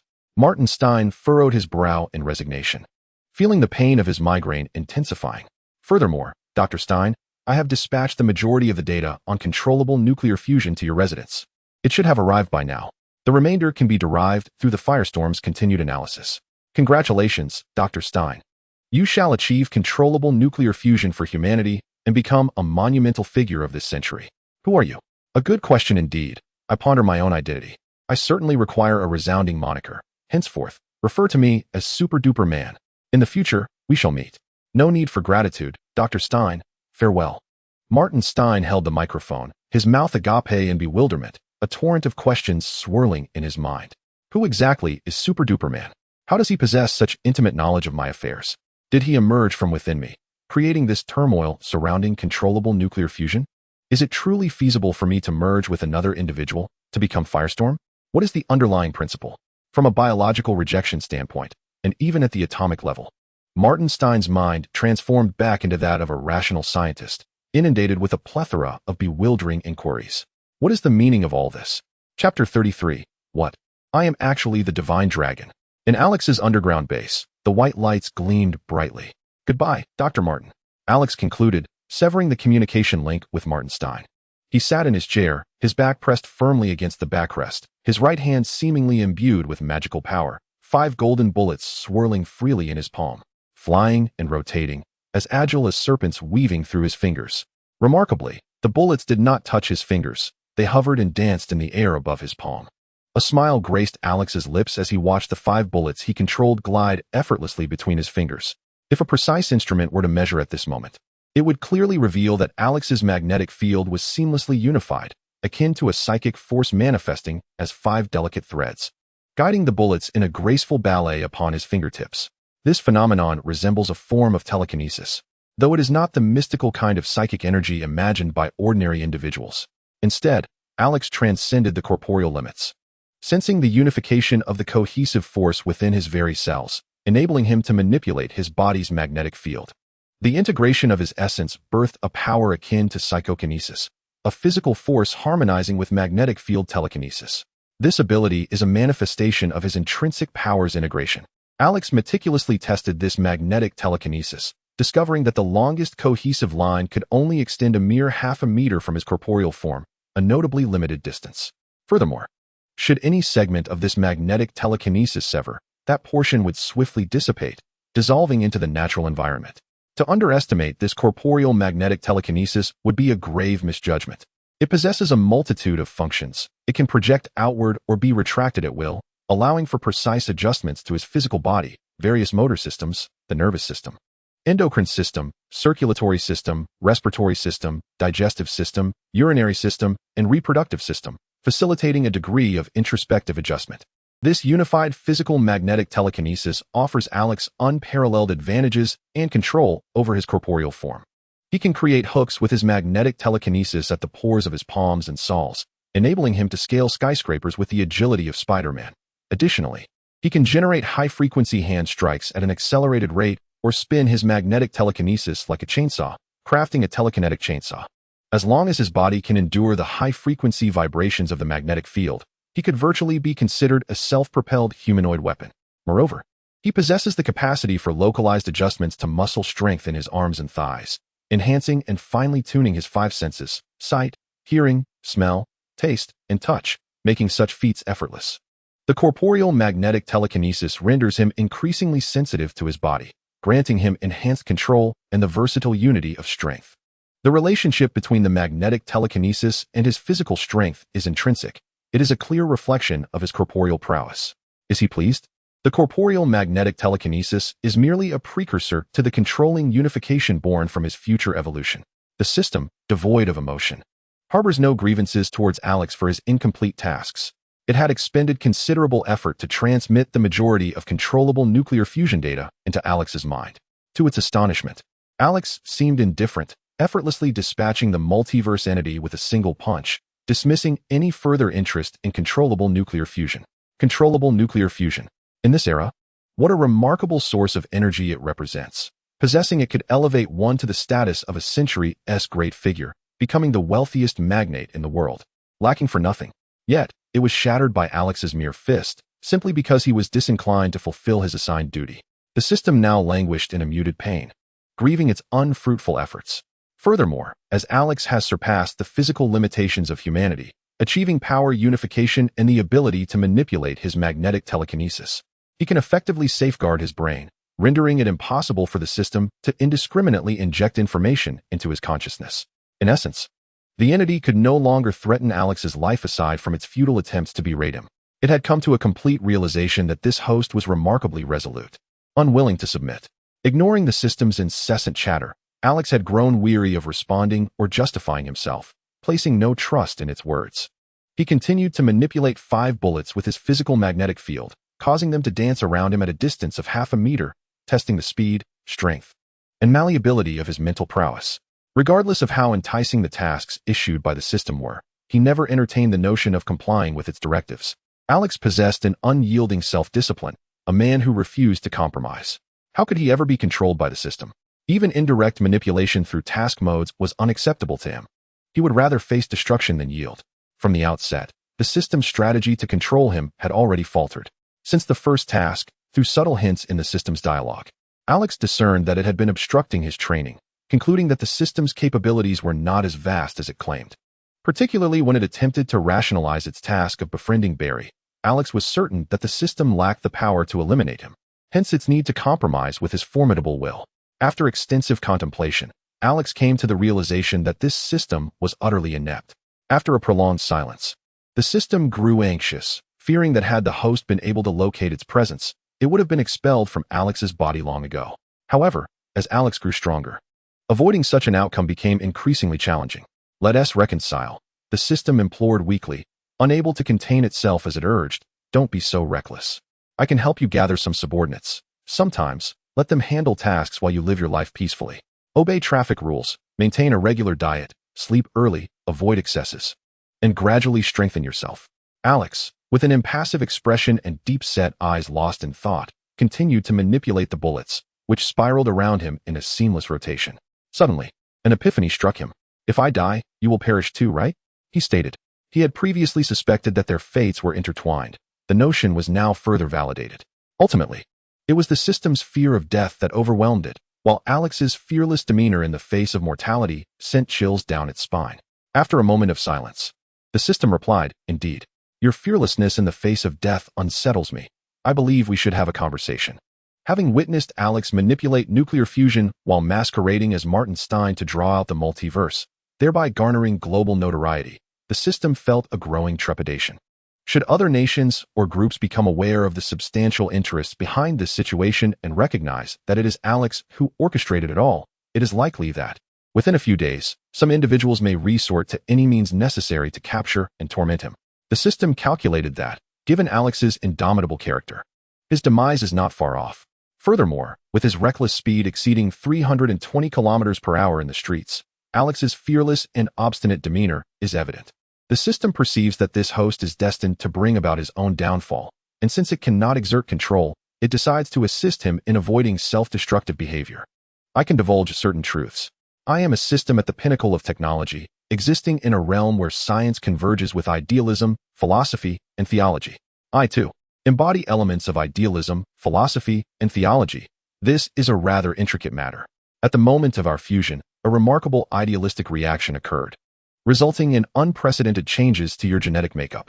The current magnetic field and mental energy of your body are, in fact, designed to facilitate the liberation of your genetic information in the future. To put it simply, through our amalgamation, your genetic information has undergone an idealistic transformation, and concurrently, I have discovered that you are destined to evolve into a dragon. Therefore, take your time to survive, refrain from impulsive actions, and focus on strengthening your body to ultimately transform into a dragon. However, Alex had ceased to listen to these words, completely astonished by the system's revelations. The 5 bullets revolving around him, suspended in midair, mirrored the tumult within his heart. Do I possess the genes of a dragon? Am I truly a descendant of dragons? Am I that formidable? Within his mind, he began to visualize a creature with a camel-like head, deer-like antlers, rabbit-like eyes, cow-like ears, a snake-like neck, a clam-like belly, carp-like scales, eagle-like claws, and tiger-like paws. This being would have 81 scales adorning its back and embody the essence of the number 99. Its voice would resonate like the sound of striking a bronze plate. The dragon would have whiskers beside its mouth, pearls beneath its chin, and reverse scales beneath its throat. The divine dragon would be partially concealed among the clouds, exhaling mist that could transform into water or fire, summoning winds and rains, and howling through the world. Such visions flooded his mind, intensifying the shock within him, causing his pupils to constrict in astonishment. No wonder that during his school days, he was constantly surrounded by beautiful women who threw themselves at him without hesitation, and it seemed entirely normal for him to engage in intimate encounters 6 days a week. He had thought it was due to his martial training, which left him with excess energy that needed to be released. But it was not that. It was the innate nature of a dragon. All of this was instinctual. He was a dragon, so of course, engaging in such activities was natural. It also explained his audacity and fearlessness in opposing the system. Dragons are inherently proud beings. How could a mere system expect him to submit? Naturally, he would rather die than yield. With these thoughts, all of his past actions began to seem entirely rational. Indeed, He was a proud divine dragon at heart. Wait, what kind of dragon am I? With this thought, Alex set aside his astonishment, wary that the system might be deceiving him once again. Although Alex instinctively sensed that the system was not deceiving him, he was also vaguely aware of his own situation. Unbeknownst to him, during the fusion with you, your genes along with your soul merged with the system on a metaphysical level. The experiences and thoughts from a certain period of your past life, perhaps your admiration for something, led to a qualitative change in your essence, filling your genetic information. This allowed me to glimpse a fragment of your identity. You must be the dragon you most yearn to embody. The system spoke earnestly. It thus appeared that he truly was a divine dragon of the Huaxia. Alex had never held any particular fondness for foreign dragons, nor did he harbor disdain. He simply had no desire to become a Western behemoth. Hence, it was undoubtedly the Eastern divine dragon of Huaxia, though he did not idolize it in an exaggerated manner. The influence of his past life in Huaxia made him acutely aware of the dragon's significance as a totemic symbol deeply ingrained in the culture. To transform into a dragon, one would naturally be most familiar with the divine dragon of Huaxia. There was no reason for him to become another type of dragon. The truth was evident. He was indeed a divine dragon of Huaxia. Never had he anticipated that upon traversing the cosmos, he would discover himself to be a divine dragon. A surge of excitement ignited within Alex as he realized his lineage. In an instant, he was filled with anticipation for his future, now imbued with hope in this vast universe. I am a divine dragon of Huaxia, capable of great and small transformations, able to ascend or conceal myself, stirring clouds and exhaling mist, either soaring through the cosmos or lurking beneath the waves, a celestial being of immeasurable potential and a lifespan unknown. The thought alone was exhilarating. Stirring his blood with fervor, he longed to transform into a dragon immediately. Chapter 34. Another disruption. Though Alex believed himself to be a divine dragon, with his heart pounding and blood surging, he never relinquished his vigilance towards the system. He sensed the truth in the system's words. Relying solely on his current sixth sense, he could feel the veracity of the system's claims. He trusted his physical form, his strength, his instincts, and even more so, his wisdom. All these judgments led to a clear conclusion. However, this did not imply that the system had revealed everything, nor did it indicate a genuine reconciliation. The notion of reconciliation was a farce. Alex could not genuinely believe that the system harbored no ill intentions towards him. Is that so? I still sense your concealment from me. Alex's gaze shifted from the depths of fervor to a state of rational calm. With extraordinary control over his body, he regulated his heartbeat back to normalcy, allowing the flow of blood to steady, while the hormones produced by dopamine permeated his neural pathways and adrenaline coursed through his muscles. In a state of heightened excitement, his thoughts became sharply lucid. 5 golden bullets danced around him, swirling in the absence of wind. You need only to understand that we are bound together in life and death. I will not harm you. There are matters you are not yet strong enough to comprehend, the system declared. In his heart, he secretly exhaled a sigh of relief, as long as the host shared a clear understanding with him and stood united. Then in this world, death would not come so easily. Truth be told, witnessing Alex fearlessly invoke controlled nuclear fusion data that reverberated across the earth stirred a sense of apprehension within him regarding the troubles that lay ahead. Although Alex managed the situation adeptly, diverting all potential dangers to the firestorm, the impending emergence of various superhumans, extraterrestrials, intellectuals, and powerful beings roaming the cosmos was indeed overwhelming. Engaging in such endeavors once more, the system felt the peril was too great, and its timid heart could hardly bear the thought. It was resolutely unwilling to be dragged into demise by Alex's recklessness. Henceforth, it resolved to temper its temper, to refrain from easily losing its cool and jeopardizing their collaboration. They must coexist harmoniously, fortifying one another to form a perfect entity, allowing Alex to transform into a dragon, shattering the fabric of space, and fleeing when the world faced annihilation. The system silently encouraged itself, believing that for the sake of its existence, any indignity could be tolerated. However, when Alex's cold tone surfaced, it became increasingly agitated. Do I lack the strength to understand? Will my head explode if I do? What good would it do me to know? It chided itself for being dismissed with such words.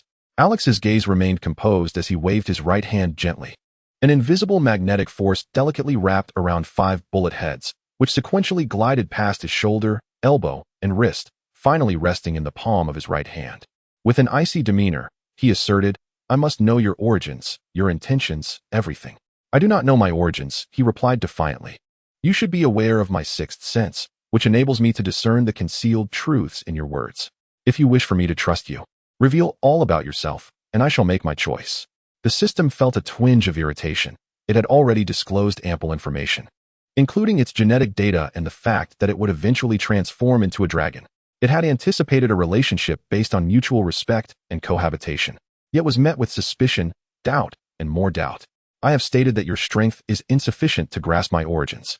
In due time, I shall disclose them to you. Then say it now. I shall not perish from hearing it. There is no need to delay. I have no interest in playing your tedious game of mystery. Do you presume yourself to be the keeper of a monumental secret, selecting a protagonist to save the world, and unveiling the truth only when the moment is deemed appropriate? Do you think I will obediently follow your pace, manipulated by your whims? If so, you are gravely mistaken. I relish spoilers. Speak. Alex's expression remained impassive, his eyes flickering with an impatient chill. His greatest aversion lies in unraveling enigmas. He has never held a fondness for the mysterious or the unknown. Whether indulging in films, television series, or novels, he prefers to glean spoilers from others before choosing what to engage with, ensuring that he does not squander his time. He derives no pleasure from the thrill of uncertainty. The sensation of ignorance strikes him as akin to that of a fool, deliberately blinding oneself and gradually unveiling the outcome. A behavior he finds perplexingly amusing. He is most enamored with the ability to foresee the future and to perceive the depths of human hearts, desiring that all be laid bare before his gaze. Thus, the system's feigned mystique particularly irks Alex. Enough. Damn it. I've already told you not to disclose that. The system erupted in fury, wishing fervently that it could strike Alex on the head with a frying pan. It had never encountered anyone so obstinate and difficult to interact with. No wonder your sister aims to shoot you each time she sees you. I cannot trust you. You lack the integrity for cooperation, Alex replied coolly, gently placing the bullet in his hand upon the table. He moved to a display cabinet filled with glasses, pushed open the glass, and retrieved a pair of slender black-framed spectacles. He held them up to the light and donned them, perfectly concealing his beauty and the beauty mark beneath his eye. With the glasses on, Alex's visage took on an air of cold detachment, making him seem even less approachable. Must I detail my every meal, my bowel movements, their length and weight, and how many times a day?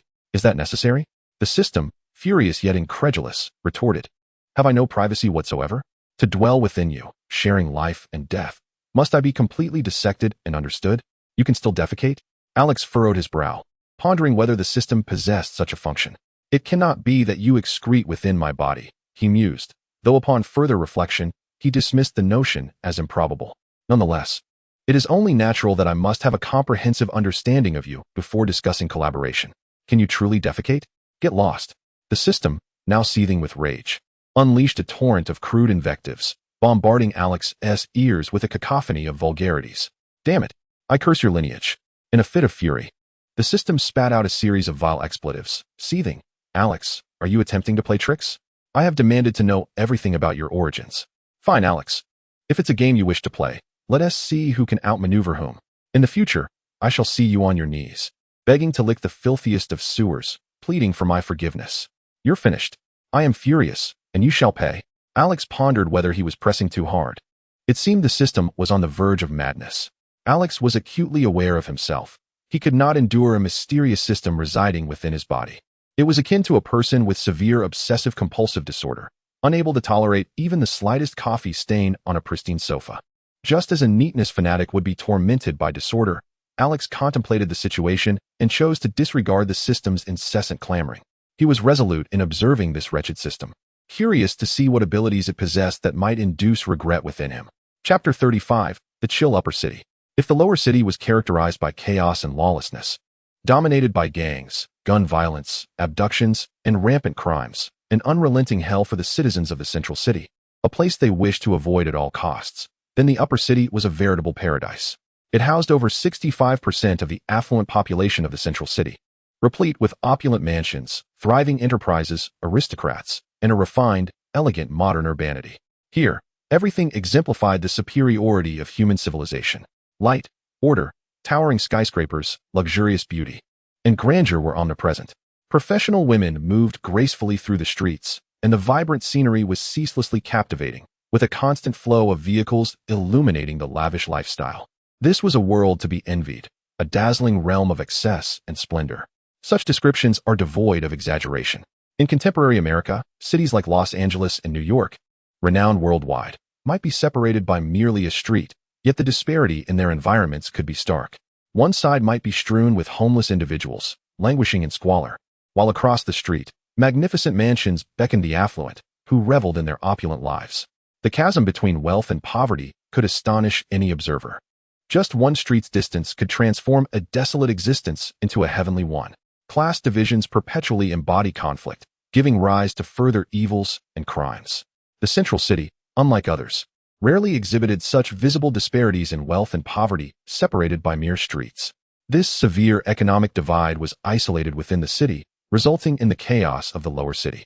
In contrast, the other districts, Upper City, South Bay, and Northwest, represented light, warmth, and order, allowing the citizens of the central city to live in peace and trust. As one of the safest cities in the world, the central city owed its security not only to the efforts of the Flash, but also to the very structure of the city itself. Upper City, the Fihokata Club. Lavishly adorned, with a tastefully classical ambience, the gentle strains of live violin music flowed through the bar. This was intended to be a sanctuary for relaxation and indulgence. Yet, Ailswan seemed utterly out of place in this environment. His chin was covered with stubble, his tousled flaxen hair appeared as if he had just awakened, and his bleary eyes slumped in a corner of the bar.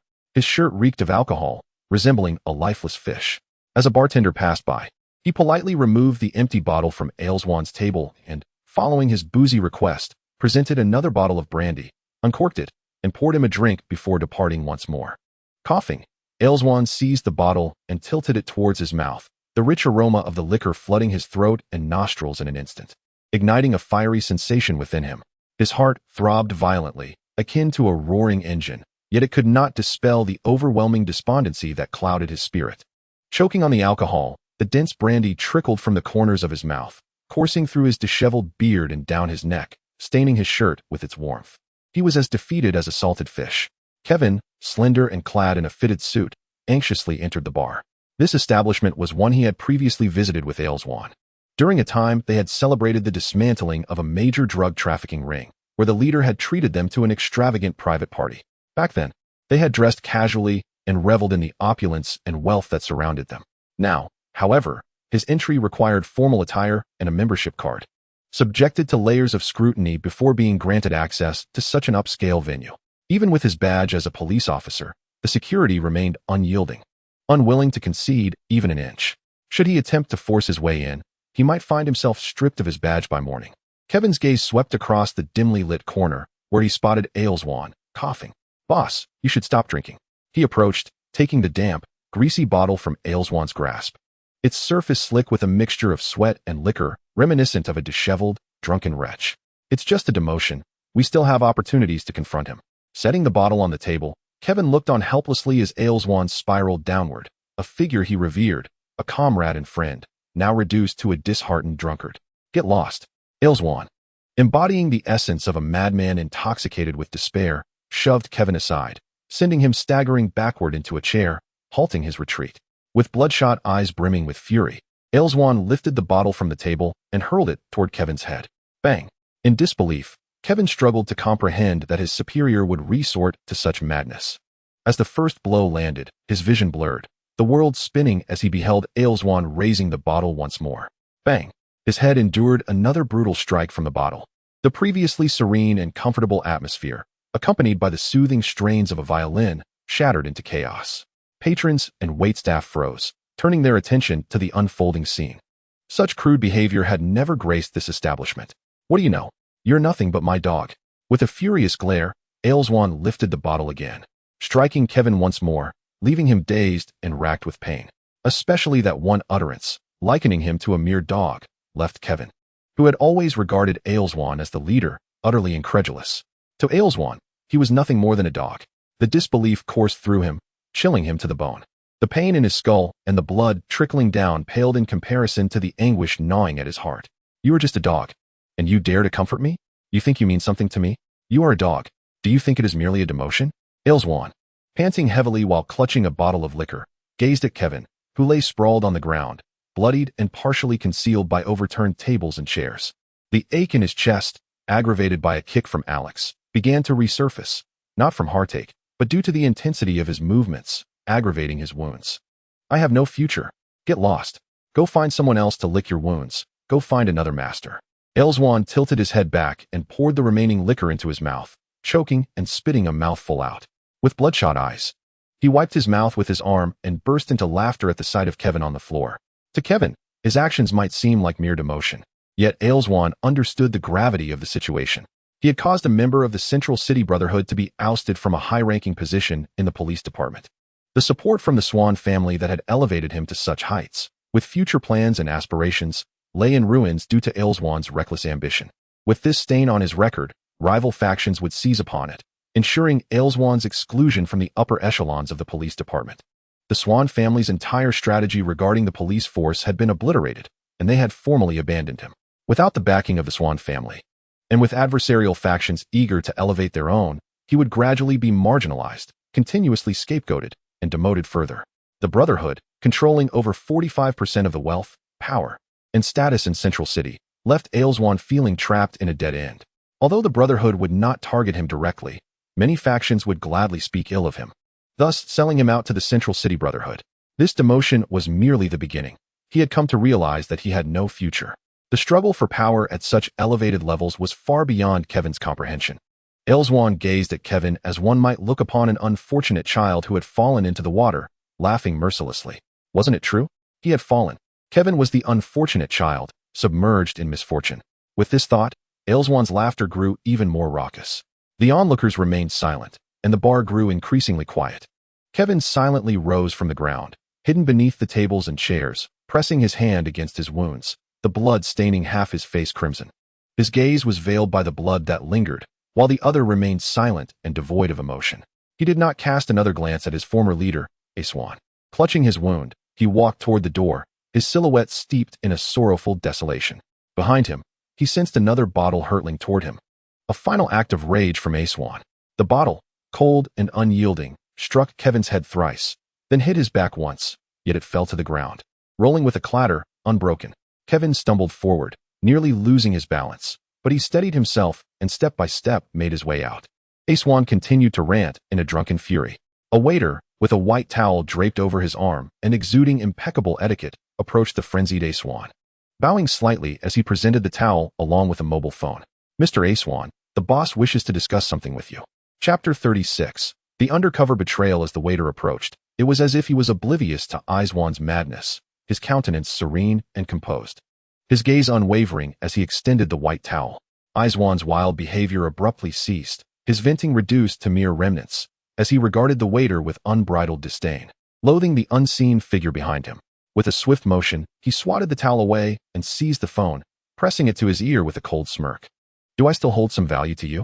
It was common knowledge that he was a figure of disrepute within the police department, having been responsible for a botched operation that allowed a suspect to escape, subsequently leading to a robbery of an armory and a violent clash with law enforcement that claimed the lives of 7 officers. Under scrutiny, he remained silent, the weight of blame heavy upon him. Ailswan lamented his lack of a future, and he was not exaggerating. At that moment, he was uncertain of the caller's identity. Yet he understood that even in his current state of disgrace, he still held some worth to those in positions of power. "Ace, your temper remains as fierce as ever." A familiar voice, laced with nostalgia and mockery, resonated from the phone. "It's you, Snake." Ailswan's expression tightened, his tone growing frostier. He had not anticipated that, at this juncture, the one reaching out to him was not an old friend, but rather someone he had long scorned and dismissed. "What do you want?" "Though I am down on my luck, I do not require the hollow sympathy of a mob boss." Ailswan scoffed. "What next? Do you need me to assist in drug trafficking? Do not forget, even in disgrace, I am still a police officer." "Ace, you are no longer in your prime." The voice sighed, a note of regret woven through it.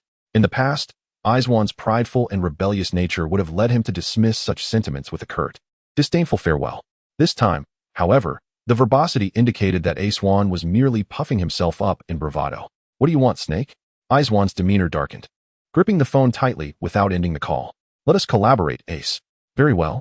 Ailswan's response was resolute and devoid of hesitation, which left Sneak momentarily speechless. "As long as you eliminate Alex, I will collaborate with you." Ailswan smirked coldly. The searing humiliation from Alex's blatant kick haunted him, causing pain with each breath. "You need not deceive me, Ayers.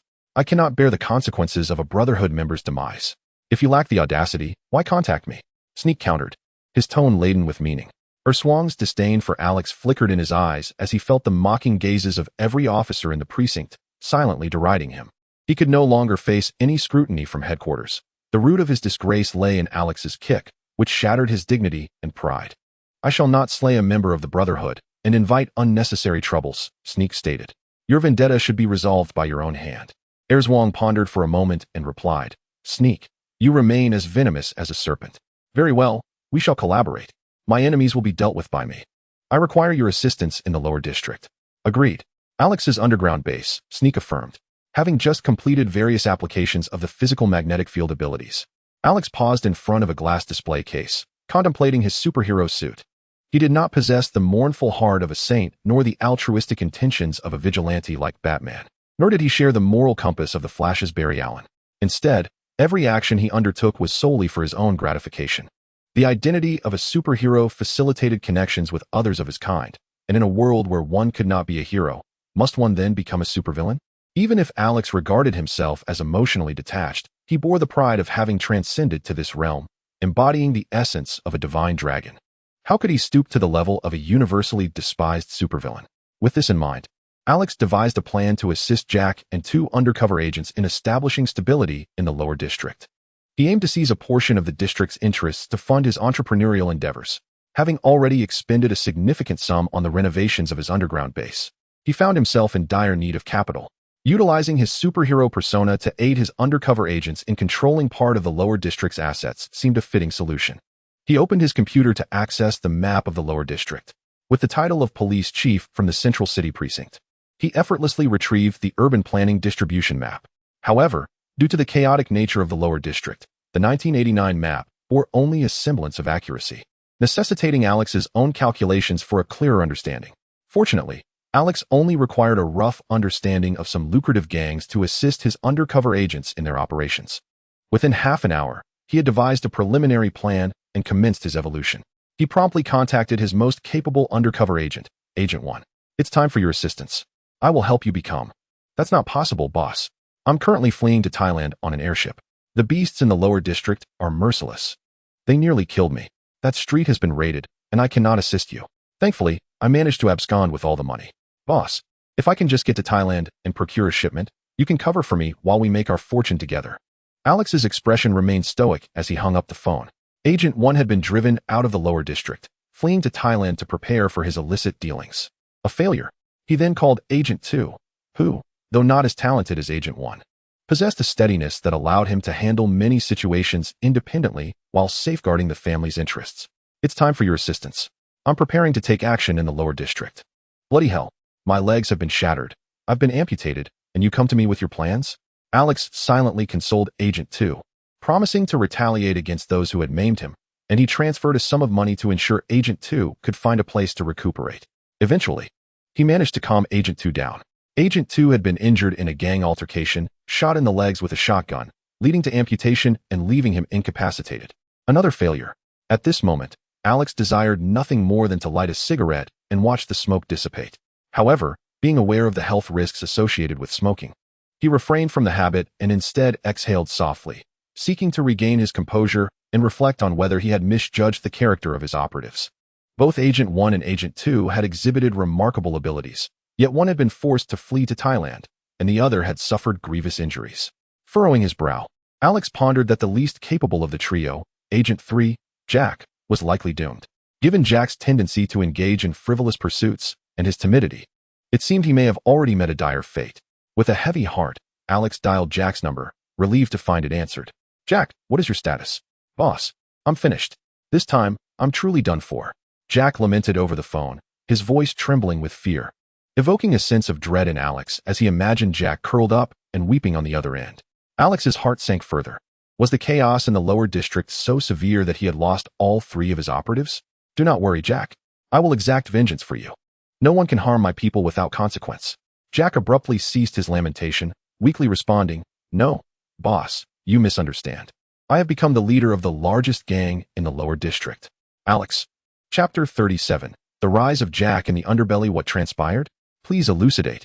Alex furrowed his brow. Jack had a penchant for unexpected antics that often yielded astonishingly fortunate outcomes, allowing him to reap the greatest rewards.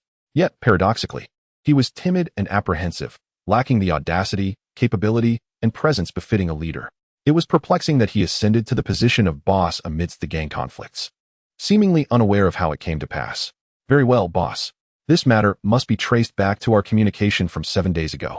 Hey there, boss. You wanted me to maintain stability within the gang, despite my trepidation. Unexpectedly, I found myself in a precarious situation. Speak plainly. Indeed, boss. The events unfolded precisely as I recounted. It all began 7 days ago, following our conversation.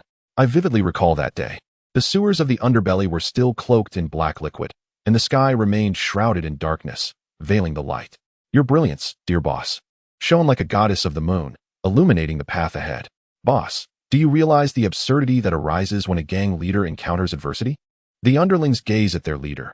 If the leader remains composed, the subordinates feel reassured. The stability of the leader's demeanor stems partly from feigned calmness and partly from the presence of the subordinates. Get to the point. Yes, boss, your presence brings me solace. You instructed me to maintain order within the gang while awaiting your return, and I complied. However, a faction of old members harbored disdain for me, deeming me unworthy of the leadership role. Who am I? I am Jack, the paragon of righteousness in the underbelly. Just because they claim I lack merit, should I acquiesce? Indeed, I conceded the position of gang leader to another, believing this would ensure stability. The following day, the newly appointed leader was slain by the Hells Angels. Boss, I am terrified, Jack lamented, tears welling in his eyes. He continued to weep. Then, they elected me once more as the leader. I find myself reluctant to venture outside, fearing for my life. Many within the gang harbor grievances against the Hells Angels. Our factions have long been adversarial, resulting in the demise of several leaders on both sides. I dread becoming the next casualty. I wish to avoid death, so I contemplated reaching out to the leader of the Hells Angels for negotiations, to delineate our territories and cease the incessant bloodshed. Moreover, I aspire to host a concert, as I possess several self-composed street dance tracks. Not to boast, but I am certain of my potential for fame. For the sake of my concert, I must prevent any chaotic confrontations between the Hells Angels and my gang. Alex was left bewildered, questioning how the situation had devolved into a discussion about Jack's concert aspirations. He found it utterly incomprehensible that Jack held such an unwavering passion for hip-hop. In pursuit of this dream, the timid Jack dared to step out of the gang's headquarters, unafraid of the risks involved in negotiation. The ensuing events were not of my design. I had never contemplated such actions. I reached out to the leader of the Hells Angels, only to be met with harsh rebuke. He challenged me to confront him directly at his headquarters, asserting that my reputation for loyalty towards my brothers spared me from harm, urging me to show my courage. So what happened next? Did you go? Yes. Were you not afraid for your life? However, the Hells Angels assured me I would not be harmed. I brought along 2 exceptionally capable subordinates and ventured to the Hells Angels stronghold. Initially, everything seemed well. The Hells Angels intended to confront me as the leader of the Handless gang. Yet, many expressed admiration for my audacity in visiting their territory, especially since I had previously eliminated a leader of the Handless gang. Consequently, they refrained from violence. I mentioned that the Hells Angels were honorable, as I knew one of their friends from the music scene who had a solid reputation. Alex remained silent, reflecting on Jack's remarkable fortune in surviving thus far. My discussions with the leader of the Hells Angels were enjoyable. Upon relinquishing 7 of the Handless gang's most lucrative territories, along with a portion of the prostitutes, protection fees, and nightclubs, many within the Hells Angels were indeed pleased, perceiving my gestures as sincere. At their nightclub, I finally performed, singing several of my songs. And that day was filled with joy. Ultimately, under my earnest efforts, the Handless gang and the Hells Angels successfully fostered a friendly relationship. Alex's lips twitched. Jack had unwittingly relinquished over half of the Handless gang's revenue, amounting to approximately $4 million. Moreover, Jack, now a leader, had appropriated a significant portion of this income, which rightfully belonged to Alex. In essence, Jack, in a bid to secure his own life and the stability he professed, handed over millions of Alex's dollars to the neighboring gang. Truly, you are a remarkable talent in the realm of gang leadership. Many within the Handless gang were exceedingly furious. Perceiving my actions as treachery, I merely adhered to your directive, aiming for stability. Thus, I maintained a facade of wisdom and confidence before all my followers, advising them to wait a few days and observe. For I understood that in a matter of days, once you intervened, the Hells Angels would inevitably face your wrath. I have always believed in you without a shred of doubt. Alex nodded, recognizing that his resolution of the multifaceted problem was indeed meant to aid Jack. However, For reasons unknown, a few of my most capable subordinates, allegedly inspired by my silent cues, took it upon themselves to gather intelligence on all the leaders of the Hell's Angels. One fateful, dark night, they presented this information to me, leaving me momentarily stunned. It was said that they had received my unspoken signal. In truth, I was merely gazing out the window at the moon, indulging in a cigarette, when I uttered, "The wind has risen."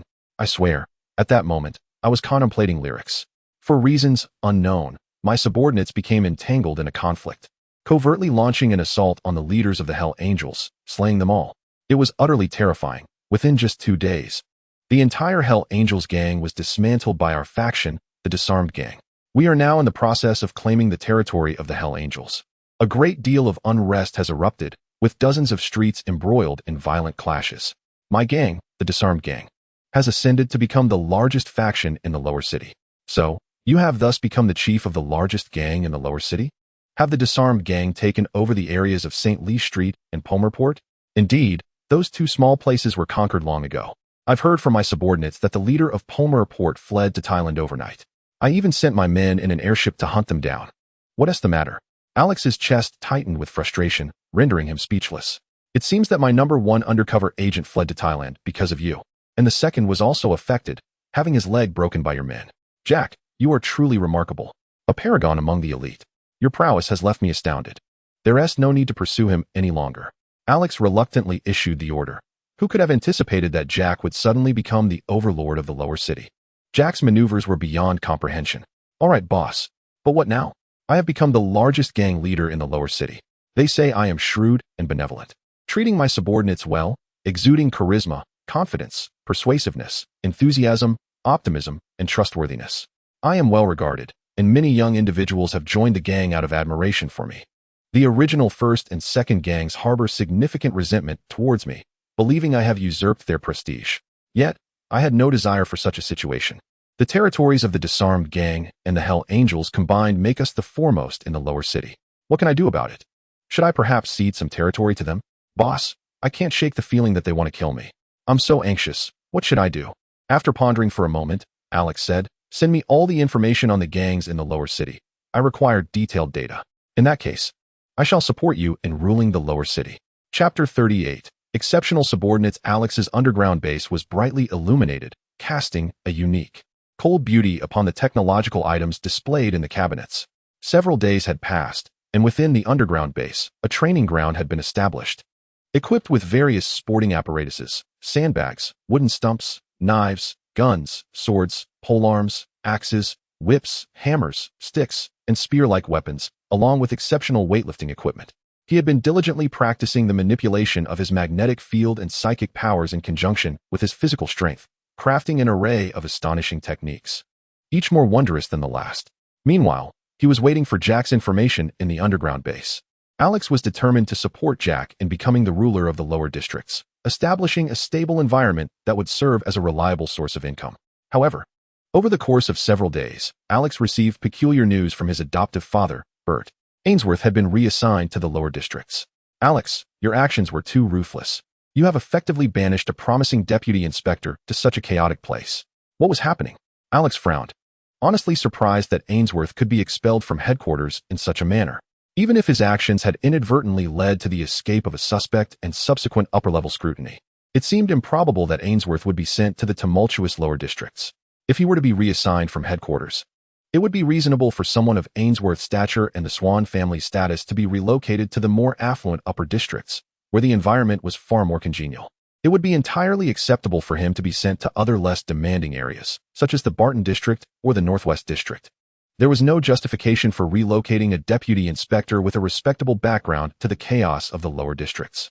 It was he who had requested the transfer to the lower districts. A sudden realization struck Alex. What could Ainsworth possibly intend for the lower districts? There was no other explanation for such a move to a place that everyone sought to avoid. Alex was utterly unconvinced that Ainsworth harbored no ulterior motives. The Swan family's position in the upper echelons of Central City was not particularly high. They were more akin to a middle-tier family within the upper society. However, in recent years, they had weathered the downturn of the internet era and began to rise with the advent of the digital age, aspiring to join the ranks of the upper families in Central City. At this critical juncture, The emergence of a morally dubious member like Ainsworth had already brought shame upon the Swan family. Did they truly intend to interfere with the dark forces of the lower districts? To those in high society, the gangs and criminal elements of the lower districts were merely seen as filthy thugs, unworthy of respect. Had the Swan family lost their minds? To send Ainsworth to meddle in such underhanded dealings would be tantamount to undermining their long-held ambition to ascend to the upper echelons of society. Alex was perplexed. He had considered the possibility that Ainsworth might collaborate with others, but that seemed unnecessary. The Swan family was far superior to the gangs of the lower districts and had no need to stoop to their level. Yet, Alex had failed to consider Ainsworth's profound hatred for him. That one kick had shattered Ainsworth's proud self-esteem, rendering him unable to face the scrutiny of any police station. While his family had begun to express their discontent, withdrawing their support, this turmoil tormented Ainsworth to the extreme, fueling a desire to eliminate Alex. Even if it meant collaborating with a former rival he had once scorned, Ainsworth bore no grievances. Understood. Alex was acutely aware that Bert's call served as a reminder of the potential retribution from the Swan family. However, he had no intention of remaining at the police station indefinitely. No one could hold him accountable there. Just as he contemplated ending the call, Bert reminded him that Thanksgiving was approaching. It dawned on Alex that Bert's call was not merely to inform him of Ale Swan's reassignment, but rather to urge him to wrap up his affairs and return home for the holiday. In Alex's family, his absence during Thanksgiving was simply not permitted. This realization compelled him to expedite his plans. He resolved to address the issues in the downtown area before the holiday.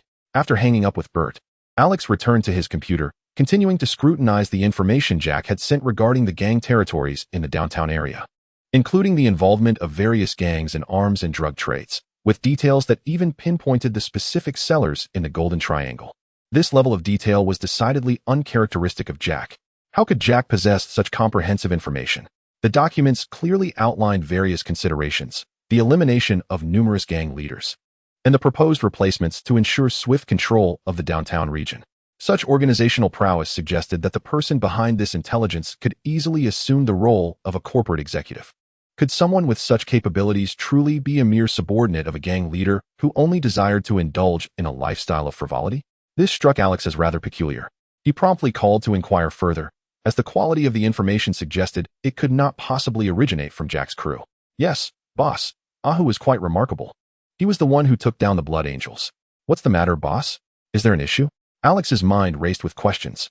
Was Jack's subordinate truly so exceptional? Had he been executing all of Jack's tasks? Why was it that his own subordinates seemed inferior to Jack's? Moreover, Jack had managed to drive away his own top two informants and break one of their legs. Was this acceptable? What was the source of such a capable subordinate? Oh, one day, I was at the beach, admiring the ladies when I stumbled upon him, covered in scars, blood everywhere. I brought him home, and he just began following me around. Did you not inquire about his background? No, why would I? Is there a problem? Nevertheless, Ahu was quite the fighter. He can take down 20 or 30 men with a single punch. He claims to be a martial artist, having traveled the world to train with various masters, boasting to be among the finest. Yet, it seems you are the one who possesses greater prowess. Ahu lacks your charm with women. What is his full name? Ahu. And his full name? I don't know. Ahu, what is your name? One could easily envision Jack turning to Ahu, already inquiring about his name. Alex also heard a deep and resonant voice approaching. Copper Tiger. Chapter 39. Ready for action. Alex was taken aback. Copper Tiger. How could such a formidable individual become Jack's subordinate? Copper Tiger is not his real name. His true identity is Benjamin Bentner. He is considered one of the world's most potent martial artists and one of the earliest members of the Suicide Squad, a senior brother to Richard Dragon and Lady Shiva. Although he lacks superhuman abilities, his formidable combat skills have secured him a place among the most elite mercenaries and assassins. To illustrate his prowess, among the few top martial artists in the world, the renowned Batman is one. Copper Tiger has defeated Batman in hand-to-hand combat on several occasions, a testament to his extraordinary strength. Copper Tiger may well represent the strongest humans on Earth, yet he is not as widely recognized in comics as Batman. However, the pressing question remains, how did Copper Tiger come to serve under Jack? Could it be that he joined forces with Jack to repay a life debt and assist in ruling the lower city? Alex found himself at a loss for words regarding Jack. Having a world-class martial artist at his command explained how Jack effortlessly dealt with the Blood Angel gang and could aid him in controlling the lower city. Alex chose not to engage in conversation with Copper Tiger, nor did he harbor the curiosity typical of a traveler eager to meet renowned local figures. Aside from a few members of the Justice League, who might be intrigued, Alex had little desire to forge connections with other heroes or villains. He merely recognized Copper Tiger as an impressive figure from his memories, but he had no intention of pursuing a relationship. As long as Copper Tiger did not impede his endeavors, Alex was content to let fate take its course. Previously, Alex's physical limits were not inferior to Copper Tiger's. However, he lacked the extensive combat experience forged in the crucible of bloodshed that Copper Tiger possessed. Now, having transcended his former self, Alex had become far more agile and formidable than before, rendering Copper Tiger no match for him. Thus, Alex felt no urge to seek an acquaintance. In the realm of comics, it is evident that Copper Tiger is a man of deep loyalty, generosity, and steadfastness. In light of Jack's life-saving assistance, Alex could surmise Copper Tiger's sentiments. He couldn't help but reflect on Jack's incredible fortune in rescuing the gravely injured Copper Tiger, inadvertently gaining him as an ally. For a time, Jack would face no issues under Copper Tiger's protection. Knowing that Jack's safety was assured, Alex offered a few instructions for Jack to be vigilant regarding the lower city, as he would soon take action. He advised Jack to prepare for the takeover of the territories of the other two gangs, ensuring complete domination of the lower city before ending the call. The following day, Alex commenced his operations. He meticulously donned the superhero suit he had prepared, gradually putting on each piece. The uniform consisted of a black combat suit crafted from Kevlar and titanium. It was bulletproof, explosion-resistant, impact-resistant, cut-resistant, and fire-insulated, clinging closely like a tailored shirt. It did not impede his mobility. The gloves and boots, both of an ebony hue, had been meticulously reinforced to safeguard Alex from the recoil of his own strikes. Dressed in a complete ensemble of black, Alex stood tall before the mirror, exuding an air of crispness and an indomitable, cold demeanor. Upon removing his black-framed glasses, his visage was fully revealed, dramatically altering the perception of his character. His dark pupils held a profound depth, complemented by a tear mole at the corner of his eye and a subtle, nonchalant smile that hinted at a rebellious charm, evoking a sense of gentleness intertwined with his otherwise icy disposition. Yet, beneath this facade, he was inherently aloof, merciless, and unyielding. The chilling ruthlessness lurked within the depths of his obsidian gaze. Replacing the glasses back into their case, Alex seized the black trench coat resting on the adjacent table, slipping his right arm through it before adjusting the fit with his left. He deftly aligned the coat to contour his form. Subsequently, he tugged at the back of his head, unveiling the concealed hood, which he donned, instantly transforming his aura into one of cold mystery. Much of Alex's equipment drew inspiration from Batman's arsenal, as he too possessed the limits of human physicality. In accordance with his design, he adapted numerous gadgets from the well-established concept of Batman's gear, modifying them to serve his own superheroic endeavors. For instance, the black trench coat, crafted from a unique blend of nylon memory fibers and Kevlar, could flutter like any fabric garment. However, once charged, it would swiftly harden, rendering it fire-resistant and insulated. Its interior was lined with numerous compartments, ideal for concealing throwing knives, coins, and other flat weaponry. When the hem of the coat unfurled, it could be electrified to harden, transforming into a glider, thus facilitating escape from elevated positions. Originally akin to Batman's cape, Alex soon realized that the cape represented a romantic notion of comic book heroes, imposing significant limitations in combat. Although it could be retracted, it was evidently ill-suited for his needs. Consequently, he reimagined it as a black trench coat, thickening the lining and enhancing its functionalities. Recently, during his training in magnetic telekinesis, Alex discovered he could achieve hardening without technological aid, utilizing his own abilities. Thus, he discarded the glider function that relied on electrical activation. Once clad in the black trench coat, Alex casually selected an assortment of throwing knives, daggers, coins, small plastic explosives, and smoke bombs, stowing them within the coat's lining. Additionally, he attached a compact cutter, a breathing apparatus, and a simple grappling hook to his ebony belt. As long as these components did not hinder his movement or combat capabilities, their lightweight nature posed no inconvenience. And Alex preferred to be thoroughly equipped to avert any unforeseen mishaps. He also eliminated several smaller items, opting for those he could accomplish with his magnetic telekinesis, deeming it unnecessary to carry an excess. For instance, the gauntlet's armored sleeves were initially designed to harness electromagnetic forces, capable of generating formidable adhesive power to assist Alex in scaling walls with utmost ease. However, upon discovering his telekinetic prowess over magnetic fields, Alex realized he could create countless tiny hooks to cling to his body without the need for the gauntlets. Consequently, He transformed them into a more lightweight black armored glove, facilitating his combat maneuvers.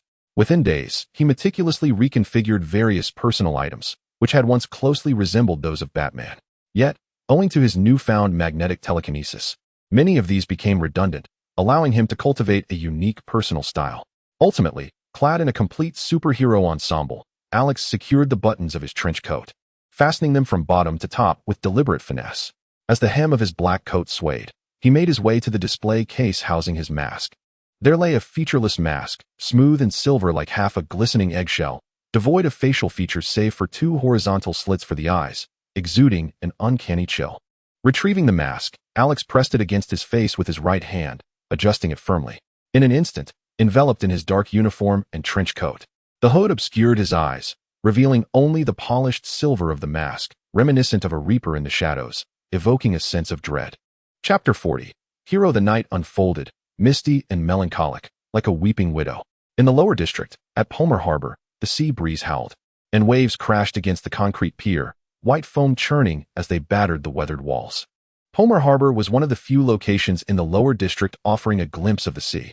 Once, a courier trade from the central city had envisioned developing a substantial port here for cargo handling, yet ultimately withdrew their investment due to the chaotic environment, leaving behind only the rudimentary structures that had just been erected. Thus, Palmer Harbor stands as a peculiar entity, rather than containers and warehouses populating its land. Small port houses lined the waterfront, extending back into the adjacent streets. Alex stood atop one of these rooftops, his back to the moon, shrouded in his hood, resembling a specter of death beneath the lunar glow. Through the gaps in his smooth, silver mask, he observed the unfolding transactions at Palmer Harbor. Under the flickering yellow lights of the port, two groups converged. Both factions comprised towering, muscular individuals, numbering around 15 or 16. One group predominantly consisted of African Americans, brandishing automatic rifles, a mix of cheap AK-47s and various handguns at their waists. Opposing them were white men from the Russian mob, equally armed and unyielding. Both sides regarded each other warily, their weapons poised for the slightest provocation. The group, predominantly composed of individuals of African descent, belongs to the Broken Hand Gang, a faction that opposes Jack and seeks to assert dominance and control. Alex's inaugural heroic appearance is marked by his intervention to assist Jack in eliminating these dissenters, thereby solidifying Jack's authority within the gang. Opposing them is the Russian mob, a collective of Russian individuals operating in the lower district, engaged in illicit financial transactions with the Broken Hand Gang.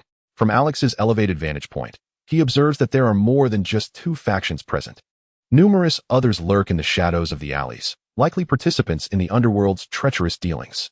He disregards these hidden figures, recognizing the opportunity to promote his superhero persona, for they are perfectly suited for this purpose. Under the cloak of night, the stage for a night of bloodshed is set. As the sea breeze howls, his trench coat billows dramatically, and Alex draws two black desert eagles from behind his waist, poised to commence his lethal endeavor. Alex, I ask you once more, are you willing to collaborate? Suddenly, the voice of the system resonates in his ear. The briny wind rustles the hem of his coat, while the silver mask beneath his hood remains impassive. Only when you reveal everything will we proceed to further discussions. He remains skeptical of the system's intentions, dismissing it until all truths are laid bare. Refusing my offer will lead to consequences, Alex. I shall impose a punishment upon you. The system bellows in a fit of fury. Alex pays little heed. Since its inception, the system has never posed a genuine threat to his life, relegating it to the status of an ineffectual, petulant child.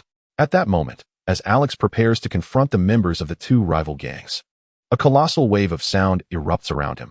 The pulsating prelude of Zhang Jie's counterattack suddenly fills the air, akin to a thunderclap breaking the silence of a tranquil expanse, sending chills down his spine. This grand introduction reverberates with a heartbeat-like intensity, resonating through the atmosphere and creating ripples that spread in all directions. Startled, Alex retreats 3 steps to conceal himself, his pupils contracting as he glances toward the rooftop. The dust and sand upon the terrace dance wildly, agitated by the sonic waves. The thunderous sound reverberates in his ears, erupting just half a meter from him. He reaches out, feeling the pulsating waves, as if they are a colossal trumpet, resonating with the magnificent and stirring prelude of counterattack. System, what is the meaning of this? Alex exclaims, astonished, as the rhythm of his heartbeat intensifies in tandem with the escalating music. He is certain that he is not under the system's control. His own physical and mental faculties remain intact. The powerful sound wave was not conjured by him, yet it began to reverberate half a meter around him. The music moving in synchrony, akin to a self-amplifying speaker that sent chills down his spine. Isn't it your desire to be a hero? Allow me to facilitate that. The system proclaimed ominously. As the exhilarating prelude surged forth, the system directly simulated a deep, resonant voice brimming with battle fervor, commencing the song. On this tumultuous battlefield, the emergence of superheroes was heralded by a voice that, in the darkness of night, resonated like a military trumpet, terrifyingly echoing in all directions. Distant homes, which had long been shrouded in darkness, were jolted awake by this sound, their lights flickering to life, illuminating the streets around Beaumont Port like fireflies in the night. They were curious to discover which lunatic was playing music at such an ungodly volume. Alex had not intended to make such a grand entrance. He envisioned a gradual emergence, akin to Batman in his early days, becoming an urban legend, slowly gaining acceptance and recognition. Yet now, the system was altering the lyrics. Superheroes were making their debut. Alex chuckled in disbelief, thinking, am I supposed to make my entrance like this? The tremendous sound wave erupted from Alex's rooftop. Although he took a few steps back, hiding behind the parapet, the force of the sound was overwhelming, soaring skyward. The two rival gangs engaged in a transaction, along with their hidden associates, were taken aback, nervously aiming their guns at one another. Are you trying to play games? Do you think you can just buy drugs in peace? Shouted a member of the Black Hand Gang. You're the ones blasting music. Are you trying to set us up, or alert someone to ambush us?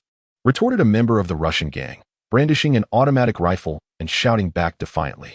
Tension escalated between the two factions, and the enormous sound wave emanating from Alex's rooftop heightened their anxiety. At that moment, another lyric from the system echoed forth, infused with a deep, battle-ready resonance. The roar of conflict signified the arrival of the era of heroes amidst the chaos. The gangsters, feeling threatened, instinctively turned their weapons toward Alex's rooftop, unleashing a barrage of gunfire in response to the system's fervent song, sending dust flying from the walls of the rooftop. The gunfire synchronized perfectly with the proclamation of chaos, creating a cacophony of sound that was both intense and electrifying. Who is it? Show yourself. Who the hell is playing music at this hour? From April 4th, I began preparations for Qingming, hence unable to update. I will continue until April 6th, after which I should undergo an evolution. Chapter 41. The End of Light Lower District. Beaumont Port. The port waves surged continuously, frothing white foam that clashed against the crumbling walls, accompanied by the powerful music resonating from the shore. The relentless gunfire of counterattack echoed like the chaos of a battlefield, bullets ricocheting off the rooftop, stirring up clouds of dust. The men from the Russian gang and the Black Gang, both embroiled in a deal, were filled with fury and exasperation, their tempers flaring as the once peaceful transaction was disrupted by some unknown ruffian blaring music in the dead of night. Come out. Show yourselves, bellowed a Black Gang member, brandishing a cheap AK-47, unleashing a torrent of fire towards the source of the music, riddling the rooftop with bullet holes and sending dust swirling into the air. Damn it. Blow him up, shouted another Black Gang member, pulling a pineapple grenade from his waist, removing the pin, and hurling it towards the most boisterous part of the rooftop. As the grenade arced through the sky, a dark, agile figure leapt from the rooftop like a cheetah, vaulting over the alleyway to the adjacent rooftop. Synchronized with the pulsing music, the explosion sent a massive cloud of dust billowing into the air, causing both gangs to squint as they spotted the figure behind them, quickly pivoting their weapons to pursue the shadow with a barrage of gunfire. Damn it, you brought grenades. The Russian gang leader roared, his neck veins bulging with rage as he witnessed the Black Gang's audacity to carry such deadly weapons during a deal. The cacophony of gunfire and music rendered his shouts nearly inaudible, yet he strained his voice to ensure he was heard. That guy is too damn arrogant. Carrying a speaker with him. Use your weapons immediately, blow him to bits. The Black Gang remained unfazed, as carrying grenades for self-defense was a standard practice in their line of work. Damn it. The Russians could no longer tolerate the situation, demanding their comrades to retaliate. One burly Russian kicked over a greasy metal barrel, retrieving a 7-rocket launcher from within. The Black Gang leader, armed with a submachine gun, glared at the Russians as they brandished the rocket launcher, unable to contain his outrage. What are you Russians planning, pulling out a rocket launcher? This weapon was no trifling matter. The 7-rocket launcher boasted a storied history. In 1993, during a military operation in Somalia to apprehend warlord aided, Somali militants used a rocket launcher to shoot down 2 Black Hawk helicopters belonging to the U.S. Army's 160th Special Operations Aviation Regiment. Later adapted into the film Black Hawk Down. It also gained notoriety during the Chechen War, where in a single battle, Chechen rebels, armed with this very rocket launcher, reduced a contingent of 1,000 Russian soldiers to a mere 11 survivors. The leader of the Broken Hand Gang felt a chill run down his spine, astonished that the Russian mob possessed such a formidable weapon. The Russians, unfazed, considered it entirely normal for a gang to possess heavy weaponry, such as rocket launchers, for self-defense. Without hesitation, a Russian man shouldered the rocket launcher, aimed at the window of the floor below the rooftop, and pressed the trigger. The fiery tail of the projectile surged forth, hurtling toward the building that was playing music. In the next moment, a shadowy figure, agile as a panther, leaped from the rooftop, swiftly bounding across several rooftops. The rocket-propelled grenade struck the small building, resulting in a tremendous explosion that sent flames shooting into the night sky, illuminating the surroundings and scattering debris in all directions. Remarkably, the music continued unabated. Wherever the shadow landed, the music followed, accompanied by the relentless sounds of gunfire. Both factions of gangsters shielded their faces from the rain of debris and dust, their weapons still trained on the elusive figure. Suddenly, an object resembling a grenade was hurled from the rooftop, landing directly above the two groups of gangsters. "Take cover. Protect your eyes," shouted a seasoned gangster. In the blink of an eye, the grenade exploded overhead, illuminating the entire port of Bomo in a brilliant flash. It was a flashbang. "My eyes. My eyes. Stay calm. Get down." Many were blinded by the sudden brilliance, their vision clouded in a painful haze. In their panic, some instinctively fired their weapons, inadvertently hitting their own comrades, who fell to the ground in agony. However, there were also experienced individuals who, recognizing the danger, quickly dropped to the ground, avoiding any accidental injuries to their allies. In the next instant, the music shifted to a narrow alleyway, where a small smoke grenade was forcefully thrown from the shadows, landing in the midst of the chaos. With a hiss, the smoke grenade erupted, enveloping the area in a thick cloud, obscuring the frantic figures of the two groups. Amidst the swirling haze, Alex emerged, clad in a black trench coat, hood obscuring his features, and a smooth silver mask covering his face. In his hands, he wielded two black desert eagles, resonating with the pulsating music of Zhang Jie's counterattack. "It's you scoundrel." Upon spotting the emerging figure, the prone gangsters roared in fury, raising their weapons to fire. Bullets ricocheted around Alex, whizzing past his feet. With a peculiar grace, Alex pressed his feet against the wall, his trench coat billowing behind him as he swiftly ascended the surface, evading the barrage of bullets that struck the ground and the wall where he had just run. His arms extended, the twin desert eagles in his hands unleashed a torrent of gunfire as he raced along the wall. Bang, bang, bang, bang. Time seemed to slow down at the moment Alex's foot struck the wall. At least in Alex's perception, their resistance appeared as sluggish as that of a 3-year-old child. Though Alex could not outpace the speed of bullets or evade them, there was just enough time to dodge the gun muzzles as they aimed at him. This enabled Alex to ascend the wall as if he could elude the bullets entirely. Accompanied by the fiery tongues of his dual desert eagles, each shot found its mark. Piercing through the thick fog, the ripples caused by the bullets reminiscent of the mesmerizing yet brutally violent trajectories seen in The Matrix. The bullets that followed in pursuit of him ceased their flight, for the shooter had already met his demise. Once the dual desert eagles had discharged their 14 rounds, Alex's form rolled through the air, the weapons pivoting deftly on his fingers before finding their resting place at his lower back. He landed gracefully, his silhouette steady upon the ground, the hem of his trench coat cascading down as he fixed his gaze through the silver, sleek mask into the smoke-laden void. The music from the system continued to play, enveloping him in its cadence. There were no survivors. Only $2 million and a box of white powder remained amidst the haze. He stepped forth from the dark alley, the background music guiding him towards the dissipating fog, now mingling with the sea breeze. In the shadows, nefarious figures began to stir. Chapter 42. Intertwined, the sea breeze swept through Pombo Port, gradually dispersing the thick fog that surrounded Alex, propelled by the music that accompanied him. He stood tall, clad in a black trench coat, his silver, smooth mask lending an air of mystery as he navigated through the mist towards the two boxes of spoils. As he approached the loot, his keen eyes scanned the surroundings, revealing the bodies of those he had slain or those who had fallen victim to their own in a chaotic frenzy during his flashbang moment. Blood pooled on the ground, and nearly 20 corpses painted a gruesome tableau, with Alex standing amidst it, his dark coat both enigmatic and cruel. He bent slightly, lifting the two black boxes. In an instant, The wind swept through, clearing the smoke and revealing his mysterious figure. However, as the fog lifted, figures emerged from the alley, armed and moving swiftly. Trained and agile, they swiftly positioned themselves in a fan-like formation, effectively blocking Alex's escape route on land. "Drop the loot, hands on your head, and crouch down," commanded Ailswan. Clad in a thick black bulletproof vest, his left hand supporting the 9mm pistol held in his right. His sharp, hawkish gaze bore down on Alex's silhouette as he barked the order. He had allied himself with a powerful gang from Central City, establishing a foothold in the lower district to safeguard their interests within his sphere of influence.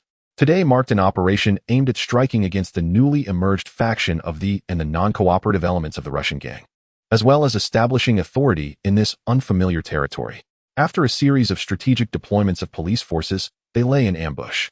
However, they did not anticipate the audacity of the underworld in the lower city, which was equipped with grenades and rocket launchers, formidable weaponry indeed. Initially, upon witnessing this, he felt a surge of trepidation, realizing he had underestimated the chaos of the lower city. Yet, upon observing a mysterious figure in a black trench coat, who neutralized the gang members with a flashbang and smoke grenade, he was struck by a renewed sense of ambition. After all, it was merely one individual. Capturing this enigmatic figure would certainly be a significant achievement for him in the lower city. Having encountered individuals with genuine superhuman abilities, understood that some possessed strength beyond comprehension, leading him to suspect that this mysterious individual might indeed be one such powerful entity. After all, who else could appear so brazen and efficiently dispatch nearly 30 gang members without a hint of fanfare? Perhaps this individual's power was, in fact, the ability to carry their own background music. But what use was such power? Pondered. With caution and vigilance, his body tensed, and he moved his feet carefully along the ground. He released his right hand, raising his left to direct the surrounding officers, his hawk-like gaze sharp as he commanded. "Drop the contraband, hands on your heads, crouch down. Do you hear me? Turn off the music." The system complied without hesitation. Originally, the music surrounded them in a three-dimensional soundscape, but it immediately receded from around, contracting from a full 360 degrees to a mere 45 degrees behind him, becoming genuine background music. Stood resolutely, holding two black boxes, his deep-set eyes behind a sleek silver mask fixed on with a hint of surprise. He had initially assumed the ambushers were members of a rival gang and had paid them no mind, feeling no sense of threat, which would conveniently serve to bolster his reputation as a superhero. But now, the situation had taken a turn. Realizing this, had no intention of engaging with the police. His penetrating gaze swept across the 13 officers encircling him, their weapons trained on him, forming a web of intersecting lines in his mind. Unless the bullets could bend, they would find it difficult to inflict harm upon him. He fully activated his senses. The sea breeze gently caressed him, rustling his trench coat. In an instant, within his heightened perception, he could discern every particle of dust in the air within a radius of hundreds of meters, while his ears picked up the movements of the air and the heartbeats of the 13 officers, all while nervously rubbed the grip of his firearm. As if in slow motion, released the black boxes he held, watching them fall towards the ground. As he shook the sleeves of his black trench coat, the concealed throwing knives slipped between his fingers, glinting like stars in the night. 8 gleaming blades were firmly gripped within his grasp. Alex stepped forward, the 8 flashes of silver light slicing through the darkness, each darting toward their respective targets, tracing brilliant lines in the air. "Fire!" Ailswan's sharp gaze locked onto Alex. The moment he observed Alex release the black box from his hands, he bellowed to open fire, pulling the trigger as a bullet struck the position Alex had just vacated. In that instant, one of the dazzling blades found its mark, embedding itself into Ailswan's right hand, causing a wave of agony to ripple through him as he stared wide-eyed at the knife lodged in his palm. The blades moved with the swiftness of shooting stars. Arriving in the blink of an eye, small yet deadly, no larger than a finger, they elicited cries of terror from the surrounding officers. Upon receiving the command, 5 remaining officers immediately opened fire at Alex's previous position. After narrowly evading the initial volley, the relentless gunfire pursued Alex's elusive figure. Unexpectedly, another 5 throwing knives shot forth from Alex's fingertips, shimmering with a blinding silver glow in the night, striking the backs of the remaining officers' hands, provoking their anguished screams. Ailswan gritted his teeth, beads of cold sweat forming on his brow, as he witnessed Alex, like a wraith, deftly evade the bullets while the knives carved swift, silvery arcs, disarming 13 officers in total, leaving him utterly astounded. Amidst the anguish of the officers clutching their injured hands, Alex's dark silhouette appeared as a ghostly specter. "Officer, please do not impede my quest to eradicate the evils of the lower city." His voice, deep and resolute, emanated from beneath his sleek silver mask. With that, he bent down once more to retrieve the 2 black boxes filled with powder and money, and sprinted toward the nearest small building. Within mere moments, he leaped across the rooftops, vanishing into the shadows of an alleyway. Elzwan clenched his jaw, fixating on the retreating figure of Alex. A sudden sense of déjà vu washing over him, as if he had witnessed this scene before, yet could not place it. Maintaining his composure, he turned to examine the throwing knife embedded in his hand, noticing the engraving on its small handle, the word silver.